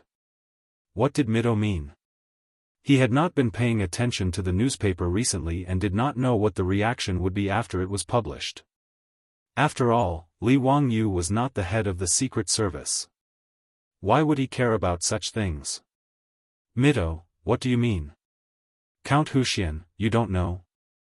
Li Wangyu was speechless. What the hell do I know? Seeing Li Wangyu's bewildered expression, Mi Tuo hurriedly told him what the 100 Cavalry Department had reported. When he heard that the people on the street had scoffed at Pai Lupi's fake name, Li Tianshou, Li Wangyu could not help but find it funny. The people of Chang'an really did not give Pai Lupi any face. However, this was very normal. Who knew who this Li Tianshou was? Compared to Du He, the young master of the Lai Duke residence, it was obvious that the people were more willing to believe the latter. Mito, it doesn't matter, right? His Majesty writes the commentary under a pseudonym. It's normal that the people don't know about it. Li Wangyu didn't understand why Mi Tuo was so nervous and even came to ask him to keep it a secret. Mi Tuo said bitterly, Count Hu, you don't know. Everyone is very concerned about that comment he wrote. If he knew that the people on the street were dismissive of that comment, wouldn't it be bad for his reputation? Li Wangyu thought about it and felt that it made sense. Pai Lupi was an emperor who cared a lot about his reputation. It was best to avoid such things as much as possible. If Pai Lupi was angered because the people didn't give him face, who knew who would be the unlucky one? He nodded at Mi Tuo, indicating that he understood and that he would find a way to cover it up. Thinking about it, Pai Lupi wouldn't go to the court and ask people what they thought of that comment, right? After today's game, this matter would be considered over. If Pai Lupi's guess was correct, then naturally, the people would choose to believe what Li Tianshou said when he served the ball. If he guessed wrong, then Pai Lupi wouldn't have the face to care about the people's attitude towards his commentary. Li Wangyu and Mi Tuo's plan was pretty good, but they didn't expect that Li Er actually didn't play according to the plan, which directly exposed the matter. The group arrived at the court. Li Wangyu took out the tickets he had prepared and invited Pai Lupi to enter. Unexpectedly, Pai Lupi waved his hand. He wasn't in a hurry to enter the court. Instead, he walked with his hands behind his back to the place where lottery tickets were sold outside the court. Li Wangyu and Mi Tuo looked at each other and saw that something was wrong from each other's eyes. "Uncle, let's go in first. If we're late, there will be too many people. I'm afraid it's not safe." Li Wangyu quickly found an excuse to persuade him. Pai Lupi ignored him. "It's bright and sunny. What's not safe about it? Zio, don't learn from Mi Tuo." Li Wangyu secretly wiped the sweat from his forehead. He knew that it was useless to say more. He could only follow Pai Lupi. He only hoped that this guy wouldn't get angry out of humiliation and vent his anger on others. Pai Lupi took out a 5-tael gold ingot from his waist and bet 1 tael of gold on the lottery tickets according to the 5 teams he chose in the commentary. The Tang dynasty's Royal Batting League had only been played for 1 day. The lottery tickets for the batting competition were even more interesting. Although the Tangs liked to gamble and there were many people who bet on lottery tickets, there weren't many people like Pai Lupi who took out 5 taels of gold to bet. After all, the people didn't know much about the 22 batting teams. Naturally, they didn't choose to bet. Most people just bought lottery tickets that were worth a few coins for entertainment. Pai Lupi's big gamble also attracted the attention of the people lining up to buy lottery tickets. 5 taels of gold was equivalent to 30 strings of copper coins, which meant that Pai Lupi bet 6 strings of copper coins for every game. Fortunately, Li Wangyu had already considered this situation. Now, in the second game, in addition to the 2 taels of gold, there were also lottery tickets that represented different amounts of money for sale. Finally, someone couldn't help but bow to Pai Lupi. "Lang Jun, please. May I ask why you dare to bet so much at one time to buy lottery tickets?" Pai Lupi was waiting for someone to ask this question. Naturally, he twirled his beard and laughed. Why wouldn't I dare?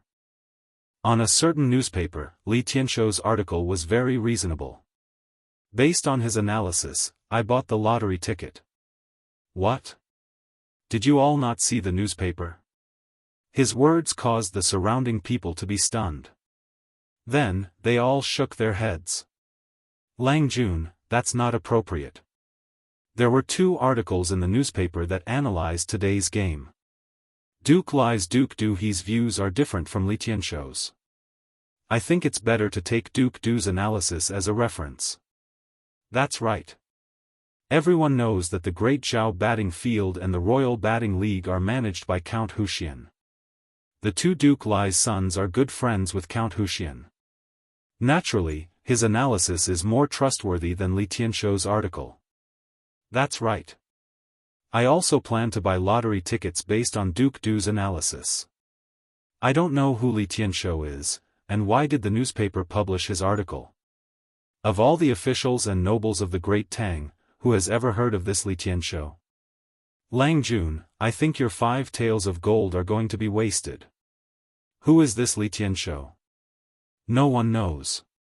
Lang Jun, are you confused? How can you listen to this person's words? Everyone's words angered Pai Lupi so much that he almost went berserk. He never thought that the work he was so proud of would be looked down upon by the common people. Pai Lupi purposely came to buy the lottery ticket to listen to the flattery of the audience. He didn't expect to be slapped in the face, making him feel very embarrassed. He turned his head and glared at Mi Tuo, whose legs were already weak. Then, he cupped his hands towards the crowd. The winner and loser will be decided after today's game. However, I still believe Li Tianshou's words. Pai Lupi didn't want to say anything more. He turned around and walked towards the field. When he passed by Mi Tuo, he said, "I'll deal with you when we get back."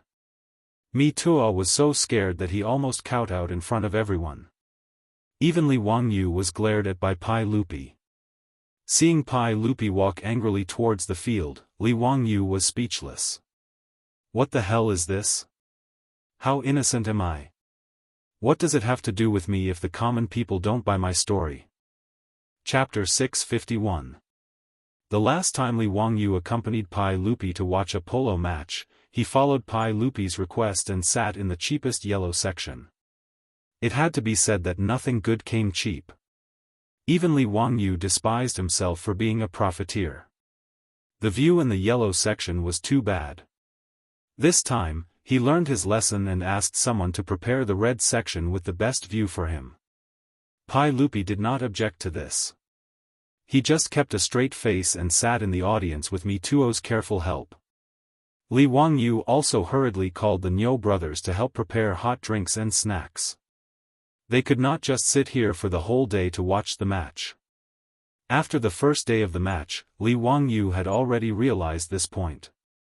Now, in the stadium, there were stadium staff selling cooked water and food everywhere. It was a good income. He rubbed his hands and was about to comfort the depressed emperor. Before he could speak, he heard a voice behind him. Zio, your brothers are here. Why don't you sit in the box and watch the match? How can the stands be more comfortable than the box? Zio, where is Li Tianshou? Ask him to come out and talk to us. Yes, where is Li Tianshou? Zio, didn't you say that you asked him to come out and watch the match today? Ask him to come out and talk. Li Wangyu's face suddenly darkened. Damn, he forgot that he had dug a hole for the foppish playboys yesterday. Originally, he wanted to see the foppish playboys make a fool of themselves.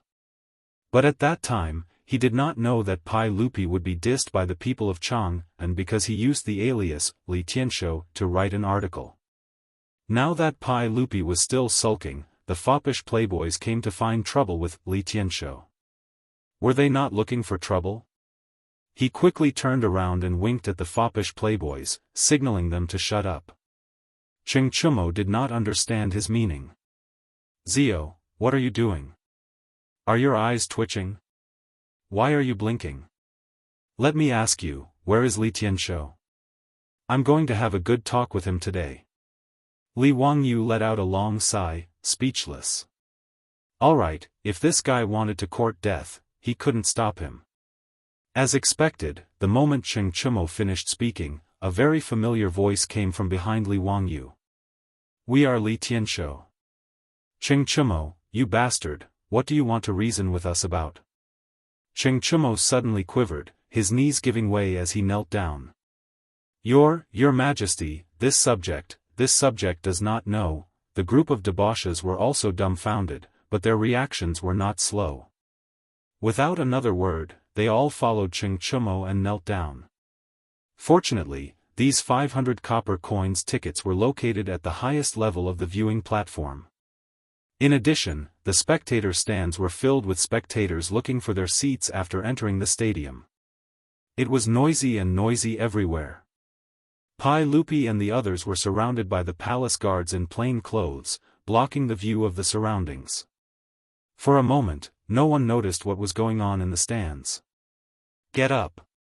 Don't disturb us from watching the game. I'll deal with you bastards later. Pai Lupi's expression was very ugly.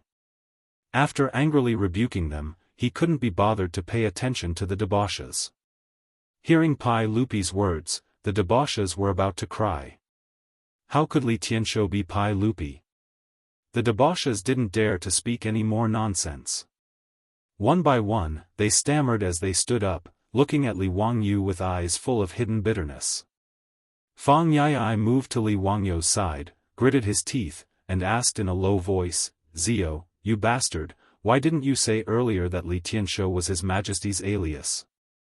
Li Wangyu shrugged, an innocent expression on his face. Brother Yai, how would I know? Why are you shouting like this the moment you arrived?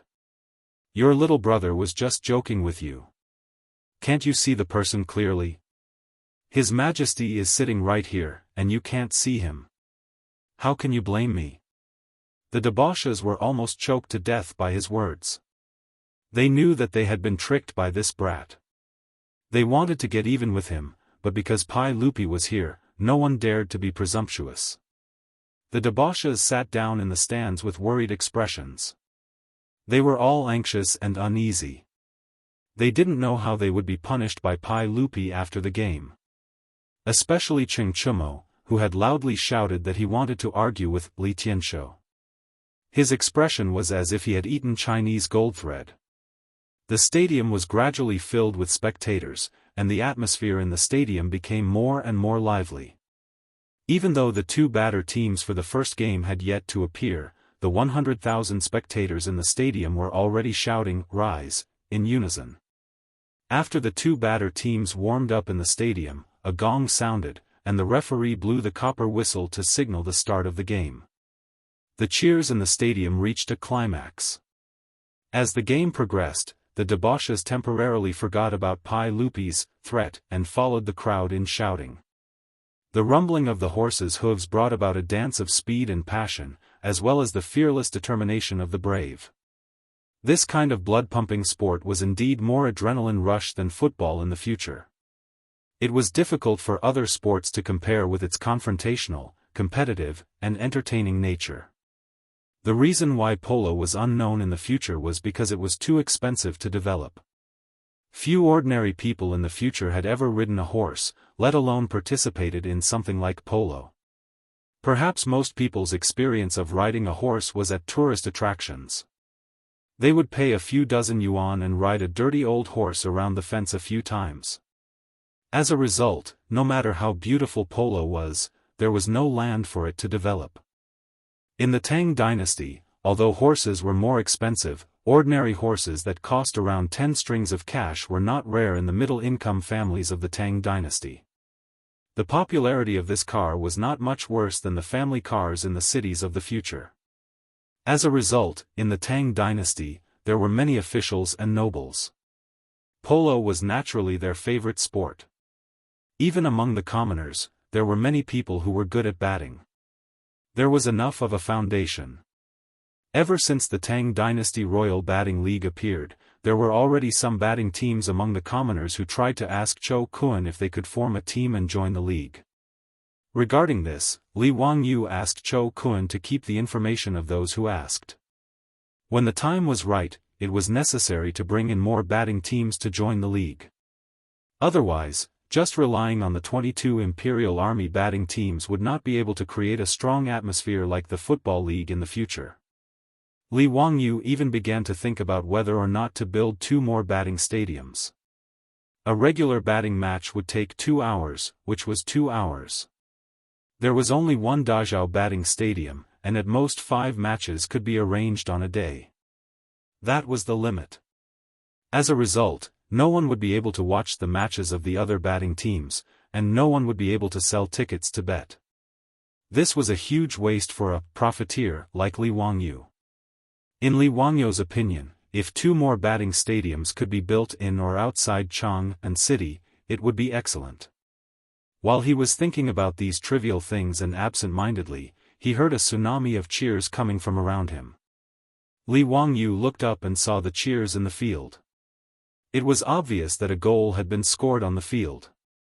After one of the teams put up a flag that represented a goal behind the goal, Li Wangyu could not help but turn his head to look at Pai Lupi. The team that scored the goal was the team that Pai Lupi predicted to win. At this moment, the emperor of the Tang dynasty was no different from an excited fanatic fan. He waved his fists and kept shouting. After Pai Lupi vented his emotions, he could not help but look at Du He and the other playboys. Du He, look carefully. The team that I predicted scored a goal. Yes, yes, your majesty is wise. Du He's face was bitter. What else could he say at this time? He could only bow his head and admit his mistake. Even the playboys began to pray in their hearts that their predictions were wrong and that they would not win against Li Tianshou. Chapter 652. The playboys felt as if they were sitting on pins and needles as they watched the match. Every time they wrote an article predicting the winning team's goal, not only did the playboys not stand up and cheer, but they all looked as if they had lost their parents. On the other hand, when Pai Lupi predicted that the team would score, the group of playboys waved their fists and shouted excitedly as if they had guessed correctly. Pai Lupi naturally knew what the group of playboys were thinking, but he didn't point it out. He only cheered along with them. The good thing was that Pai Lupi was much more experienced than the playboys when it came to batting. In addition, Pai Lupi had watched the 22 Imperial Army batting teams countless times, so he was very familiar with the strength of these batting teams. Therefore, the article written by Pai Lupi using the alias, Li Tianshou, was naturally more accurate in predicting the results of today's 5 matches. Out of the 5 matches, there were 4 matches where the results were different from each other. And out of these 4 matches, Pai Lupi guessed 3 matches correctly, while the playboys only guessed 1 match correctly. As for the match where both sides predicted the same result, there were no surprises. They all guessed correctly. Thus, on the second day of the Royal Batting League, out of the 5 matches, Pai Lupi using the alias, Li Tianshou, predicted 4 matches correctly. The playboys, on the other hand, were a bit unsightly. They only guessed 2 matches correctly. This result made Pai Lupi very satisfied. He laughed and called me Tuo to return to the palace. All the silk pants quickly stood up and bowed their heads respectfully, preparing to send Li Er off. Unexpectedly, Pai Lupi stood in front of Cheng Chumo and patted his shoulder. "You little bastard, you dared to call yourself lousy in front of me. Tell me, how should I punish you?" Cheng Chumo didn't expect Pai Lupi to still remember this. He was so scared that his knees went soft and he knelt down. "Your Majesty, I deserve to die 10,000 times. I didn't know it was your Majesty. Please forgive me, your Majesty." Pai Lupi laughed. "Haha, you little bastard. You said you deserved to die 10,000 times, but now you want me to forgive you. This makes me feel very conflicted." Cheng Chumo had a long face and didn't know what to say. Pai Lupi continued, "Okay, the ignorant are innocent. I won't bicker with you little bastards." Obviously, in the 2 articles that predicted the match, Pai Lupi using the alias, Li Tianshou, had won the final victory. This naturally put Li Er in a good mood, and he couldn't be bothered to fuss over the disrespectful actions of the silk pants from before. When the playboys heard this, they all secretly let out a sigh of relief. After today, they didn't want to write any articles. Competing with the emperor was really too exciting. But what the playboys didn't expect was that Pai Lupi said to Li Wangyu, "Tomorrow, I will have Mi Tuo send over the next article. In addition, Du He's article is also not bad. Let them continue to write. I want to continue competing with these little bastards in the newspaper." His words stunned all the silk pants. What? He wants them to continue to write reviews in the newspaper? He wants them to continue to compete? Isn't he just messing with them? "Your Majesty, we..." Du He's face was bitter. He still wanted to argue, but he was really scared. If they had known that Li Er would write an article in the global newspaper, they would not have dared to oppose him even if they had eaten a bear's heart and leopard's gall. "Okay, no need to think too much. If I tell you to write, then write. I forgive you. Ziyu, you are not allowed to leak information to them. You are not allowed to show my articles to them. Otherwise, you will be committing the crime of deceiving the emperor. Do you understand?" Pai Lupi turned and left. He didn't give the playboys a chance to speak. At this point, what else could the silk pants say? They could only obediently agree and respectfully send off Pai Lupi. When Pai Lupi's back disappeared from everyone's sight, the playboys rubbed their hands and surrounded Li Wangyu. Cheng Chumo and Fang Yai cracked their knuckles. Their faces were ferocious. "Li Ziyu, you bastard. Today, I will let you know the fate of a traitor. Yes. Teach this little bastard a lesson. We can't let him go easily today. Who told him to play with us? F***ck, I almost peed my pants just now." Du He added fuel to the fire. Li Wangyu was straightforward. He directly surrendered. He hugged his head and squatted on the ground. "Brothers, please don't hit my face. I still rely on this face to make a living. His weary appearance naturally caused the group of silk pants to burst into laughter. Ziyu, tell us, how are you going to compensate us for our losses today? I was wrong. Today, I will treat you to a meal. Peace Square is still a wine shop. Brothers, please feel free. All expenses will be covered by me. Li Wangyu knew that he had angered everyone, so his attitude was very proper. Not to mention how Li Wangyu was blackmailed by the playboys. After the royal batting tournament, there was a big wave in the streets. Today was the day of the tournament. Many people believed in Duhe's analysis and bought lottery tickets because of his identity as the eldest son of the Lai family. But they didn't expect that they would only win 2 out of the 5 matches. It could be said that they lost miserably. In the stadium, the torn lottery tickets were flying in the air. They were like snowflakes, chilling to the heart. The loud curses of the audience in the stadium made the playboys cover their faces and leave in shame. They didn't dare to stay in the stadium for long, afraid that they would be recognized. There were even more people who beat their chests and stomped their feet, regretting that they didn't believe in Li Tianshou's analysis and missed the chance to win money. Only one day after the tournament, the name Li Tianshou became famous in Chang'an City. Everyone began to look forward to the next edition of the newspaper. They wanted to know if this Li Tianshou would continue to publish articles to predict the outcome of the tournament. The 100 Horsemen department reported all the feedback to Pai Lupi in full detail. Pai Lupi was in a good mood. That night, he excitedly burned the midnight oil to write an analysis and prediction of the next 5 matches. At the same time, he also commented on the 5 matches that day. When Li Wangyu received the commentary from Mito and read it carefully, he couldn't help but be shocked by Pai Lupi. Could this guy also be a time traveler? Pai Lupi's second commentary made Li Wangyu feel like he was reading an article from Titan Sport in the future. Not only were his words witty, but they were also spicy. He had the style of those famous football commentators in the future. Li Wangyu was even sure that if Pai Lupi didn't become the emperor, even if he traveled to the future, he wouldn't starve to death. The playboys, on the other hand, were in pain. They didn't know how to write this commentary.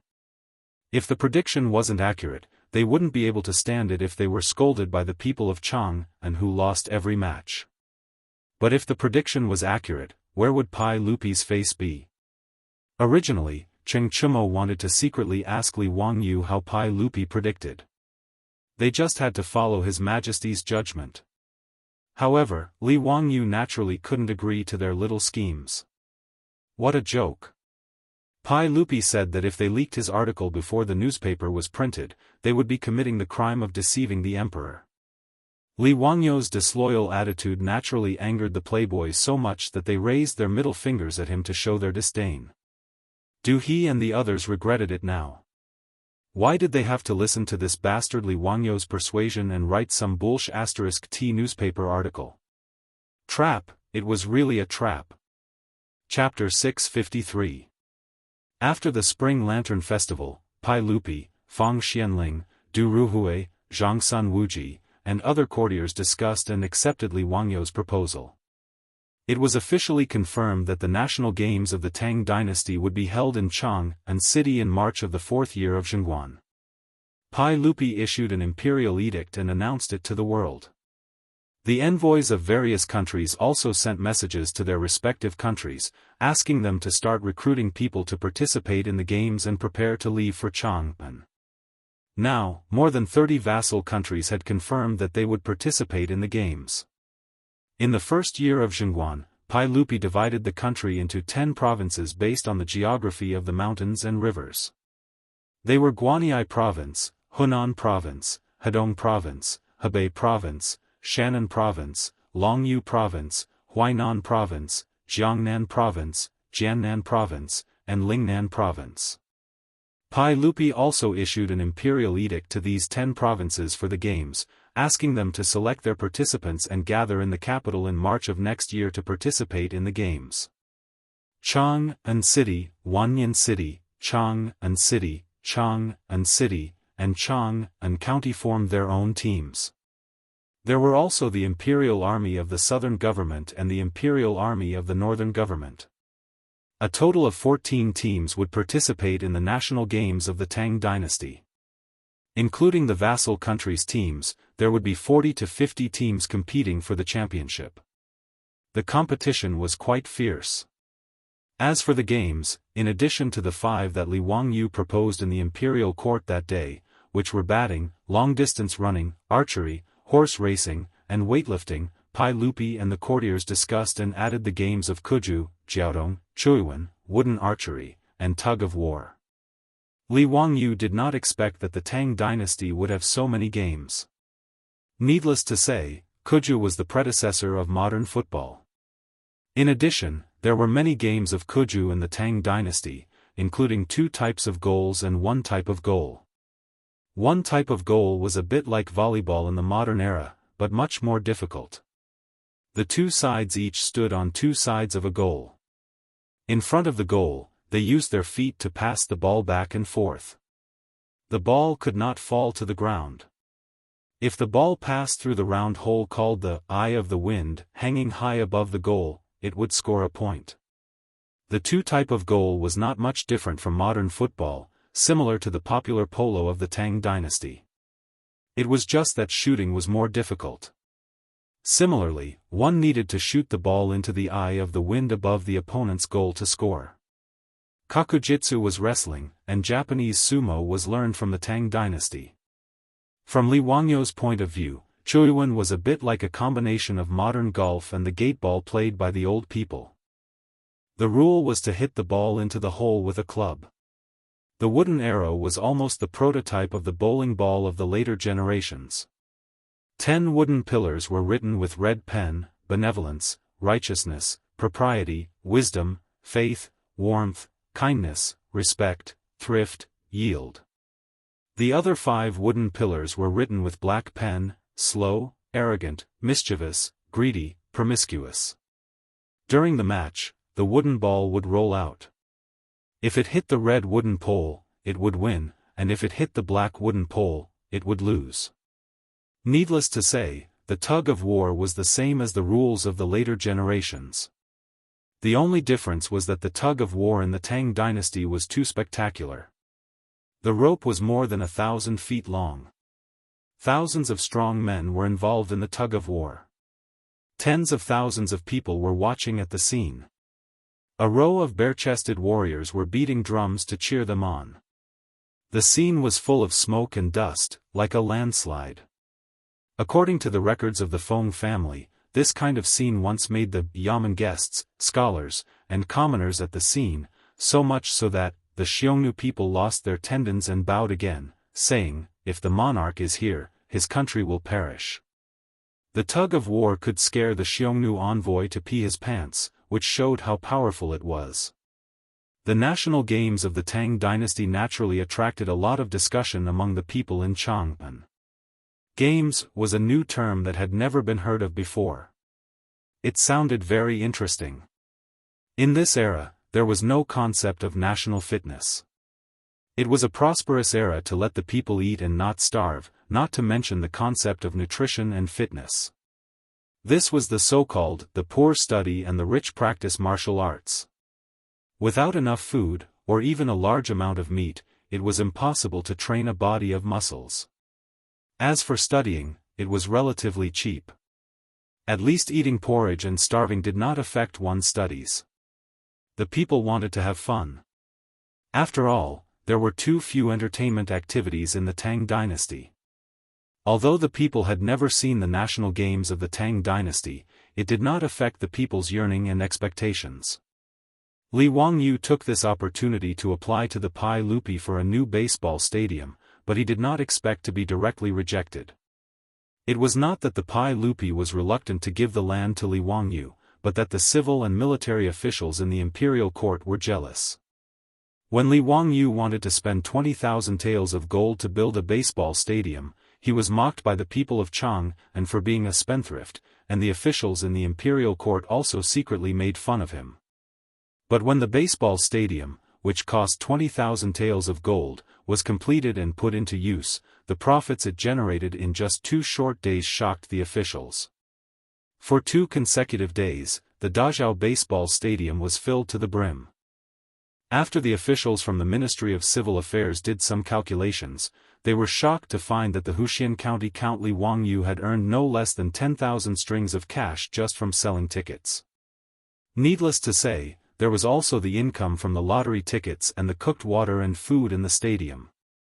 The Minister of Civil Affairs, Dai Zhou, estimated that in a year, Li Wangyu relied on this baseball stadium to earn no less than 300,000 strings of cash. After seeing Dai Zhou's calculations, the officials were speechless. Who the hell said that the Huxian County Count Li Wangyu was a spendthrift? Those officials who secretly laughed at Li Wangyu's spendthrift now felt a burning pain in their faces. Their faces were slapped by the numbers given by Minister Dai. After the embarrassment, they were full of jealousy. In front of such a huge profit, how could the officials in the imperial court sit still? Naturally, they wanted a share of the profits. Building a baseball stadium only cost 20,000 taels of gold and 120,000 strings of cash. It could be earned back in half a year. Only a fool would not do such a thing. In fact, Li Wangyu's Dazhao baseball stadium did not completely belong to him. Early in the construction of the baseball stadium, Li Wangyu was very tactful. He went to Empress Zhongsun and offered 40% of the shares with both hands. He also gave 20% of the shares to Cheng Yaojin's residence. When building the baseball stadium, he borrowed a large amount of gold from Cheng Yaojin. It would be unreasonable if he did not get some of the benefits. As for the tickets to the baseball stadium, Li Wangyu did not take that many. He had already asked Pai Lupi for permission. Half of the income from the tickets would be given to the 22 Imperial Army squads. In the end, the baseball stadium would also provide a large sum of money as a reward for the champion of the league tournament. However, Dai Zhou's prediction was not wrong. According to the calculations of Li Wangyu and his beautiful boss, even if half of the income from the tickets and the operating costs of the baseball stadium were deducted, the annual income would not be less than 200,000 strings of cash. In other words, every year, Pai Lupi and Li Wangyu, the uncle and nephew, would each receive no less than 80,000 strings of cash from the baseball stadium. Cheng Yaojin would also receive 40,000 strings of cash as a bonus. Although Pai Lupi could earn a lot of money from it, he could not use this as a reason to stop Dai Zhou and the others' suggestion. After all, he was first and foremost the emperor of the Tang dynasty. He had to consider the imperial court and not just the income from the palace treasury. Therefore, Pai Lupi rejected Li Wangyu's suggestion to build another baseball stadium. Instead, the Ministry of Civil Affairs and the Ministry of Works began to look for a suitable square in Chang'an City to build a new baseball stadium. In this regard, Li Wangyu could only shrug his shoulders helplessly and express his regret. He did not particularly care about this matter. There were many ways to make money. It was also a good thing that the imperial court was willing to fund the construction of a baseball stadium. He was even a little happy. At least the officials of the Tang dynasty could finally see the rich returns brought by the sports industry. Thinking about it, with this kind of stimulation, the development of sports in the Tang dynasty might have a different trajectory. Li Wangyu was very happy to see such a change. Chapter 654. In the sound of the morning drum, the city gate of Chang'an slowly opened. Bai Macho looked up at the dark city wall in front of him and exhaled a long breath. He had finally arrived at Chang'an. Bai Macho was a merchant from the Qiuzi kingdom. Every year, he would travel between Qiuzi and Chang'an to sell various goods. It was 748 kilometers east of Chang'an from the Qiuzi king's Yan city. It would take them nearly 3 months to reach their faraway destination. The caravan led by Bai Macho came in spring and went in summer. They would go back and forth once a year to sell goods. In this era, the long journey was definitely an unimaginably arduous journey. If it were not for the high profits that this Silk Road could bring him, he would not have been able to persist. Bai Macho was almost 30 years old. He had been running this trade route from Chiuzi to Chang, and for many years. The constant traveling made him look like he was in his 40s or 50s. His face was blown by the wind and sand, showing the vicissitudes of time. In fact, Bai Macho did not have to work so hard. In Chiuzi, Bai was a national surname, just like Li in the Tang dynasty. In the Chiuzi language, Bai was the transliteration of the Sanskrit Puspa, which meant flower for Buddha. Unfortunately, the Chiuzi king was addicted to beauty and singing and ignored the state affairs. As a result, the Chiuzi government had already fallen into the hands of Li, the prime minister of Chiuzi. Bai Macho and the other members of the royal family were suppressed by Prime Minister Li, so their lives became difficult. As a last resort, Bai Macho, who was only 18 years old, was forced to follow a caravan from the western region and began to learn how to do business to support his family. The walnut powder, benzoin, and fine horses produced by Chiuzi could be sold at a high price after being shipped to Chang'an. The silk and porcelain sold from Chang'an were even more precious than gold. In the blink of an eye, Bai Macho had been running on this Silk Road for nearly 10 years. After many years of arduous business journey, he had accumulated a lot of property. Even in the Chiuzi kingdom, Bai Macho was one of the top merchants. Originally, Bai Macho wanted to reach Chang'an before the Lantern Festival this year. He had spent several spring lantern festivals in Chang'an city, and he was fascinated by the bright night lights of tens of thousands of homes. It was a pity that a dozen of the camels in the caravan had some problems, which delayed the journey for a few days. They missed the chance to celebrate the Spring Lantern Festival in Chang'an again. Right now, Bai Mohu only wanted to enter the city as soon as possible. After unloading the goods at the warehouse in the Western Market, he would go to the Hu People's Tavern and have a good drink to relieve the pain of the 3 months of traveling. There were a lot of caravans waiting to enter the city. At the city gate, there were soldiers guarding the city to check the entry documents and conduct public inspection. The officials of various cities in Chang'an were checking and registering the caravan's goods. Therefore, the speed at which they were allowed to enter the city could not be considered too fast. Bai Mohu's caravan was not small. There were nearly 100 people and more than 300 camels. They carried goods worth no less than tens of thousands of strings of coins. He estimated that the caravan would not be able to enter Chang'an city without 2 to 4 hours. Thinking of this, Bai Mohu felt a little irritated. He really wanted to go to the Hu's tavern and drink a cup of good wine. Just as he was feeling annoyed, he saw a team of nearly 100 carriages coming from afar. They did not even line up and directly entered the city through the illustrious Virtue Gate. The soldiers guarding the gate did not stop them at all, as if they did not see them at all. What made Bai Mohu feel even more strange was that these carriages had 4 wheels. The size of the carriages was also much larger. There were also different colored handles on the carriages. He simply jumped off his horse and walked in front of a soldier guarding the gate. He placed his hand on his chest and saluted, "This soldier, may I ask why these carriages do not need to be inspected and can directly enter the city?" The soldier guarding the gate was an old soldier. He was quite polite to the caravan from the western regions. Hearing his question, he could not help but smile. "Manager, have you not been to Chang'an for a long time?" "Yes, I left Chang'an in the 4th month of the 2nd year of Zhengguan. I am a merchant from the Chiuzi kingdom. It is not easy for me to go back and forth." Bai Mohu sighed. The old soldier nodded. "No wonder you don't know. These carriages are not for transporting goods. They are public carriages in Chang'an city.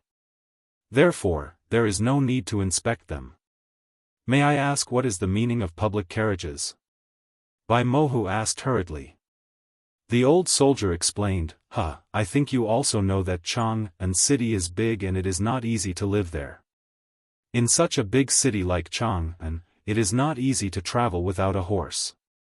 These public carriages are the new toys created by County Earl Huxian. Everyone can take these public carriages. It costs 2 coins to send you to your destination. It is very convenient. Bai Mohu had heard of the county Earl Huxian mentioned by the old soldier. After all, when he left Chang'an City last year, Li Wangyu had just been conferred the title of County Earl Huxian by Pai Lupi. Bai Mohu thought that this County Earl Huxian should be a noble in Chang'an City. It had nothing to do with him, so he did not care about it. Is there such a good thing? Then may I ask, what is the meaning of the different colored pickles on these carriages? Those are the public carriages routes. Public carriages of different colors take different routes in Chang'an City. Manager, you are going to the Western Market, right? Do you see the carriage with the green handles? Take the carriage and it will send you directly to the Western Market. After Bai Mohu thanked the old soldier, he thought for a while and simply greeted the manager of the caravan. He was going to enter the city first and rest in the Western Market's Tavern. After leading the caravan into the city, he would go to the warehouse to meet the caravan. After telling the manager of the caravan, Bai Mohu took a servant and stopped a carriage with the green handles in front of the Mingda gate according to the old soldier's instructions. Hello, Lang Jun. I am going to the Western Market. Can I take your carriage? Bai Mohu politely greeted the coachman of the carriage. Yes, come on up. 2 coins per person and put it directly into the box. Seeing his dressing, the coachman knew that it was his first time in a carriage. He smiled and introduced, Lang Jun, please take care of your monkey. Don't let it disturb the other guests later. The monkey that the coachman mentioned was the one that Bai Mohu kept. At this moment it was squatting on his shoulder, squeaking and looking around. This monkey was not a pet that he kept. It was a guard in the caravan that was used as a lookout and a warning. The Silk Road from Chang'an to the western region was not smooth sailing. In addition to the desert, mountains, grasslands, and wilderness, these harsh tests of nature, the biggest enemy of the caravan was the bandits. The merchants on the Silk Road mostly carried silk, pearls, gems, and gold coins. They were precious and relatively light, which made them easy to transfer and sell. They were the most attractive, fat meat, in the eyes of the bandits. In order to protect themselves, the caravan traveling to the western region was not small and had a certain amount of armed forces. Monkeys were smart and alert, and they had a lot of energy. Most of the caravan in the western region would keep monkeys as a lookout at night to prevent wild beasts or bandits from attacking the caravan. Later archaeologists had unearthed many figurines with monkeys and camels on the Silk Road in the western region for this reason. In the Journey to the West written by Wu Qinzhen, the monkey that Sun Wukong was based on originated from the monkeys kept by the caravan on the Silk Road. Of course, Bai Mohu kept monkeys in his caravan. Because this monkey was quite clever, Bai Mohu liked it very much. Therefore, no matter where he went, he liked to bring this monkey with him. Don't worry. This monkey is very obedient. It won't cause any trouble. That's good. The coachman nodded and did not say more. He waved the whip and the carriage moved forward slowly. Bai Mohu and the servant sat in the carriage and looked around curiously. They felt that everything was very novel. He did not expect that in just half a year away from Chang'an, there would be such a novel thing as a public carriage. The carriage moved forward. Soon, Bai Mohu found something new. Chapter 655. There was also a pile of paper printed with ink on the public carriage, but Bai Muchuan did not know what it was for. While Bai Mohu was puzzled, he saw the carriage slowly stop, and a passenger got on the carriage. The passenger was a young man dressed like a scholar. When he saw Bai Mohu, a barbarian merchant in the carriage, he bowed to him politely as a greeting. Coachman, today's newspaper is out? Great, I'll buy one. Including the fare, it's 3 coins. I've put it into the money box. The scholar threw out a copper coin and grabbed a newspaper. He sat down and began to read it with great interest, ignoring the bumpy carriage. Bai Mohu could not hold back his curiosity. He hesitated for a while, but still could not help asking, "Sir, may I know what you're buying?" The scholar smiled and said, "This is a newspaper." "Oh, it's a report and analysis about the batting matches." "Batting matches?" Bai Mohu was a little confused. He certainly knew about batting matches. Polo was the favorite sport of the Western region. But it was hard for him to understand why there was a newspaper analysis about the batting matches. Seeing his confusion, the scholar explained, "It's the Royal Batting League of the Tang dynasty. It was created by the Earl of Hu County. There are 22 imperial batting teams in total. Every rest day, they will catch and kill each other. It's very exciting. And this newspaper is to report about these matches." The Earl of Hu County again? This was the second time Bai Mohu heard the Earl's name today. He made a mental note of the Earl's name. It seemed that the Earl of Hu County was also a great nobleman in Chang'an. After Bai Mohu thanked the scholar, he also put in a coin and bought a newspaper from the coachman. As a member of the royal family of Cheesy Country, he certainly knew Chinese characters. This was also a compulsory course for the nobles in the vassal states around the Tang dynasty. Many vassal states that did not have a native language even directly used the Central Plains language as their own language. This was not unusual. Bai Mohu flipped through the newspaper with great interest. He was very interested in the contents of the newspaper. "Excuse me, may I know where the Great Zhao batting field is?" Bai Mohu looked at the information about the batting match in the newspaper and asked the scholar curiously. Speaking of this Great Zhao baseball field, it's really amazing. This was a baseball field that Count Huxian had spent 20,000 taels of gold to build. It could hold 100,000 people at the same time. It was a spectacular sight and could be called a miracle. When Lang Jun is free, he must go and take a look. This De Zhao baseball field is where De and Square and Zhaoxing Square were originally located. Speaking of the Great Zhao baseball field, the scholar's face was full of pride. When Bai Macho heard that, the shock and astonishment in his heart could not be expressed in words. Was it that county Count Hu again? 20,000 taels of gold to build a baseball field? TSK. Even a wealthy merchant like Bai Mohu was speechless upon hearing this number. What kind of person was this count? He was so inconceivable. And a batter's field that could hold 100,000 people was beyond Bai Mafo's imagination. The total population of Cheesy Country was less than 100,000 people. How magnificent would this building be? Bai Mohu made a mental note of this baseball league and the Great Zhao baseball field. He planned to go and see for himself what kind of grand occasion the next day of the game would be. While he was talking with the scholar, passengers kept getting into the carriage. Soon, not only was the carriage full of people, but there were also many passengers standing in the middle of the carriage. After many passengers got into the carriage, those who were literate would happily buy a copy of the newspaper like the scholar and read it with great interest. Those who were illiterate would beg for someone to explain the content of today's newspaper to them.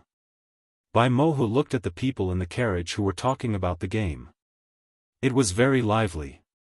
Everyone, that Li Tianshou published another article. Have you read it? Of course. On the next day of the game, I might buy a lottery ticket according to Li Tianshou's analysis. Alas, it's a pity that I didn't believe Li Tianshou in the last round. Who would have thought that the young Duke of Lai Manor could only guess the results of 2 games correctly? I've lost too many times. Isn't that right? Who would have thought that? I wonder who this Li Tianshou is. He actually got 4 out of 5 correct. That's amazing. TSK. In the last round of the game, I saw someone take 5 taels of gold and buy a lottery ticket according to Li Tianshou's analysis. At that time, I persuaded him to come. Now it seems that he is a smart person. 5 taels of gold became 8 taels of gold. That's really amazing. Alas, why didn't I bet with that person that day? There was a sigh in the carriage. In the last round of the game, most people bought a lottery ticket after reading Du He's prediction. Unexpectedly, they lost so badly. Because of that, Du He and the other fops were almost cursed by the people of Chang'an City. No one expected that the little-known Li Tianshou, who was laughed at before, would write an analysis and prediction article in the newspaper so accurately. Out of the 5 games, he guessed 4 right. How amazing was that? Some of the commoners who had lost the match even guessed that County Count Hu and Li Tianshou had colluded to cheat. However, there was no market for such speculations. After all, the newspaper had clearly published the results of Li Tianshou's predictions. If they had listened to Li Tianshou and bought a lottery ticket, they would have won money. Who would beat drums and gongs to tell others that they were cheating? Therefore, this could only be the work of the little-known Li Tianshou. He had an extremely high level of analysis and unique insight. For a moment, Chang'an City was filled with the flavor of Luoyang's paper. The new issue of the newspaper was quickly sold out. Everyone was talking about Li Tianshou and the newspaper, his prediction of the next game, and how to buy a lottery ticket. Who was Li Tianshou? No one in Chang'an City knew. Even the officials of the imperial court were guessing and asking around. There were also people who guessed that this Li Tianshou might be the alias of County Count Hu Li Wangyu. Those who knew who Li Tianshou was all kept quiet. Even the foppish rich didn't dare to wantonly spread the news that Pai Lupi was Li Tianshou. In Noda's Chang'an City, Li Tianshou had become a mysterious figure whose whereabouts were rarely seen. After the narcissistic Pai Lupi received the news from the 100 Cavalry Department, he was naturally very pleased. In particular, Mi Tuo's report on the public opinion gathered by the 100 Cavalry Department spies in Chang'an was even more tiresome. For 10,000 years, the 2 counties of Chang'an City have been discussing a person named Li Tianshou. This person published an article in the newspaper run by the County Count Hu, predicting the outcome of a game. Li Tianshou's article is incisive and his insight is unique. He accurately predicted 4 out of the 5 games, moving the public. The 100 Cavalry Department doesn't know this person's background and hasn't verified it yet. Pai Lupi looked at the report from the 100 Cavalry Department in his hand and then looked at Mi Tuo beside him. He picked up his teacup and said, "Mi Tuo, tell the 100 Cavalry Department not to meddle in other people's business." Mi Tuo naturally understood Pai Lupi's meaning and hurriedly bowed. "Yes, everyone, I will go and warn them. Don't meddle." Wasn't this nonsense? Li Tianshou was Pai Lupi. If the 100 Cavalry Department wanted to find out who Li Tianshou was, wouldn't they have nothing better to do? Mi Tuo, who knew the inside story, naturally wouldn't let the 100 Cavalry Department do such a stupid thing. Pai Lupi nodded in satisfaction and looked at the report from the 100 Cavalry Department again. Then he picked up the newspaper beside him and carefully read it. What happened in Taiji Palace naturally had nothing to do with the public. In the public carriage, Bai Mohu was listening to the conversation with great interest. After leaving Chang'an City for half a year, he felt that the world's #1 city had suddenly become somewhat unfamiliar to him. Chapter 656. Fortunately, Bai Mohu had never read Dream of the Red Chamber. Otherwise, he would feel that he was like Granny Lu who had just entered the Grand View Garden and was curious about everything. Bai Mohu found it very interesting as he listened to the people in the carriage talking about the batting match 2 days ago and discussing how to buy lottery tickets on the next day. When the public carriage arrived at Shi City, he was fascinated by the vending machines in front of the shops selling cooked water. In Bai Mohu's eyes, this machine was like a fairy weapon. Once you put in a copper coin, the machine could automatically pour out warm cooked water. It was incredible. Bai Mohu even suspected that there was a waiter hiding in the wooden cabinet that sold cooked water. Otherwise, how could this inanimate object tell how many copper coins he put in? He could not understand why these shops would put such a precious treasure in front of their shops. Were they not afraid that it would be stolen? Bai Mohu even wanted to buy one of these vending machines and transport it back to the Qiuzi country. He thought that it would cause a sensation. He asked the shopkeeper of the shop and found out that these magical mechanisms were made by the Earl of Huxian. This was the third time he heard the name of this Earl today. Bai Mohu held the bamboo tube full of cooked water and thanked the shopkeeper. Then he strolled in Shi City with his monkey sitting on his shoulder and the servant following behind him. He had just taken a few steps when he saw someone playing gongs and drums in front of him. It was very lively. Bai Mohu squeezed into the crowd curiously and found that it was a shop with a sign saying, Tang Dynasty Lottery. Many people had gathered in front of it. He took a closer look, but he did not find any goods in the shop. As for what lottery tickets were, Bai Mohu was even more confused. Could it be something like colorful brocade? Excuse me, may I know what this shop sells? Bai Mohu asked the passerby curiously.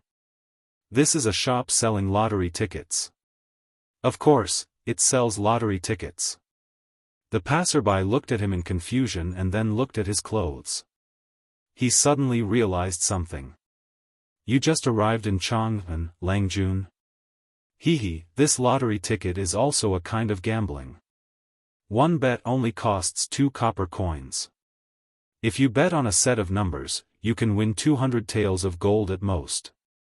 If you're interested, you can try your luck by buying a few lottery tickets. Hearing that he could win 200 taels of gold by spending only 2 coins, even a great merchant like Bai Mohu's heart skipped a beat. How could there be such a good thing in the world? While he was feeling suspicious, he saw an official in the Tang Dynasty uniform standing in front of the lottery shop shouting to the surrounding people, the 15th round of the Tang Dynasty lottery has been opened. There will be 2 special prize winners in this round, and each of them will win 200 taels of gold. This official was the one in charge of supervising the issuance of lottery tickets in the Ministry of Civil Affairs. As soon as he finished speaking, there was another round of envious discussion. Ladies and gentlemen, just as County Count Who said, you can buy as much or as little as you want in the lottery. You have to buy as much as you want in the lottery. Early, middle, late, and early, you have to win. The 16th lottery of the Tang Dynasty is now on sale. You can come in and buy it now. With the living example of a lottery winner, it naturally attracted the common people and merchants in Shi City to rush into the lottery shop and take out a few copper coins to buy lottery tickets. After Bai Mohu asked the passers-by, he naturally followed the crowd into the lottery shop. After waiting in line for a long time, he took out 10 copper coins to buy 5 lottery tickets. Walking out of the lottery shop, Bai Mohu looked at the beautifully printed lottery ticket in his hand and could not help shaking his head. The Tangs were really extravagant.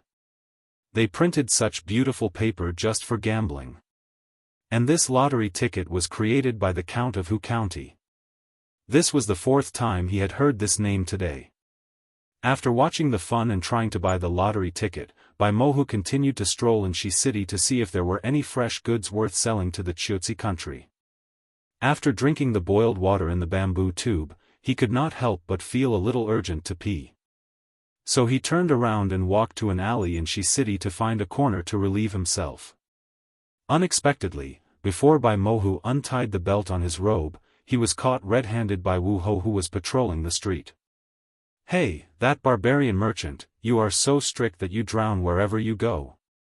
Otherwise, you will be punished with 20 canes. Don't blame me for not informing you in advance. Wu Ho's words stunned Bai Mohu. It was not like he had never stayed in Chang'an City. Every year, he would stay in Chang'an City for 2 or 3 months. Since when did Chang'an City have such a rule? But with Wu Ho's reminder, Bai Mohu suddenly realized that since he entered the city today, he did not see those yellow and white things on the street. He did not dare to argue, but just quickly saluted with his hands folded. Wu Ho officials, I haven't been to Chang'an City for a long time. I just entered the city today. I really did not know, please forgive me. But this person has 3 needs, I don't know. Bai Mohu was also a little depressed. If he was not allowed to relieve himself wherever he went, would he have to hold it in? Wu Ho looked at each other, and laughed out loud. Do you see that house? That is the toilet. It is funded by the county count of Huxian and built for the people. It is to prevent the city from hiding dirty things everywhere. If you need to relieve yourself, you can go directly to the toilet. Remember, you are not allowed to relieve yourself wherever you go in Chang'an City. Otherwise, you will be caned. In Chang'an City, there are toilets everywhere. If you need one, you can ask around. Yes, I will keep it in mind. Bai Mohu quickly bowed and led the servant to the toilet. After being relieved, Bai Mohu could not help shaking his head again. He almost lost his face today. If he was caught and caned because of relieving himself wherever he went, he would lose all his face. It was that Count of Huxian again. Bai Mohu really did not know how to evaluate this count. He only felt that after entering Chang'an City today, all the things he heard seemed to be related to this count. And he had lived in Chang'an City for a long time, but he had never heard of this mysterious count before. He could not help but be curious about this Count of Huxian. If Bai Mohu did not know that his identity was different from that count, he would like to pay a visit to this mysterious noble of the Tang dynasty. Although he was also a member of the royal family of the Qiuzi country, in front of the powerful Tang dynasty, even an 8th or 9th level official in Chang'an City would not look him in the eye. Bai Mohu already knew this from his many years of experience in business. The Tang dynasty was such a huge empire that it was impossible for people not to be in awe of it. Thinking of this, Bai Mohu could not help shaking his head with a wry smile. Then, he walked into a bookstore. Every time he came to Chang'an City, he would come to these bookstores to see if there were any new books for sale. Bai Mohu felt that all kinds of books from the Central Plains must be worshipped. The culture of the Central Plains was too attractive to him. He even often thought that after he no longer needed to run around doing business, he would live in Chang'an City and spend the rest of his life studying those poems, policies, decrees, scriptures, and moi. That was the life he wanted most. Walking into the bookstore, Bai Mohu couldn't help but exclaim softly. Why were those copied books for sale in the bookstore all gone? Instead, they were replaced by stacks of square-shaped, bound books. Shopkeeper, why don't I see any books for sale? Bai Mohu asked curiously. Sir, have you just come to Chang'an City? You don't know that the bookstores in Chang'an City now no longer sell those hand-copied books. The shopkeeper laughed. Oh? Why is that? It's all thanks to Count of Huxian. He came up with the craft of engraving printing. Now these books are all printed by engraving and then bound into books. It's not only convenient, but also much cheaper. Sir, look at the Analects of Confucius. It used to cost 2 copper coins, but now it only costs 500 coins. Bai Mohu was stunned. Is there such a good thing? But before he could answer, someone beside him said, Count of Huxian was just lucky. Chapter 657. In this bookstore in the West City, besides Bai Mohu and the shopkeeper, there were also several scholars who were buying books. When the crowd heard that someone was shamelessly boasting that the county count was just lucky, they couldn't help but become angry. They turned their heads to look at the source of the voice, wanting to see just what kind of arrogant person could say such a thing. The person who spoke was a young man in white, who was followed by a stunning beauty and a blonde lady with blue eyes. Although Bai Mohu did not know the Earl of Huxian, what he saw and heard after entering Chang'an today made him yearn for the Earl and admire him greatly. Bai Mohu could not help but show a displeased expression when he heard someone belittling the magical count. However, he was only a businessman from Qiuzi country, so it was not convenient for him to speak now. However, the shopkeeper and the scholars in the bookstore did not have such scruples, and they all refuted. Young man, how can you be so ungrateful? The county earl who is a genius. How can you belittle him like this? How can you have the nerve to say the word lucky? That's right. Young man, you seem to be a scholar. Didn't your teacher teach you what it means to give me a peach and give me a fine jade in return? Now you can buy books at such a low price because of the county earl who. How can you say it's lucky? Young and frivolous and arrogant. After being reprimanded by the shopkeeper and the scholars, the young man did not feel ashamed or annoyed.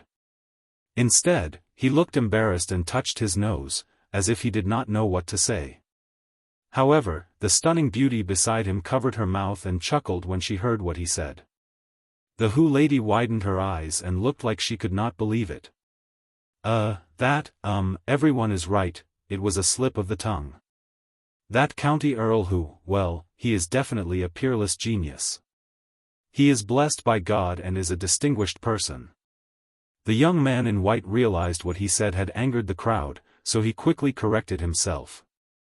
His words didn't make much of a difference to the shopkeeper and the scholars, but it made the exceptional beauty and Hu Ji by the young man's side laugh out loud. Everyone glared at each other angrily. If it weren't for the fact that they were two women, they would have already cursed out loud. The white-robed youth was naturally Li Wangyu, while the stunning beauty and Hu Ji beside him were his beautiful boss Su Chongqing and Aphrodite. Since he had nothing to do today, he invited beauties out for a stroll in Shi City. As for that girl, Perrin, because of a few pimples on her face, she was unwilling to go out and stayed in the manor. In this regard, Li Wangyu also shook his head. Even Perrin, this lass, had started to show off. As expected, there was no difference between a girl and a woman. Thinking about those young ladies in the future, if they didn't turn on the beauty filter when taking photos, it would be like taking their lives. Thinking about it, it was the same principle. Li Wangyu entered the bookstore not to buy books, but to see how the sales of his three kingdoms were doing. Deep down, this man was actually similar to Pai Lupi in that they both liked to secretly peep at others praising them. After entering the bookstore, Li Wangyu was strolling around when he heard the shopkeeper and the Hu merchant talking about him. He couldn't help but feel smug and couldn't help but pretend to be modest. He didn't expect that his casual remark would attract the ridicule of the crowd. He couldn't help but feel a little embarrassed and even made his beautiful boss laugh secretly. On the other hand, after Li Wangyu shamelessly praised himself, how could his beautiful boss and Aphrodite hold it in any longer? Naturally, they burst into laughter. Seeing that everyone in the bookstore was glaring at them, their beautiful boss and Aphrodite hurriedly stopped laughing and pretended as if nothing had happened. They casually grabbed a book and started reading. The shopkeeper frowned but couldn't say anything more.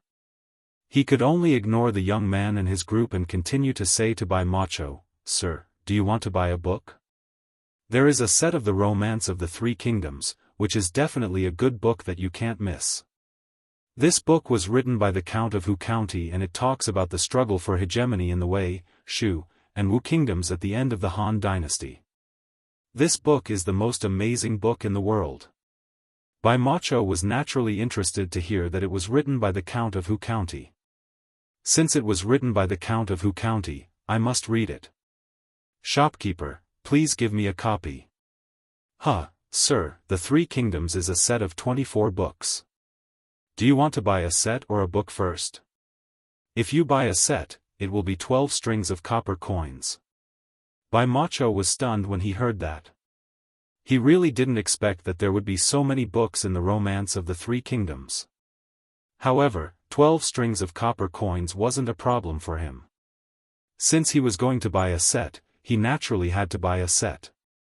Hearing that he wanted to buy a full set of the Three Kingdoms, the shopkeeper smiled even more brightly and hurriedly called the shop assistants to pack up the books for Bai Macho. Li Wangyu couldn't help but be a little surprised when he saw that the Hu merchant actually bought a full set of the Three Kingdoms without hesitation. This Hu merchant from the western region was actually literate. That was quite refreshing. Nowadays, illiterates were everywhere in the Tang dynasty. It was rare to meet a Hu merchant from the western region who was literate. Li Wangyu was curious, so he went up to the Hu merchant and cupped his hands. "Lang Jun, may I ask which country in the western region you are from?" Although Bai Macho didn't like what the young man said before, he still cupped his hands politely and replied, "Mr. Xiao Lang, I am from the Chutsi country in the western region." "Oh, Jianghu country? Langjun, you can also read the language of the Tang dynasty? That's not easy. I have loved the culture of the Central Plain since I was young, so I have learned some rough knowledge.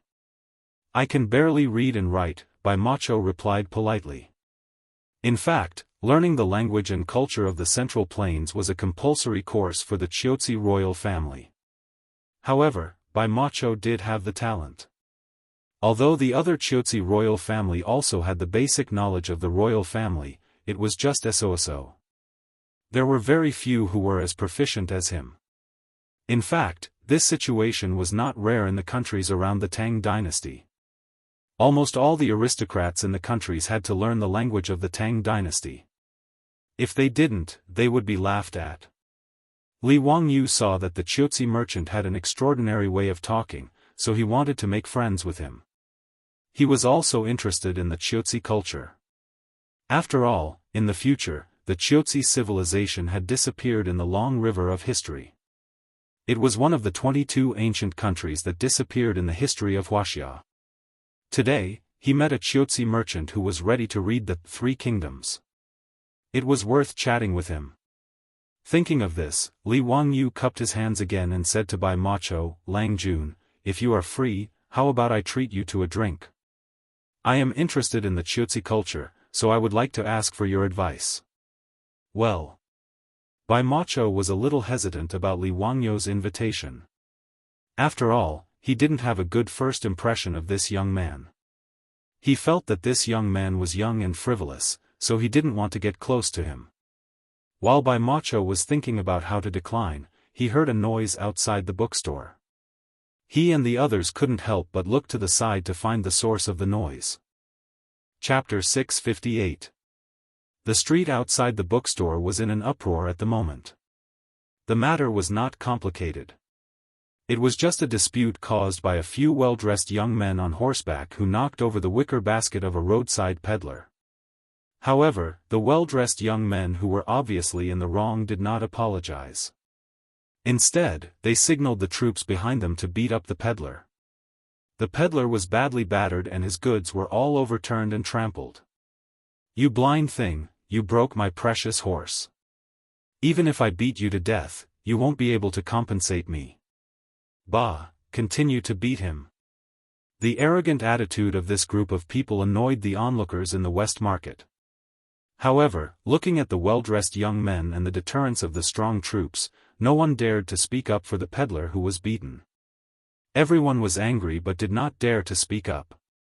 The shopkeeper of the bookstore and the group of scholars who had reprimanded Li Wangyu with righteous indignation were all speechless at the moment. The crowd just shook their heads silently, but no one intended to stop them. After all, anyone with discerning eyes could see that this group of well-dressed young men were obviously the sons of the nobles in Jianghu city. Otherwise, they would not be followed by such a large group of troops. Some sharp-eyed people even saw the patrolling marquis of the West Market behind the crowd. However, they immediately pretended not to see them and turned to walk away. Even the marquis of the West Market did not dare to control this group of people, let alone this group of weak scholars. Bai Mohu also shook his head. Such cases of the nobles bullying the common people were indeed everywhere. Even a powerful empire like the Tang dynasty was no exception. Li Wangyu and his beautiful boss changed their expressions when they saw this scene outside the bookstore. I didn't expect that this group of bastards would dare to come back to Jianghu city so soon. Chongqing, you and Avro wait in the bookstore for a moment. I'll go find them. After Li Wangyu finished speaking, he rolled up his sleeves and was about to walk out of the bookstore. However, his beautiful boss stopped him. Wangyu, let's forget it. It's been so long. The beautiful boss looked slightly worried. Li Wangyu spat on the ground and said, Bah, these bastards, I've wanted to teach them a lesson for a long time. Back then, this group of bastards ran away quickly and didn't manage to catch them. It's only been half a year. Since they dare to come back to Jianghu, I have to play with them. The reason Li Wangyu was so angry was naturally because of the group of violently dressed youths. These people were Wang Ziqiao, Zheng Kongbua, and the others, who had been sent out of Chang and by the aristocratic families after they had offended Li Wangyu and returned to their families to lie low. Li Wangyu hated Zheng Kongbua so much that the roots of his teeth itched. This bastard actually wanted to kidnap his beautiful superior for him to abuse. If it wasn't for the fact that his beautiful superior coincidentally met Empress Zhongsun, she might have forced Li Wangyu, who was still a virgin at that time, to use explosives to open a path and risk his life against Xingyang's Zheng. At that time, he was just a commoner. Although he had used Empress Zhongsun's power to force Xingyang's Zheng to lower her head and admit her mistakes, he hadn't hurt her at all. To the Zheng family of Xingyang, the gold was not even worth mentioning. If Zheng Yuanshou hadn't been wrestling with Pai Lupi at that time and wanted to force Pai Lupi to confess his crimes, even Zheng Kongbua might not have been sent back to Xingyang. As for Wang Ziqiao and the others, they were sent back to Taiyuan and other places by their respective families because they had sent their subordinates to Sun's bookstore in the East City to commit murder and arson. However, it was obvious that this group of fops wasn't someone who could hold back. How could places like Xingyang and Taiyuan compare to the prosperity of Chang'an? Therefore, after half a year, this group of legitimate sons of aristocratic families rushed back to Chang and before New Year's Eve. Li Wangyu didn't know anything about this at first, but he didn't expect to run into this group of fops bullying the common people when he was out strolling today. Seeing Li Wangyu's resolute attitude, his beautiful superior naturally couldn't say anything more. She could only silently tell him to be more careful before pulling Afro to the side. Since they were out strolling today, the Niu brothers and the troops naturally followed them. However, Li Wangyu disliked them for being too bright and only ordered them to follow him from a distance and not disturb his date with the two girls. Seeing Li Wangyu come out of the bookstore, Niu Yong, Niu Wu, and the others hurriedly followed him. The Niu brothers naturally recognized Zheng Kongbua, Wang Ziqiao, and the others. When they saw these fops taking advantage of their power to bully others, they were so angry that they couldn't wait to beat them up. However, since Li Wangyu didn't say anything, they naturally couldn't be nosy and cause trouble for Li Wangyu. Niu Yong, Niu Wu, it shouldn't be a problem to take care of those bastards, right? Li Wangyu waved at them and called the troops to his side. Don't worry, Lang Jun. My brother and I are enough to beat those bastards up. Niu Wu cracked his knuckles as he replied fiercely. That's good. You guys go and beat those bastards up. Li Wangyu pointed at Zheng Kongbua and the others. Niu Wu responded excitedly. Just as he was about to step forward, Niu Yong pulled him back. Lang Jun, what about the sons of the Zheng family, the Wang family, the Lu family, and the Chui family? Isn't that a little inappropriate? After all, Niu Yong was more mature and prudent. He was worried that he and the others would cause trouble for his Lang Jun by beating up those bastards. Li Wangyu looked around and picked up a brick from the corner of the street. He weighed it in his hand and said, "You guys go and beat up all their lackeys. I'll take care of those good-for-nothings myself." He knew that Niu Yong was right. Zheng Kongbua and the others had different statuses. If his troops beat them up, it would be troublesome. Since that was the case, he would do it himself. At most, he would go to the Taiji Palace to fight a lawsuit with those aristocratic families. There was nothing for him to be afraid of. When Niu Yong saw this, he could only smile bitterly. He ordered the troops behind him, "You guys, protect Lang Jun. Don't let him get hurt." The troops of the Li family were all old soldiers recruited from the Jianghu guards. Although they didn't know what conflict their Lang Jun had with those bastards, they weren't afraid. Anyway, they just needed to listen to their Langjuan's orders. With their Langjuan's close relationship with the sage, beating up those bastards wasn't a big deal to them. Just like what Li Wangyu said when he recruited them, his uncle is a sage. In this world, other than those princes, was there anyone who was more dandy than their Lang Jun? Even the crown prince and the king of Yu had to respectfully greet their Lang Jun as teacher when they saw him. Therefore, this group of troops did not feel that there was anything wrong at all. They all let out a strange cry and rushed out with Niu Wu. They directly surrounded Zheng Kongbua and Wang Ziqiao's troops and gave them a round of beating. The troops of the Zheng and Wang families didn't expect that there would be someone in Chang and who dared to meddle in their business. Originally, their strength was not as good as the Niu brothers and the old soldiers recruited by Li Wangyu. In addition, they were caught off guard. This group of troops of the Zheng and Wang families who were brazenly beating up the peddlers were immediately beaten to the ground by the Niu brothers and the others. They were all beaten up until they cried out in pain. Zheng Kongbua, Wang Ziqiao, and the others were also stunned. Then, they flew into a rage and said, "Who are you? How dare you beat up the troops of the Zheng and Wang families? Do you want to die?" Before they finished their words, they saw Li Wangyu holding a brick. He separated the crowd and walked over.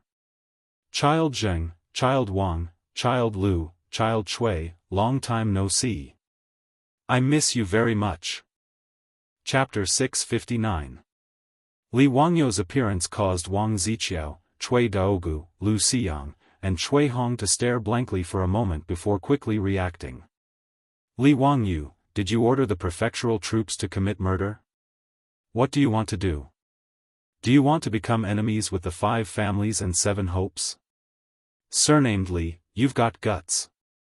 Do you really think that you can do whatever you want just because you're a county earl? Hurry up and tell your prefectural troops to stop. Do you really want to shed all pretense of cordiality with us?" Li Wangyu couldn't help but laugh at the clamoring of the nobles. "You bastards! Why didn't you say that you were condoning murder when you ordered your troops to bully others?" "That's right, I was the one who ordered the beating. Not only do I want to beat up your lackeys, but I also want to beat up all of you bastards." Li Wangyu's words caused Wang Ziqiao to involuntarily take a few steps back. He forced himself to remain calm and shouted sternly, "Li Wangyu, what do you want to do? Could it be that you're condoning your subordinates to attack us in broad daylight? Do you really think that the 5 families and 7 hopes are made of mud?" Cui Daogu was much calmer than Wang Ziqiao. He said with disdain, "What's there to be afraid of? Could it be that he dares to order the prefectural troops to beat us up? I'd like to see who dares." "Humph, that's how it is. County Earl who is so mighty. But I'd like to see which blind person dares to touch us." Cui Hong also hooted. Lu Xiyang and the others also reacted at this time. That's right, what was there to be afraid of? Even if their own troops were beaten up, so what? Could it be that the Li family's troops dared to touch them, the nobles? As long as Li Wangyu didn't lose his mind, he wouldn't order his troops to attack. Otherwise, if this matter got out of hand, even if Pai Lupi could protect Li Wangyu, his troops would still be in trouble. If the Lai Hot's troops didn't make a move, how could they be afraid of Li Wangyu? Now it was 5 against 1. Not only did they have more people, but they were also older than Li Wangyu.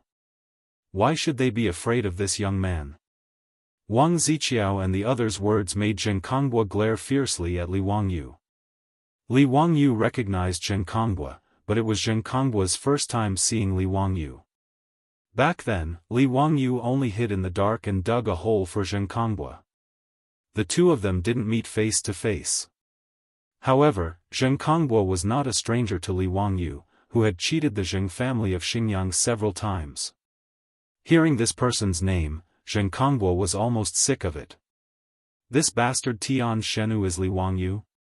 Zheng Kongbua pointed at Li Wangyu and asked the young masters beside him.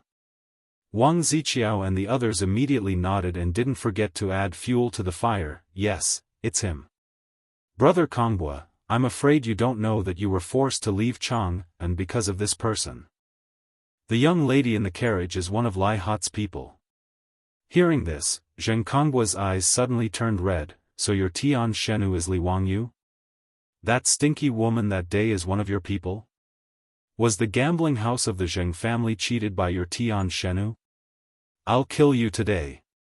After he finished speaking, he ignored everything else and pounced on Li Wangyu. He raised his fist and punched Li Wangyu's face. Zheng Kongguo was originally a reckless person, and he had always been unscrupulous. He didn't care whether Li Wangyu had a noble title or whether he was Pai Lupi's nephew or the crown prince's teacher.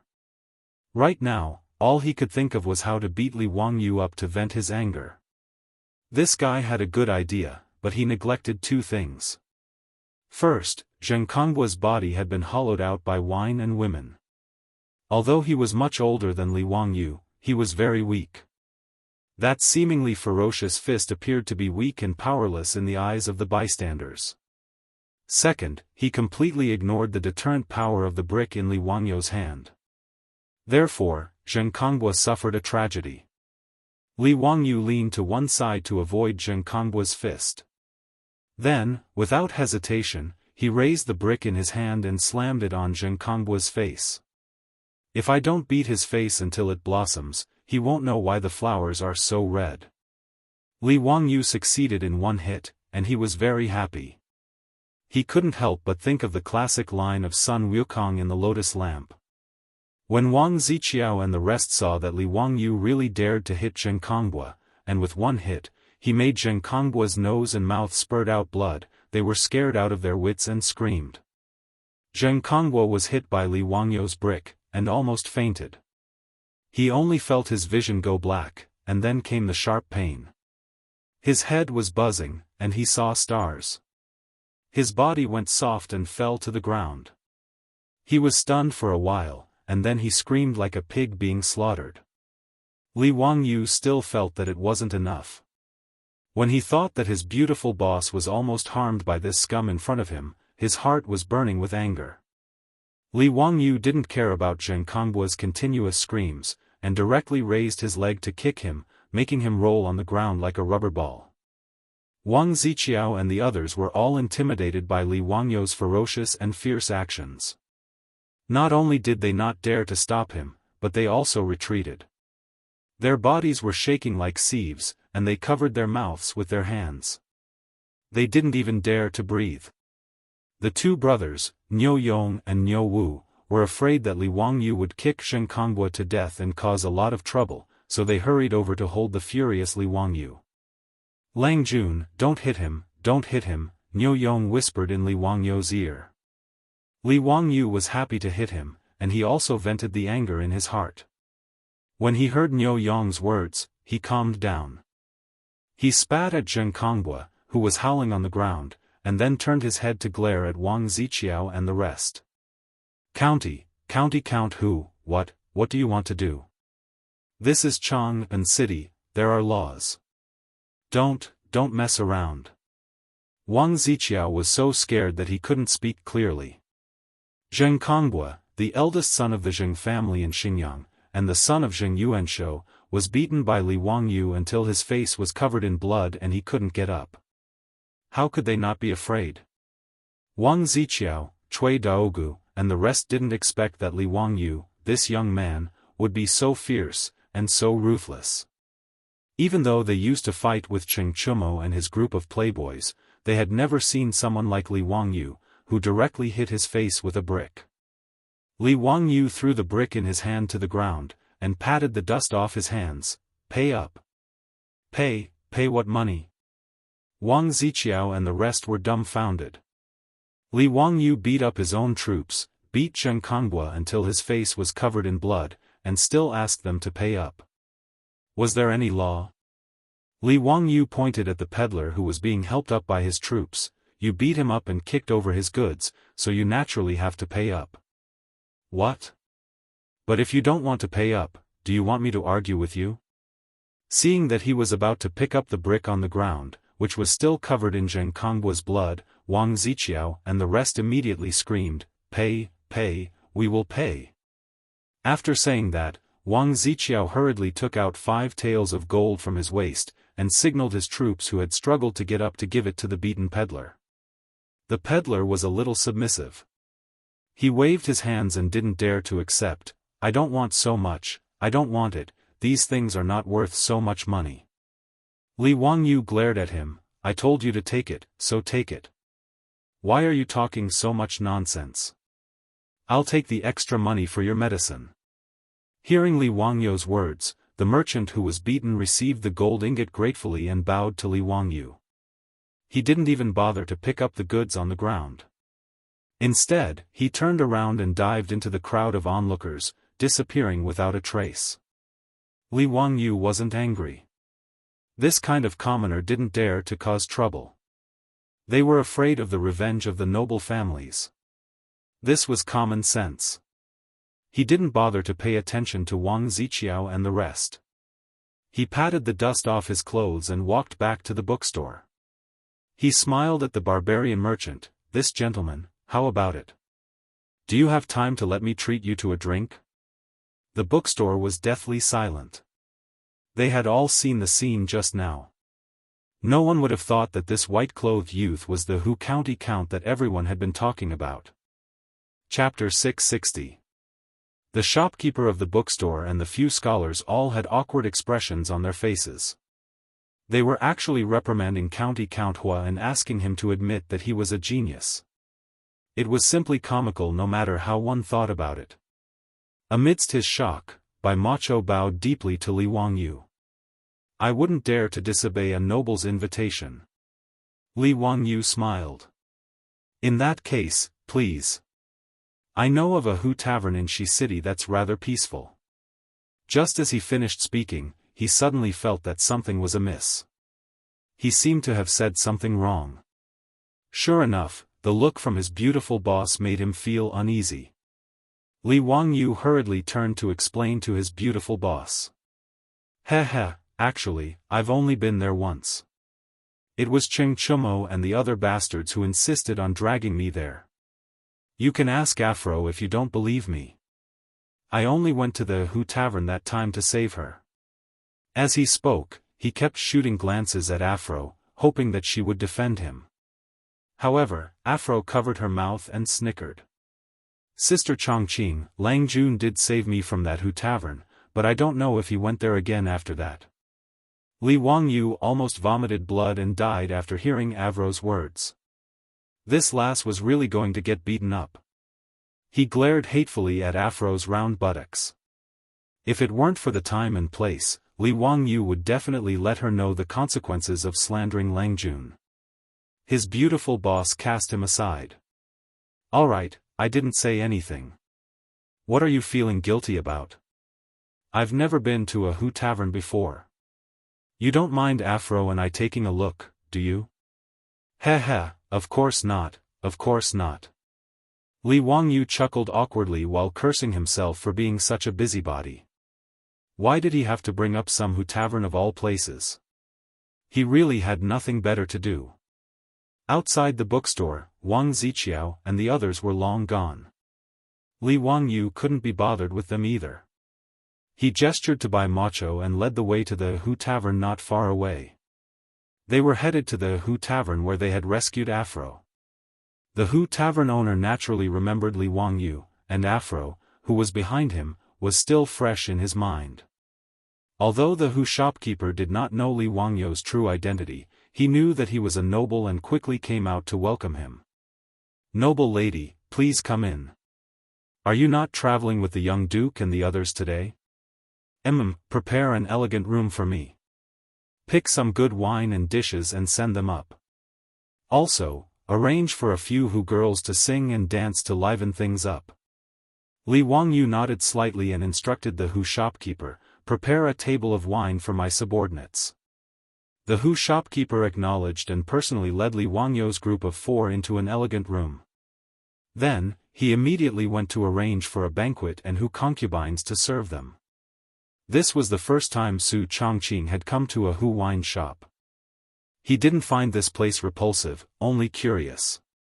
Aphrodite, on the other hand, couldn't help but feel a little dejected. After all, she hadn't had a great time in this Hu wine shop back then. If Li Wangyu hadn't rescued her from the sea of fire, she really couldn't imagine what would have happened to her. This was especially so when the Hu girls appeared. Even in such a cold season, they were still wearing revealing clothes and twisting their bodies to the music to entertain the guests. This made Aphrodite even more upset. Su Chongqing, on the other hand, could tell what was on Aphrodite's mind. He instinctively took pity on her and hugged her affectionately, consoling this pitiful girl. She then glared at Li Wangyu as if blaming him for bringing Aphrodite to this Hu wine shop. Li Wangyu only smiled and didn't explain anything. In fact, it wasn't a slip of the tongue when he said that this was a Hu wine shop. Deep down, Li Wangyu also wanted his beautiful boss to know more about Aphrodite's past life and see how pitiful the Hu girls in this Hu wine shop were. After all, he could tell that even though his beautiful boss was nice to Aphrodite on the surface, she was much more distant and not as close to Perrin as she was to her. Of course, this wasn't Su Changqing's fault. After all, no woman would be too close to a mistress. It was only because they were now in the Tang dynasty that his beautiful boss was so tolerant of Li Wangyu and acquiesced to Aphrodite's existence. On the other hand, the scumbag was thinking about how to have two women on each side, so he naturally had to put in a lot of effort to build a good relationship with the women in his residence. The reason he brought the two girls to the Hu wine shop was naturally to prove to his beautiful boss that he really wanted to save the poor girl Aphrodite from the sea of fire, and that he wasn't impulsive when he saw the young version of Angelina Jolie. Li Wangyu didn't care what his beautiful boss was whispering to Aphrodite and Aphrodite. He simply smiled at Bai Macho and said, "May I know your name, Lang Jun? My surname is Bai and my name is Bai Macho. You can just call me by my name." Bai Macho hurriedly bowed. "Bai? Hee, you're much older than me. Why don't I just call you Old Bai?" Li Wangyu couldn't help but grin, but he was thinking about Old Bai, Bai Zhantang, who was good at the sunflower acupuncture technique in the TV series, Wulin Chronicles. Old Bai? Bai Macho was a little stunned. What kind of address was that? Neither the Tangs nor the Kyuses had the habit of addressing people like that. However, since this honorable count was willing to call him Old Bai, then so be it. Bai Macho didn't have any objections. After all, it was just a form of address. Li Wangyu said, "Old Bai, as far as I know, the king of your Chutsi kingdom is also surnamed Bai, right? The surname Bai is the national surname in your Chutsi kingdom. Old Bai, are you also a member of the Chutsi kingdom's royal family?" He had heard about this by chance when someone talked about the Chutsi kingdom, so he had some impression of it. Bai Macho looked bitter. "You're right, Count Huxian. I am a member of the Chutsi kingdom's royal family.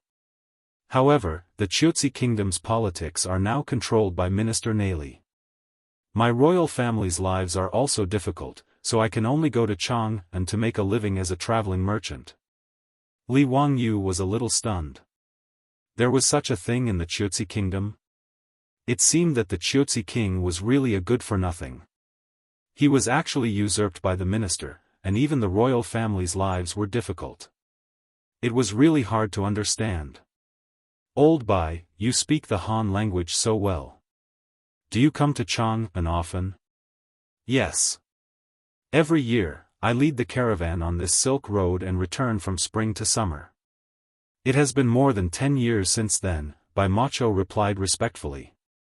Li Wangyu picked a topic that interested him and asked Bai Macho about the Chutsi kingdom's customs and people. It was an eye-opener for him.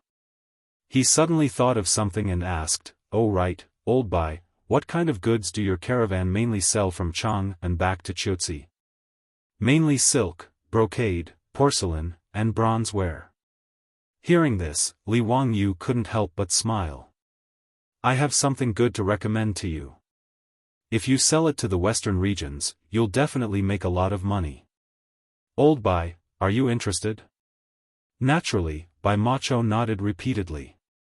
"Please enlighten me, Count Huxian. Do you have any burning knives in the tavern?" Li Wangyu asked Hu Ji, who was serving him in the elegant room. Hu Ji nodded quickly. "Of course, we have a distinguished guest." "Then bring me a jar," Li Wangyu ordered. Hu Ji immediately trotted to fetch a jar of burning knives wine. What Li Wangyu wanted to introduce to Bai Macho was this highly concentrated liquor. Since the burning knives wine was listed on the market, it had always been in short supply. There was no need to worry about selling it. However, the wineries in the Qinling Mountains were getting bigger and bigger.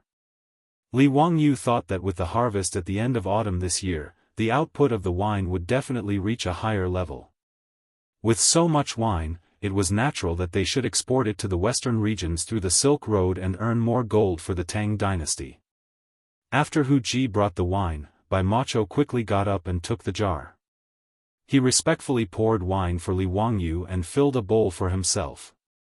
"Count Huxian, what kind of wine is this?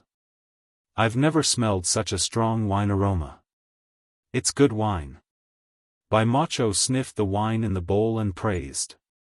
"Old Bai, come, have a taste." Li Wangyu smiled mischievously and looked at Bai Macho expectantly. Chapter 661. It was also one of Li Wangyu's vile interests to see people who had never drunk hard liquor before in their first attempt at drinking hard liquor. And Bai Mohu satisfied his vile interests very well. He habitually raised his head and poured the whole bowl of wine into his mouth. Then, he coughed violently and uncontrollably. Bai Mohu's face turned red and he kept coughing. Apparently, it was his first time tasting such a strong wine. He was caught off guard and almost spat out the wine in his mouth. After a long while, Bai Mohu exhaled a breath that smelled of wine. "What a strong wine, good wine.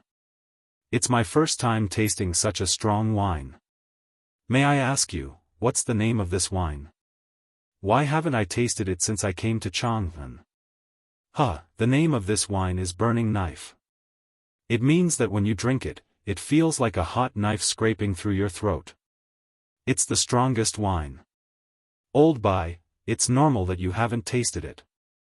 It's only been half a year since this wine was sold in Chang'an. How about it? Do you think it'll be popular if it's sold in the western region? Li Wangyu clapped his hands and laughed. Bai Mohu's eyes lit up. Of course. You don't know that the western region's winter is the coldest. If there's such a strong wine, it'll be crazily fought over.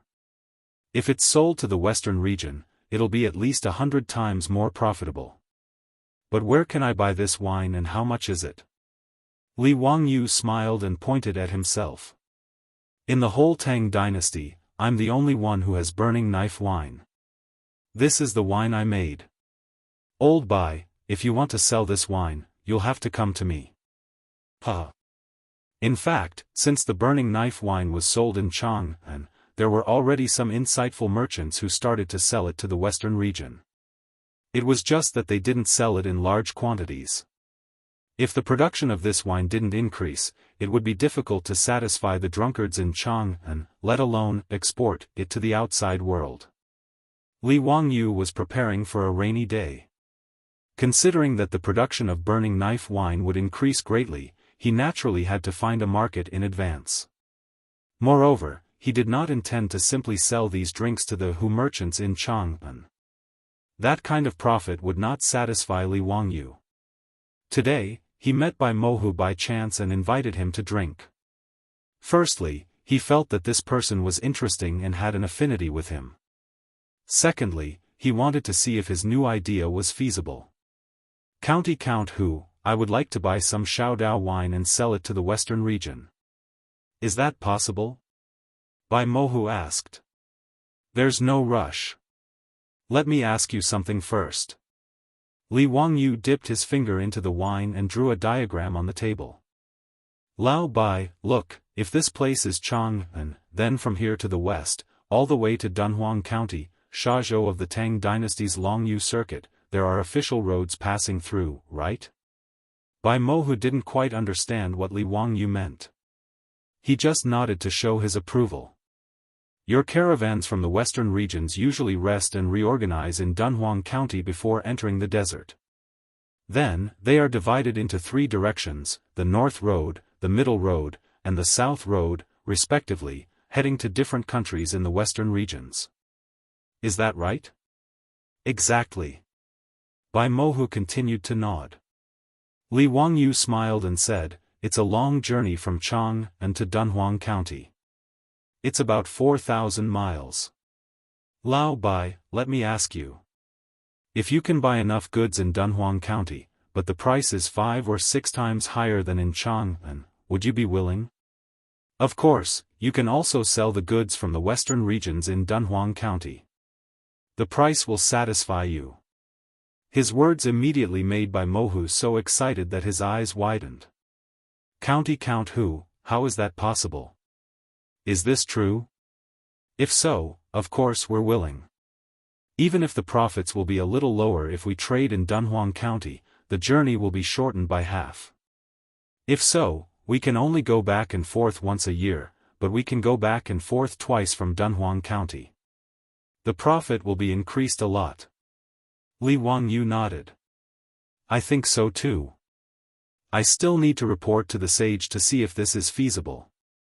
But in my opinion, this is beneficial to the imperial court and the merchants. It can also promote trade. Why not? County Count Hu, if this can be done, we merchants will be very grateful. Bai Mohu stood up and bowed to Li Wangyu respectfully. Li Wangyu just smiled and waved his hand. This was just his idea. Whether it could be implemented or not depended on how Pai Lupi and the big shots in the imperial court saw it. What he said to Bai Mohu was not on a whim. He had thought about it for a long time. Now that the Tang dynasty had the four-wheeled horse carriage, it was not difficult to transport goods from Chang'an to Dunhuang County. There were official roads all the way. The four-wheeled horse carriage was after all the camel caravans and horse caravans of the western regions. Its transportation ability was incomparable. The four-wheeled horse carriage could carry 2,000 pounds and could easily travel 200 miles in a day. A camel could only carry 400 pounds of goods and could travel less than 100 miles in a day. Of course, camels had their uses. From Dunhuang County to the west, it was all desert. The four-wheeled horse carriage was completely useless. That was why Li Wangyu suggested to transport the goods to Dunhuang County for trade. The benefits of moving the foreign trade centers in Chang'an and Luoyang to Dunhuang County were self-evident. First, the imperial court could make a lot of money. The four-wheeled horse carriage was cheap to transport goods. Based on the calculation of copper coins per horse carriage, a round trip to Dunhuang County would take 40 to 50 days. That was only 40 to 50 strings of copper coins.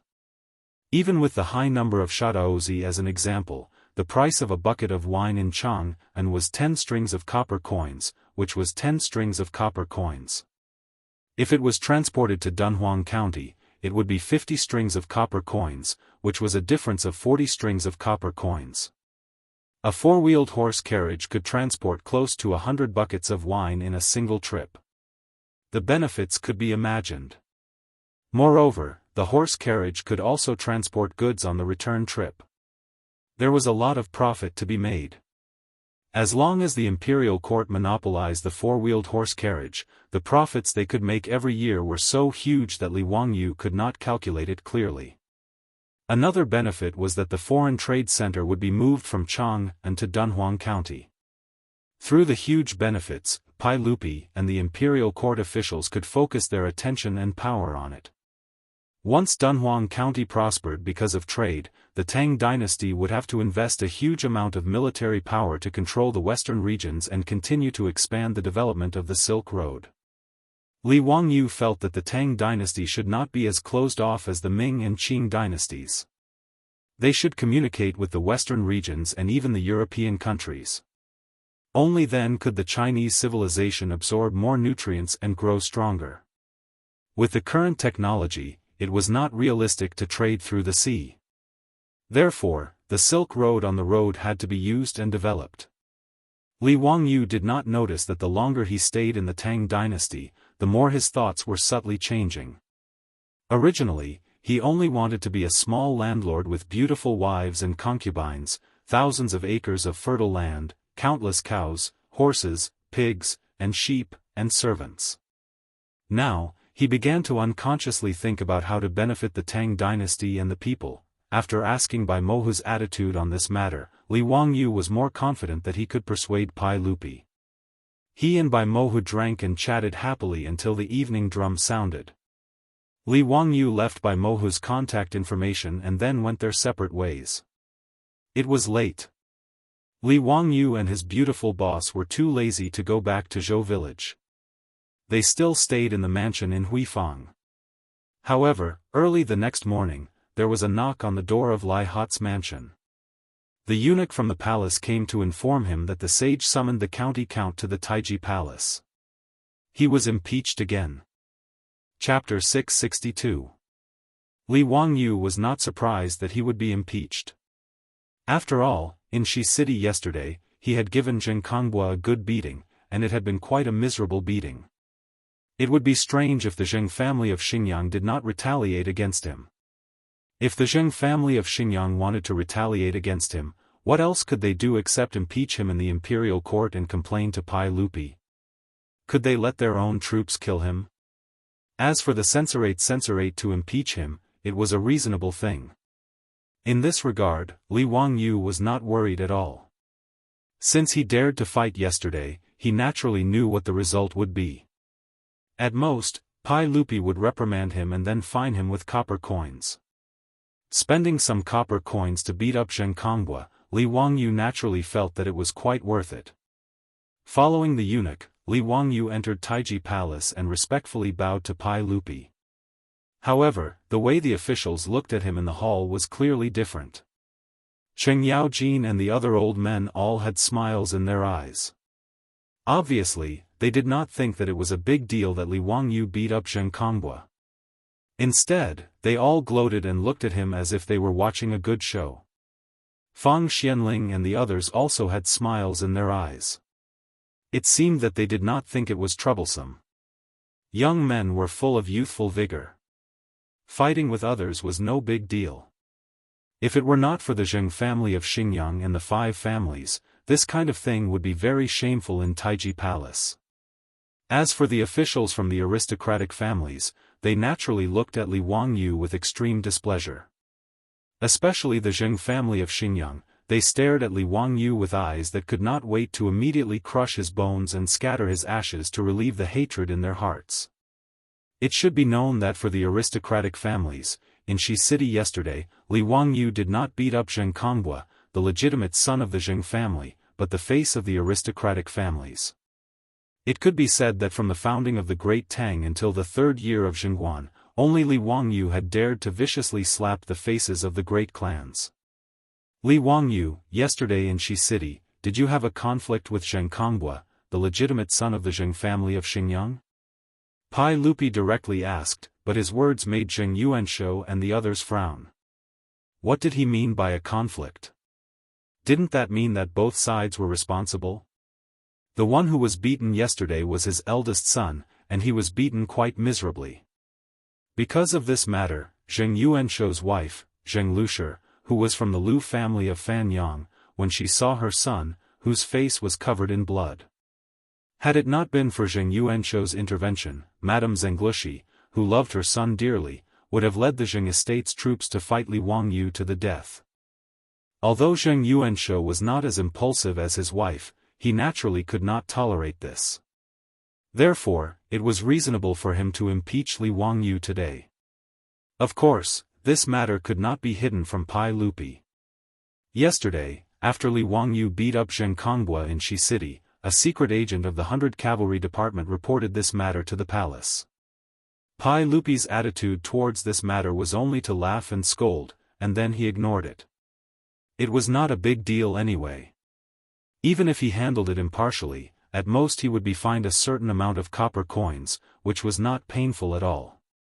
Hearing Pai Lupi's question, Li Wangyu only shook his head and said, "Your Majesty, yesterday I did not have a conflict with Zheng Kongbua. I just saw injustice on the road and pulled out my sword to help." "Oh? What happened? Tell me in detail." Pai Lupi seriously played along with him. Li Wangyu narrated what happened in Shi City yesterday, and then he shrugged his shoulders and said, "Your Majesty, yesterday I only asked the troops to intervene and stop those people who beat up the peddlers. As for that young Master Zheng, yes, he made the first move and tried to beat me, so I was forced to fight back. I was just defending myself. His words made Cheng Yaojin and the others roll their eyes. Although they did not understand what Li Wangyu was talking about, they roughly understood what he meant. You beat up Zheng Kongbua so miserably, and you still have the nerve to say that you are innocent? Do you have any shame?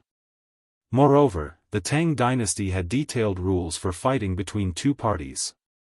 The Tang dynasty law had a rule: if a fake person beats a person and does not injure him, he will be flogged 40 times. If a person does not offend a person and is beaten innocently, he will be flogged 20 times.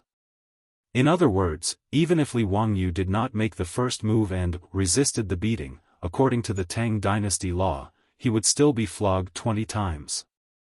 Of course, he had a noble title, so he only needed to pay a fine of copper coins. In the eyes of Pai Lupi and the officials, this matter was over. Li Wangyu only needed to pay a fine of copper coins. As for Zheng Kongbua, according to the Tang dynasty law, he would be flogged 40 times, but obviously no one would interfere. Pai Lupi was too lazy to continue arguing about this matter, so he casually reprimanded Li Wangyu and told him not to be frivolous and impudent in the future. He also punished him with 10 caddies of copper coins as a warning to others. Zheng Yuanshou did not object to this, but his face was ashen and he did not say a word.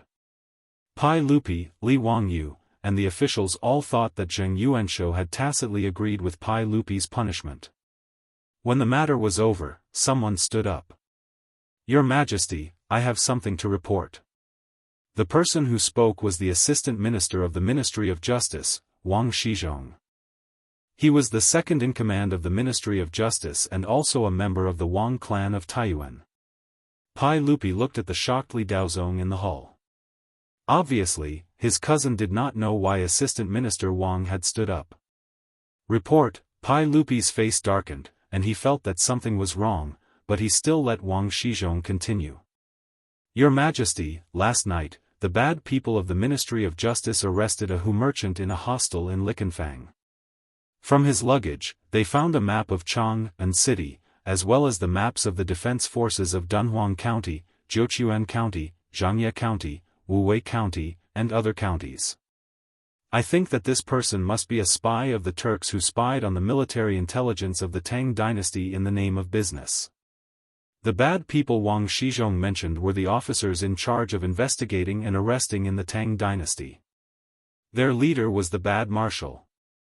Pai Lupi and the officials could not help but frown when they heard Assistant Minister Wang Shizhong's words. If what Wang Shizhong said was true, this Hu merchant must be a spy. But would it be so simple? What did Assistant Minister Wang Shizhong mean by mentioning this at this time? After all, even if they caught a spy who spied for the Turks, it was not worth mentioning in Taiji Palace. Moreover, it was obvious that even Li Daozong, the Minister of Justice, did not know about this. Li Wangyu's brows furrowed. He had a bad feeling about this. Barbarian merchants? His heart skipped a beat. The 5 surnames and 7 hopes could not be so crazy, right? The Assistant Minister of Justice's next words made Li Wangyu's heart sink to the bottom. Your Majesty, there is no need to trouble Your Majesty with this matter, but after the bad marshal interrogated the Hu merchant, he learned that this matter seems to have something to do with the Count of Huxian. I do not dare to act on my own, so today I report this matter to Your Majesty and ask for Your Majesty's decision. Wang Shizhong's words caused an uproar among the officials. Chapter 663. Even if Li Wangyu used his knees to think, he knew that the spy of the barbarian merchant mentioned by the Assistant Minister of the Ministry of Justice must be the merchant from the Cheesy Kingdom who drank and chatted with him yesterday, Lao Bai Macho. As for Bai Macho being a Turkic spy, Li Wangyu didn't believe it. Although the two met for the first time yesterday, Li Wangyu didn't know why he trusted this person. Moreover, why would a wealthy merchant of the Qiuzi royal clan take such a risk to help the Turks gather intelligence? Also, how could there be such a coincidence? Yesterday, he had beaten Zheng Kongbua half to death, and today, he was impeached. When he entered the main hall, he immediately revealed that he had caught a Hu merchant spy last night. Li Wangyu didn't believe that this was a coincidence at all. Moreover, the assistant minister of the Ministry of Justice said that this matter had something to do with him. This was clearly a conspiracy of the aristocratic families. Li Wangyu raised his eyebrows. May I ask what this matter has to do with me, Assistant Minister Wang? Please speak frankly, Assistant Minister Wang. The Assistant Minister of the Ministry of Justice, Wang Shizhong, looked at Li Wangyu with a fake smile and said, "Don't be anxious, County Count Hu. Perhaps that Hu merchant couldn't endure the punishment and made false accusations. It might not have anything to do with County Count Hu." He then bowed to Pai Lupi. "Your Majesty, according to the interrogation of that Hu merchant, the map of Chang'an City was given to him by County Count Hu yesterday. There was also a secret letter to the Turkic people that was found by the underlings. According to that Hu merchant, it was also given to him by County Count Hu. Also, according to the investigation of the underlings, County Count Hu and this person drank and talked for a long time in a wine shop in Shi City. The shopkeeper of the wine shop and a group of Hu concubines can testify to this." The Assistant Minister of the Ministry of Justice, Wang Shizhong's words made Pai Lupi frown. He definitely didn't believe that his nephew was in cahoots with the Turkic people. As the founding county count of the Tang dynasty, why would Li Wangyu need to be in cahoots with the Turkic people? What benefits would there be? He wasn't the only one who didn't believe it. None of the other officials in the hall believed it either. Cheng Yaojin immediately stood up and said, "Your Majesty, this matter cannot be trusted. Although Zio often causes trouble, I definitely do not believe that he is in cahoots with the Turks. This matter must be made up by that barbarian merchant." Fang Xianling, Du Ruhui, and the others looked at each other and expressed their doubts. Yu Shernan, Kong Yingda, and the others also chimed in. Because of the Assistant Minister of Justice's words, the hall became as noisy as a market. "Where is the secret letter?"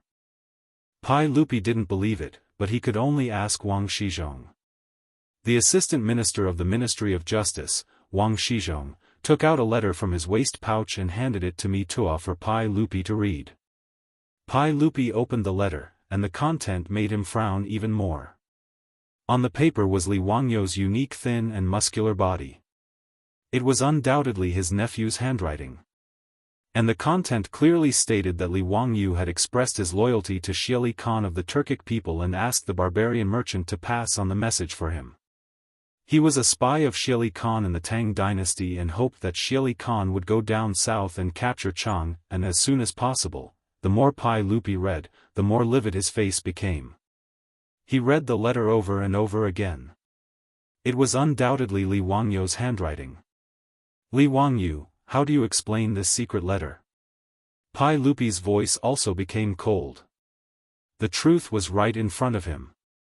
Although he doubted it, he had to believe it. "Your Majesty, I don't know what the secret letter is, and it is impossible for me to be in cahoots with the Turkic people." Of course, Li Wangyu would not admit it. This was clearly a so-called secret letter forged by the aristocratic families to take revenge on him. "Mitua, show this letter to Li Wangyu and the other officials. Let him see if he wrote it himself." Pai Lupi directly threw the letter to Mitua. Mitua also had a bitter face. He bent down to pick up the letter from the ground, trotted down the royal stairs, and handed it to Li Wangyu. Mitua would not believe that Li Wangyu was a spy of the Turkic people even if he was beaten to death. Moreover, there was obviously something fishy about this matter. The barbarian merchant was a spy, and Li Wangyu was colluding with the Turkic people. Even the 100 Cavalry Department did not find any clues about this matter. How could he be caught by the Ministry of Justice? In the hall, Mitua did not dare to say anything. He could only give Li Wangyu a "be careful" look when he handed the letter to him. Mitua was grateful to Li Wangyu. In the Taiji Palace, if Li Wangyu had not discovered the truth and pried open the palace maids' mouths, if something had happened to Prince Li Zhizhen, Mitua, as the provincial supervisor of the internal servants department, would not have had enough heads to chop off by Pai Lupi. Moreover, he had known Li Wangyu for a long time. This young noble did not treat him like a eunuch and treat him with special eyes. Therefore, Mi Tuo was naturally willing to get close to Li Wangyu. Just now, he had been serving Pai Lupi. Naturally, Mi Tuo had seen the contents of the letter. He could not help but feel frightened. Even in Mi Tuo's eyes, this letter was undoubtedly written by Li Wangyu. After all, Li Wangyu's thin and muscular body was famous in Chang'an. There were many people who learned from him. However, the handwriting was definitely Li Wangyu's. Taking the letter from Mi Tuo with both hands, Li Wangyu skimmed through it. His heart could not help but skip a beat. Could it be that in just one night, Zheng Yuanshou and the other aristocratic families had prepared so thoroughly? Not only did they capture Bai Macho, the Hu merchant, and force him to confess, they even forged such a flawless secret letter. If Li Wangyu was not sure that he had never written this, he would have thought that the secret letter in front of him was real. This handwriting was as if he had written it himself. Your Majesty, this letter is forged. It is not written by me. Li Wangyu shook his head and denied. Pai Lupi stared at him for a while with a straight face. Then, he said, Mi Tuo, pass the letter to everyone to see if it was really written by Li Wangyu. Although Pai Lupi did not believe that Li Wangyu would collude with the Turks, there was a reason written in the letter. It made Pai Lupi wonder if Li Wangyu was really one person in front of others and another behind their backs. The secret letter written to Xie Khan clearly pointed out the reason why Li Wangyu wanted to seek refuge with Xie Khan. That was to avenge his father's death. Although Li Zhou had died of illness, the reason was that after the Xuanwu Gate, he had a conflict with Pai Lupi.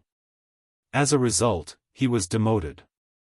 This made Li Zhou anxious, angry, ashamed, and annoyed. He fell ill and passed away. In the secret letter, Li Wangyu attributed his father's death to Pai Lupi killing his brother and imprisoning his father. He was rebellious and scolded and chased away loyal people. This led to his father's death. Therefore, he and Pai Lupi were enemies who killed his father. Now, he was willing to serve his enemy in order to take revenge one day. He wanted to lead Xie Khan into Chang'an city to avenge his father. These words could not help but make Pai Lupi suspicious. He suspected that Li Wangyu was really like what the letter said. Because of Li Zhou's death, he hated him and had bad intentions. After the secret letter was passed to Fang Xianling, Du Ruhui, Zhangsun Wuji, Yu Shinan, Kong Yingda, and other big shots to read, everyone was silent. They did not know what to say. This letter, this handwriting, it really was Li Wangyu's. Chapter 664. The so-called secret letter was passed around in everyone's hands, and the hall quieted down. Even Cheng Yaojin and the other generals and dukes who had always supported Li Wangyu looked at each other after reading the secret letter, not knowing how to defend themselves. Pai Lupi even ordered Mi Tuo to go to the legislative hall and bring out the poems and essays that Li Wangyu had written so that the officials could compare the handwriting. With this comparison, the officials were even more speechless. Even Ma Zhou and Yen Liben had to admit that the handwriting on this so-called secret letter was truly that of their teacher, Li Wangyu. Li Wangyu could only silently shake his head and sigh. It seemed that the great clans had truly gone to great lengths to deal with him. It was clear that only an expert could create a handwriting imitation that not even he could recognize, and it was certainly not something that could be done in a short amount of time. And it had only been half a day since he had beaten up Zheng Kongbua in Shi City. It was clear that the great clans could not have prepared such a flawless letter in such a short amount of time. When he thought of this, Li Wangyu felt a chill run down his spine. He had been too careless, believing that with the protection of Pai Lupi, he could look down on the great clans.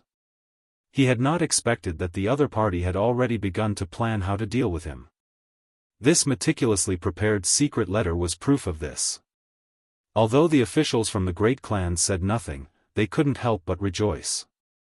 It was clear that these officials from the great clans wanted to see Li Wangyu run out of luck.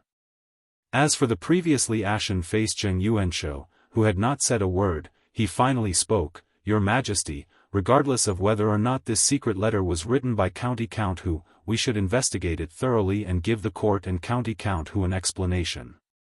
His words seemed to be speaking from a fair and just standpoint, but they were actually filled with evil intentions. Investigate? How would they investigate? They naturally had to take Li Wangyu to prison and have the 3 bureaus interrogate him. But now, regardless of the witnesses and material evidence, the aristocratic families had already prepared everything. As long as Li Wangyu was imprisoned, they wouldn't need to worry about not getting the results they wanted. Pai Lupi's expression was also very conflicted. On one hand, he did not want and did not believe that his outstanding nephew would hate him for Li Zhou's death and collude with the Turks. But on the other hand, as an emperor, his paranoia made him wonder if Li Wangyu really didn't hate him because of Li Zhou's death. He had asked Li Wangyu this question when they were in the Li family's old mansion. At that time, he was very satisfied with Li Wangyu's answer. But what if it was Li Wangyu acting? For a moment, Pai Lupi was at a loss. In the main hall, Li Wangyu was still quite calm at this moment. After seeing this forged so-called secret letter, he immediately began to think about how he could break out of this situation and clear his name. He could naturally tell that this letter was forged by someone else. But the key was how he could prove to Pai Lupi that the letter was forged. Although there were records in ancient books, as early as the Three Kingdoms period, the governor Guiyuan used handwriting comparison to find the person who anonymously slandered Cao Cao. But that was only a comparison of similar handwriting, and thus recognized that it was written by the same person, not that the handwriting was forged. And in the water margin, the literature star sacred-handed scholar Xiao Rang even forged the Grand Tutor Kai Jing's handwriting to write a letter to his son Kai Jiao. At that time, even Kai Jing's own son could not tell whether it was real or fake. From the Three Kingdoms to the Qing dynasty, Huaxia's ancient handwriting investigation and identification basically relied on the hazy senses to judge. In the case of a secret letter like this one, where the fake could be passed off as genuine, and the forger flatly denied it, usually the officials would be helpless and the case would drag on for a long time. Or they could only use torture to force the forger to admit it, thus hastily closing the case. In short, if he wanted to use handwriting identification to prove that he was framed by the aristocratic families, it would be quite difficult. Li Wangyu was pondering how to prove his innocence and escape the death trap set up by the aristocratic families, when he heard Zheng Yuanshou speaking to Pai Lupi. "Your Majesty, I don't really believe it. This letter was personally written by County Count Hu, but as for the handwriting, I really can't tell. Perhaps someone could really imitate County Count Hu's handwriting so perfectly, but there's no telling. Dare I ask Secret Supervisor Yu, Ouyang Gong, the two of you are famous calligraphers in the Tang dynasty. Dare I ask if the two of you can imitate someone else's handwriting so perfectly?" Zheng Yuanshou continued to criticize Li Wangyu. In response to his question, Yu Shinan and Ouyang Sun glanced at each other. Although they felt extremely helpless in their hearts, they could only helplessly shake their heads. Although the two of them were famous calligraphers and were experts in copying famous calligraphy, they only copied the spirit and not the form. If they wanted to imitate someone else's handwriting, they really couldn't do it. Even if they wanted to protect Li Wangyu, in front of Pai Lupi and the other officials, they couldn't lie. Yu Shinan gave Li Wangyu an apologetic and worried look. In response, Li Wangyu only cupped his hands towards Yu Shinan, indicating that he understood Yu Shinan's intentions. Your Majesty, if Secret Supervisor Yu and Ouyang Gong can't imitate someone else's handwriting exactly, then I don't know how to judge. Your Majesty, please make a decision." Zheng Yuanshou lightly stabbed Li Wangyu with a knife and left, leaving the problem to Pai Lupi. On the royal stairs, Pai Lupi hesitated for a while before finally standing up. He prepared to order people to take Li Wangyu to the prison and let Wei Zheng, Li Daozong, and Fang Xianling try this case together. Li Wangyu hurriedly bowed towards Pai Lupi. "Your Majesty, I want to prove myself." "Report it." "Your Majesty, this so-called secret letter wasn't written by me. It was forged by someone. Of course, the person who forged the letter was very clever. Even I can't tell if this handwriting is real or fake. But... Li Wangyu paused for a moment and looked at Pai Lupi, but if I wanted to write a secret letter, why would I use such a childish and ridiculous method? Could it be that I've lost my mind? Why would I write a secret letter so openly and hand it over to a Hu merchant without any disguise? He looked around at the officials in the hall, glancing at Zheng Yuanshou, Wang Renyu, and the others, before continuing, Your Majesty, to put it bluntly, if I wanted to write a secret letter, even if I placed it in front of everyone, they wouldn't be able to tell what I wrote. Li Wangyu's words naturally caused the officials in the hall to begin discussing in low voices. Pai Lupi couldn't help but frown as he pondered Li Wangyu's words. If one were to speak of his nephew's talent, then he would naturally be unparalleled. But a secret letter was a secret letter. Even if Li Wangyu wrote a secret letter, no one would be able to tell what was written even if it was placed in front of everyone's eyes. Pai Lupi didn't believe this either. Zheng Yuanshou and Wang Renyu looked at each other and couldn't help but sneer, Count Hu, do you think this old man and the others are idiots? Ask all the officials in the court, who would dare to believe you? At this moment, Li Wangyu had also thought of a countermeasure. He shrugged his shoulders and said in a relaxed tone, If Your Majesty and everyone else doesn't believe me, why don't we conduct an experiment in this hall? Chapter 665. Li Wangyu's words made Pai Lupi hesitate for a moment, but he still nodded in agreement. No matter what, Pai Lupi was still suspicious of the secret letter that the Assistant Minister of the Ministry of Justice Wang Shizhong had suddenly thrown out. It was a letter that the so-called bad people had found in the hands of a Hu merchant. Since Li Wangyu said that if he wrote a secret letter, no one would be able to see through it, then it was better to try. Pai Lupi stood up and stared at Li Wangyu. Li Wangyu, how are you going to prove this to me and the other officials? Your Majesty, it's very simple. Taiji Palace has 2 side halls. I can enter one side and write a secret letter for Your Majesty and the other officials to examine. Then, I can send this secret letter to the other side, and Your Majesty will appoint someone to receive the letter. If I can deceive Your Majesty and the other officials and deliver the message to the person in the other side hall, then Your Majesty will naturally know whether or not I am lying. Pai Lupi nodded. All right, Mito, go to the other side hall and prepare to receive Li Wangyu's secret letter. Li Er had absolute trust in this imperial chamberlain by his side. After all, Mito was not only responsible for the internal and external communications of the 100 Horsemen department, but he was also the person closest to Pai Lupi.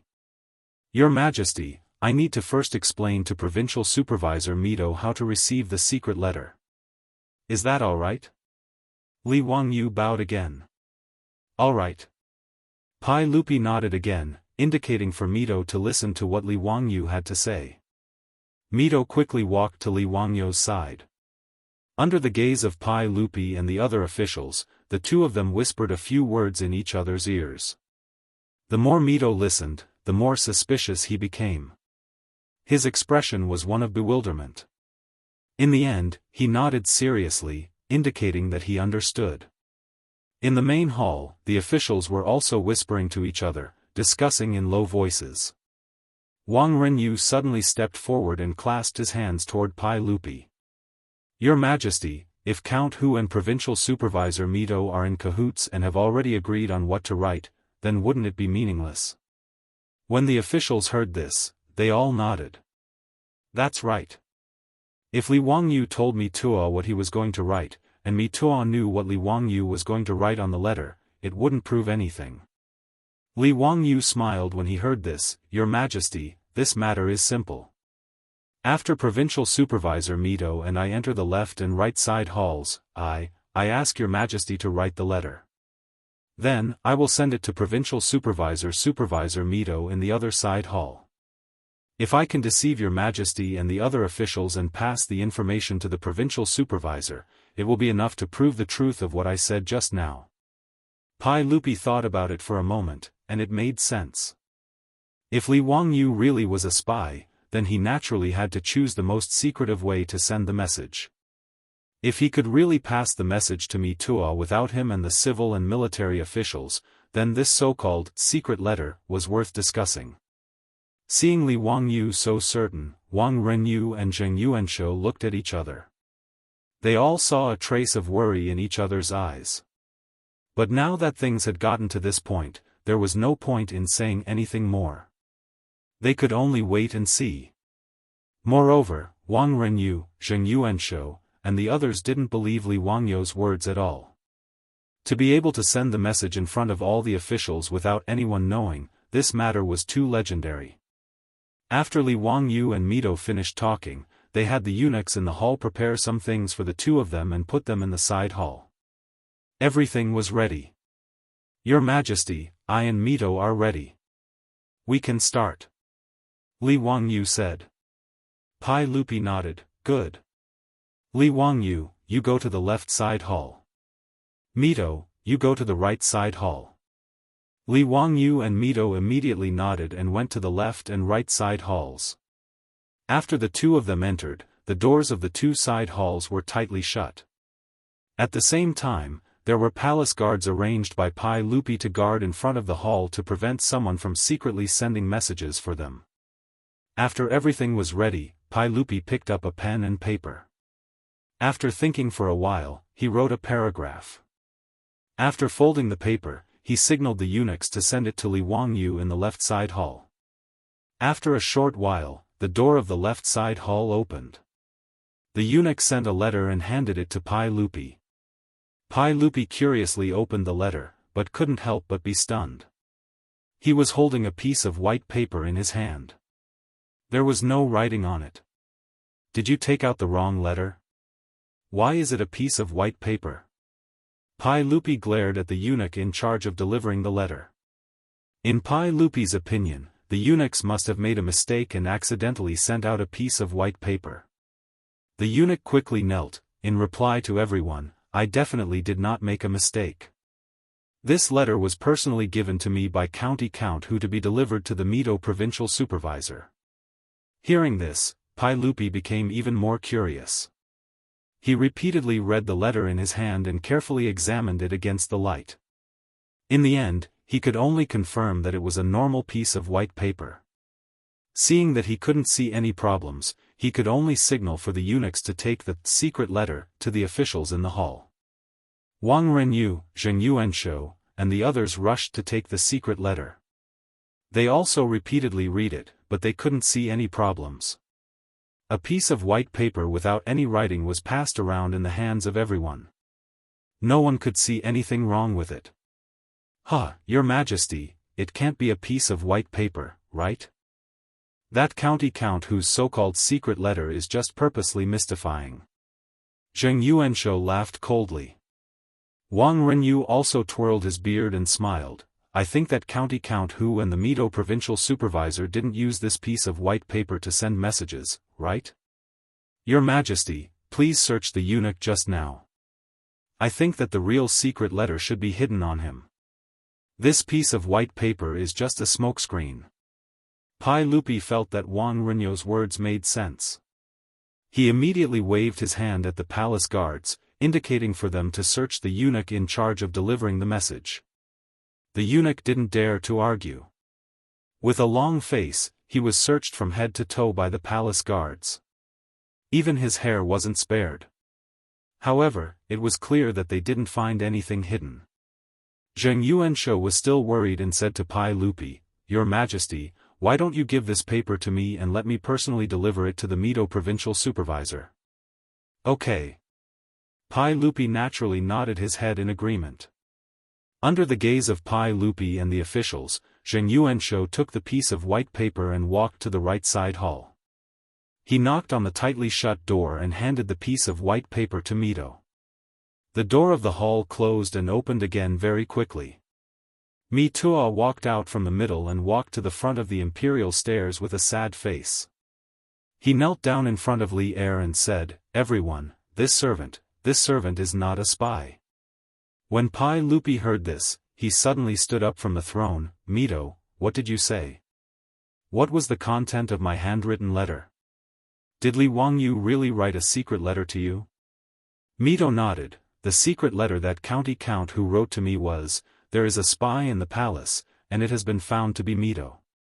Everyone, I'm not a spy. When Pai Lupi heard this, he became a Spartan. What Mito said was the words that he had casually written on the paper and sent to the left side hall. But how did these words get to Mito? Chapter 666. This result was not only unexpected by Pai Lupi, but also by all the civil and military officials in the hall. Li Wangyu walked out of the side hall and took out the piece of paper that Pai Lupi had personally written. He displayed it for everyone to see, and it was exactly as Mito had said. How is this possible? Could it be that the Count of Huxian really has such supernatural abilities? Yes, this old man looked at the paper that was sent to the side hall very carefully. It was a blank piece of paper. There is no mistake about this. But it was a blank piece of paper. This old man even used light to look at it, but I did not see any trace of it. But how did Provincial Supervisor Mi know the contents of your Majesty's letter? Could it be that someone sent him a secret message? There is definitely something fishy about this. In this old man's view, someone must have done something in secret. If you say that the blank piece of paper was a secret letter, this old man would definitely not believe it. The hundreds of officials discussed among themselves, whispering into each other's ears. The originally solemn and serene Taiji Palace was now buzzing with noise. It was extremely noisy. Li Wangyu bowed once more to Pai Lupi. Your Majesty, does your Majesty believe what this subject said just now? Just as this subject said, if this subject wanted to write some secret letter to that dog fart Shieli Khan, how could it be so childish? This so-called secret letter is just too much of a humiliation to this subject's intelligence. Pai Lupi silently nodded. If this nephew of his really had a way to secretly send a message, he naturally wouldn't have so openly handed over such an important secret letter to Shieli Khan to a Hu merchant. However, Pai Lupi needed to understand whether Li Wangyu really had a way to send a secret letter through a blank piece of paper or if he had some other trick up his sleeve. Li Wangyu, tell me, how did you send a message to me through a blank piece of paper? Pai Lupi asked. Li Wangyu smiled and said, Your Majesty, this matter is extremely simple. This subject. Before he could finish speaking, he heard someone shout, Wait, Your Majesty, this matter cannot be announced to the public. Everyone looked over and saw that it was Li Jing, the Minister of War. Pai Lupi frowned. Duke Wei, what do you mean? Your Majesty, if County Count who truly has such a method of transmitting secret messages, your subject believes that it should not be announced to the public. Such a method of transmitting secret letters should be taught to the military and used for spies to transmit information, Li Jing immediately replied.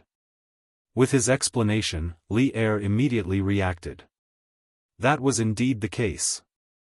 If there was such a secret method of transmitting information, it had to be kept a secret. It couldn't be made public in the main hall so that everyone would know about it. Cheng Yaojin and the other generals also nodded their heads in agreement. Li Wangyu laughed, reporting to Your Majesty, Duke Wei, what I used just now was just a small trick. If you really want to use it to transmit information, I have other methods. Li Jing glared. That won't do. This matter has to be kept a secret. That's right, that should be the case. Zio, it's enough to let us know about this matter. Cheng Yaojin, Qin Qiong, Yuqi Jingda, and the other dukes gathered around. Pai Lupi also walked down the royal stairs. Zio, tell us about the method of writing the secret letter. At this moment, Pai Lupi already believed that there was a problem with the secret letter. He even affectionately called Li Wangyu by his courtesy name. Li Wangyu shrugged helplessly and softly explained the method he used to transmit the secret letter. It was actually very simple. It was just the method that the monk used to trick the elders of the Li clan back in Hu County. He used alkaline water to write on a piece of paper. After drying the paper, it would disappear without a trace. However, after applying some turmeric water, the original writing would appear. Other than alkaline water, you can also use rice vinegar to write a message on a piece of white paper.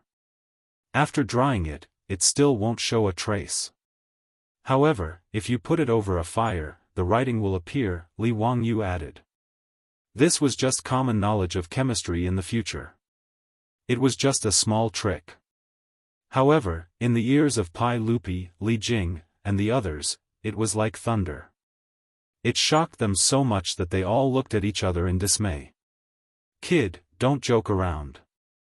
It's so simple, yet you can transmit a secret letter?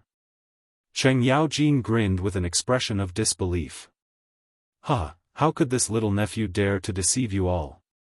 If Uncle Cheng doesn't believe me, you can try it yourself, Li Wangyu said with a smile. Okay, I'll give it a try. Second brother, go to the side hall over there. I'll write a secret letter for you. Let's see if it's as magical as this kid says, Cheng Yaojin shouted towards Qin Xiong. Qin Xiong nodded and cooperated with him towards the side hall. Cheng Yaojin, Pai Lupi, and the others went straight to the side hall where Li Wangyu had been. There was alkaline water and other things prepared here. They were all prepared by Li Wangyu before. Cheng Yaojin followed Li Wangyu's instructions. He dipped the brush in alkaline water and started to write on the paper. After he finished writing, he dried the paper. The paper was just like before. There was not a single trace on it. It was like a piece of white paper. Pai Lupi, Cheng Yaojin, and the others looked at it for a long time before passing the paper to the palace guards and telling them to send it to Qin Xiong. However, at this time, Qin Xiong walked out of the side hall.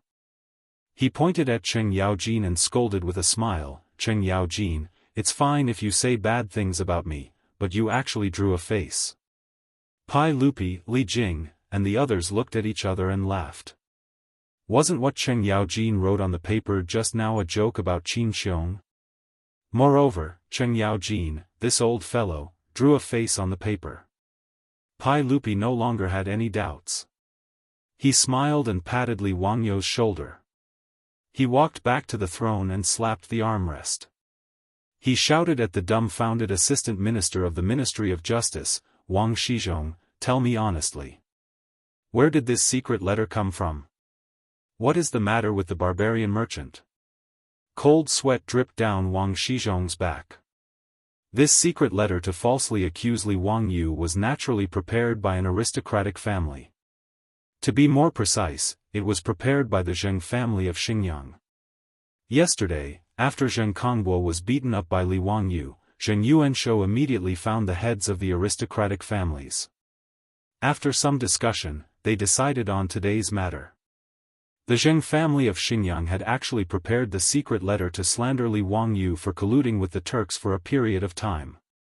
They were waiting for the right time to throw it out and sow discord between Li Wangyu and Pai Lupi. After all, Li Wangyu had made the aristocratic families of the 5 surnames and 7 Wangs suffer and ruined their plans several times. This included the aristocratic family's careful planning. They spent a lot of energy to create the replacement of the crown prince with a leopard cat. It was also because of Li Wangyu's interference that their plans failed. How could the aristocratic families not be afraid of Li Wangyu? They all wanted to get rid of him quickly. According to the original plan, this secret letter would be brought to the border by someone, and then accidentally discovered it and sent to Li Er's imperial desk in Chang'an. But yesterday, his eldest son was beaten up so miserably by Li Wangyu. This made Zheng Yuanshou, the old fox, angry and planned to use this secret letter. The person who imitated Li Wangyu's handwriting was a scholar raised by the Zheng family in Xinjiang. This person was especially good at imitating people's handwriting and had the ability to pass off the fake as the real one. The Zheng family of Xinjiang collected all kinds of Li Wangyu's handwriting in Chang'an and sent it to Xinjiang for people to imitate.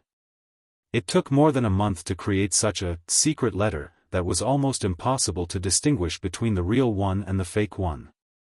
In the eyes of Zheng Yuanshou, Wang Renyu, and other heads of aristocratic families, even if Li Wangyu had a lot of mouths, he would not be able to explain clearly what was going on with this secret letter.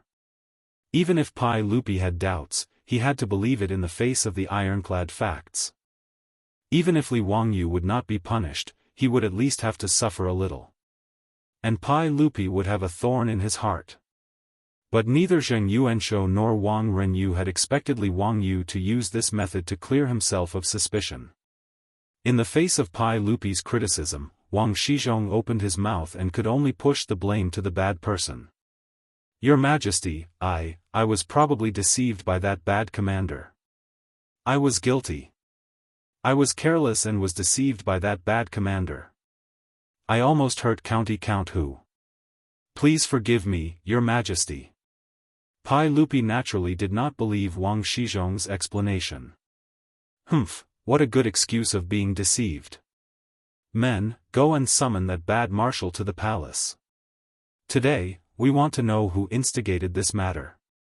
Who dares to frame a trusted official like County Count Hu? Pai Lupi's words made Zheng Yuanshou, Wang Renyu, and Assistant Minister of Justice Wang Shizhong's faces turn even paler.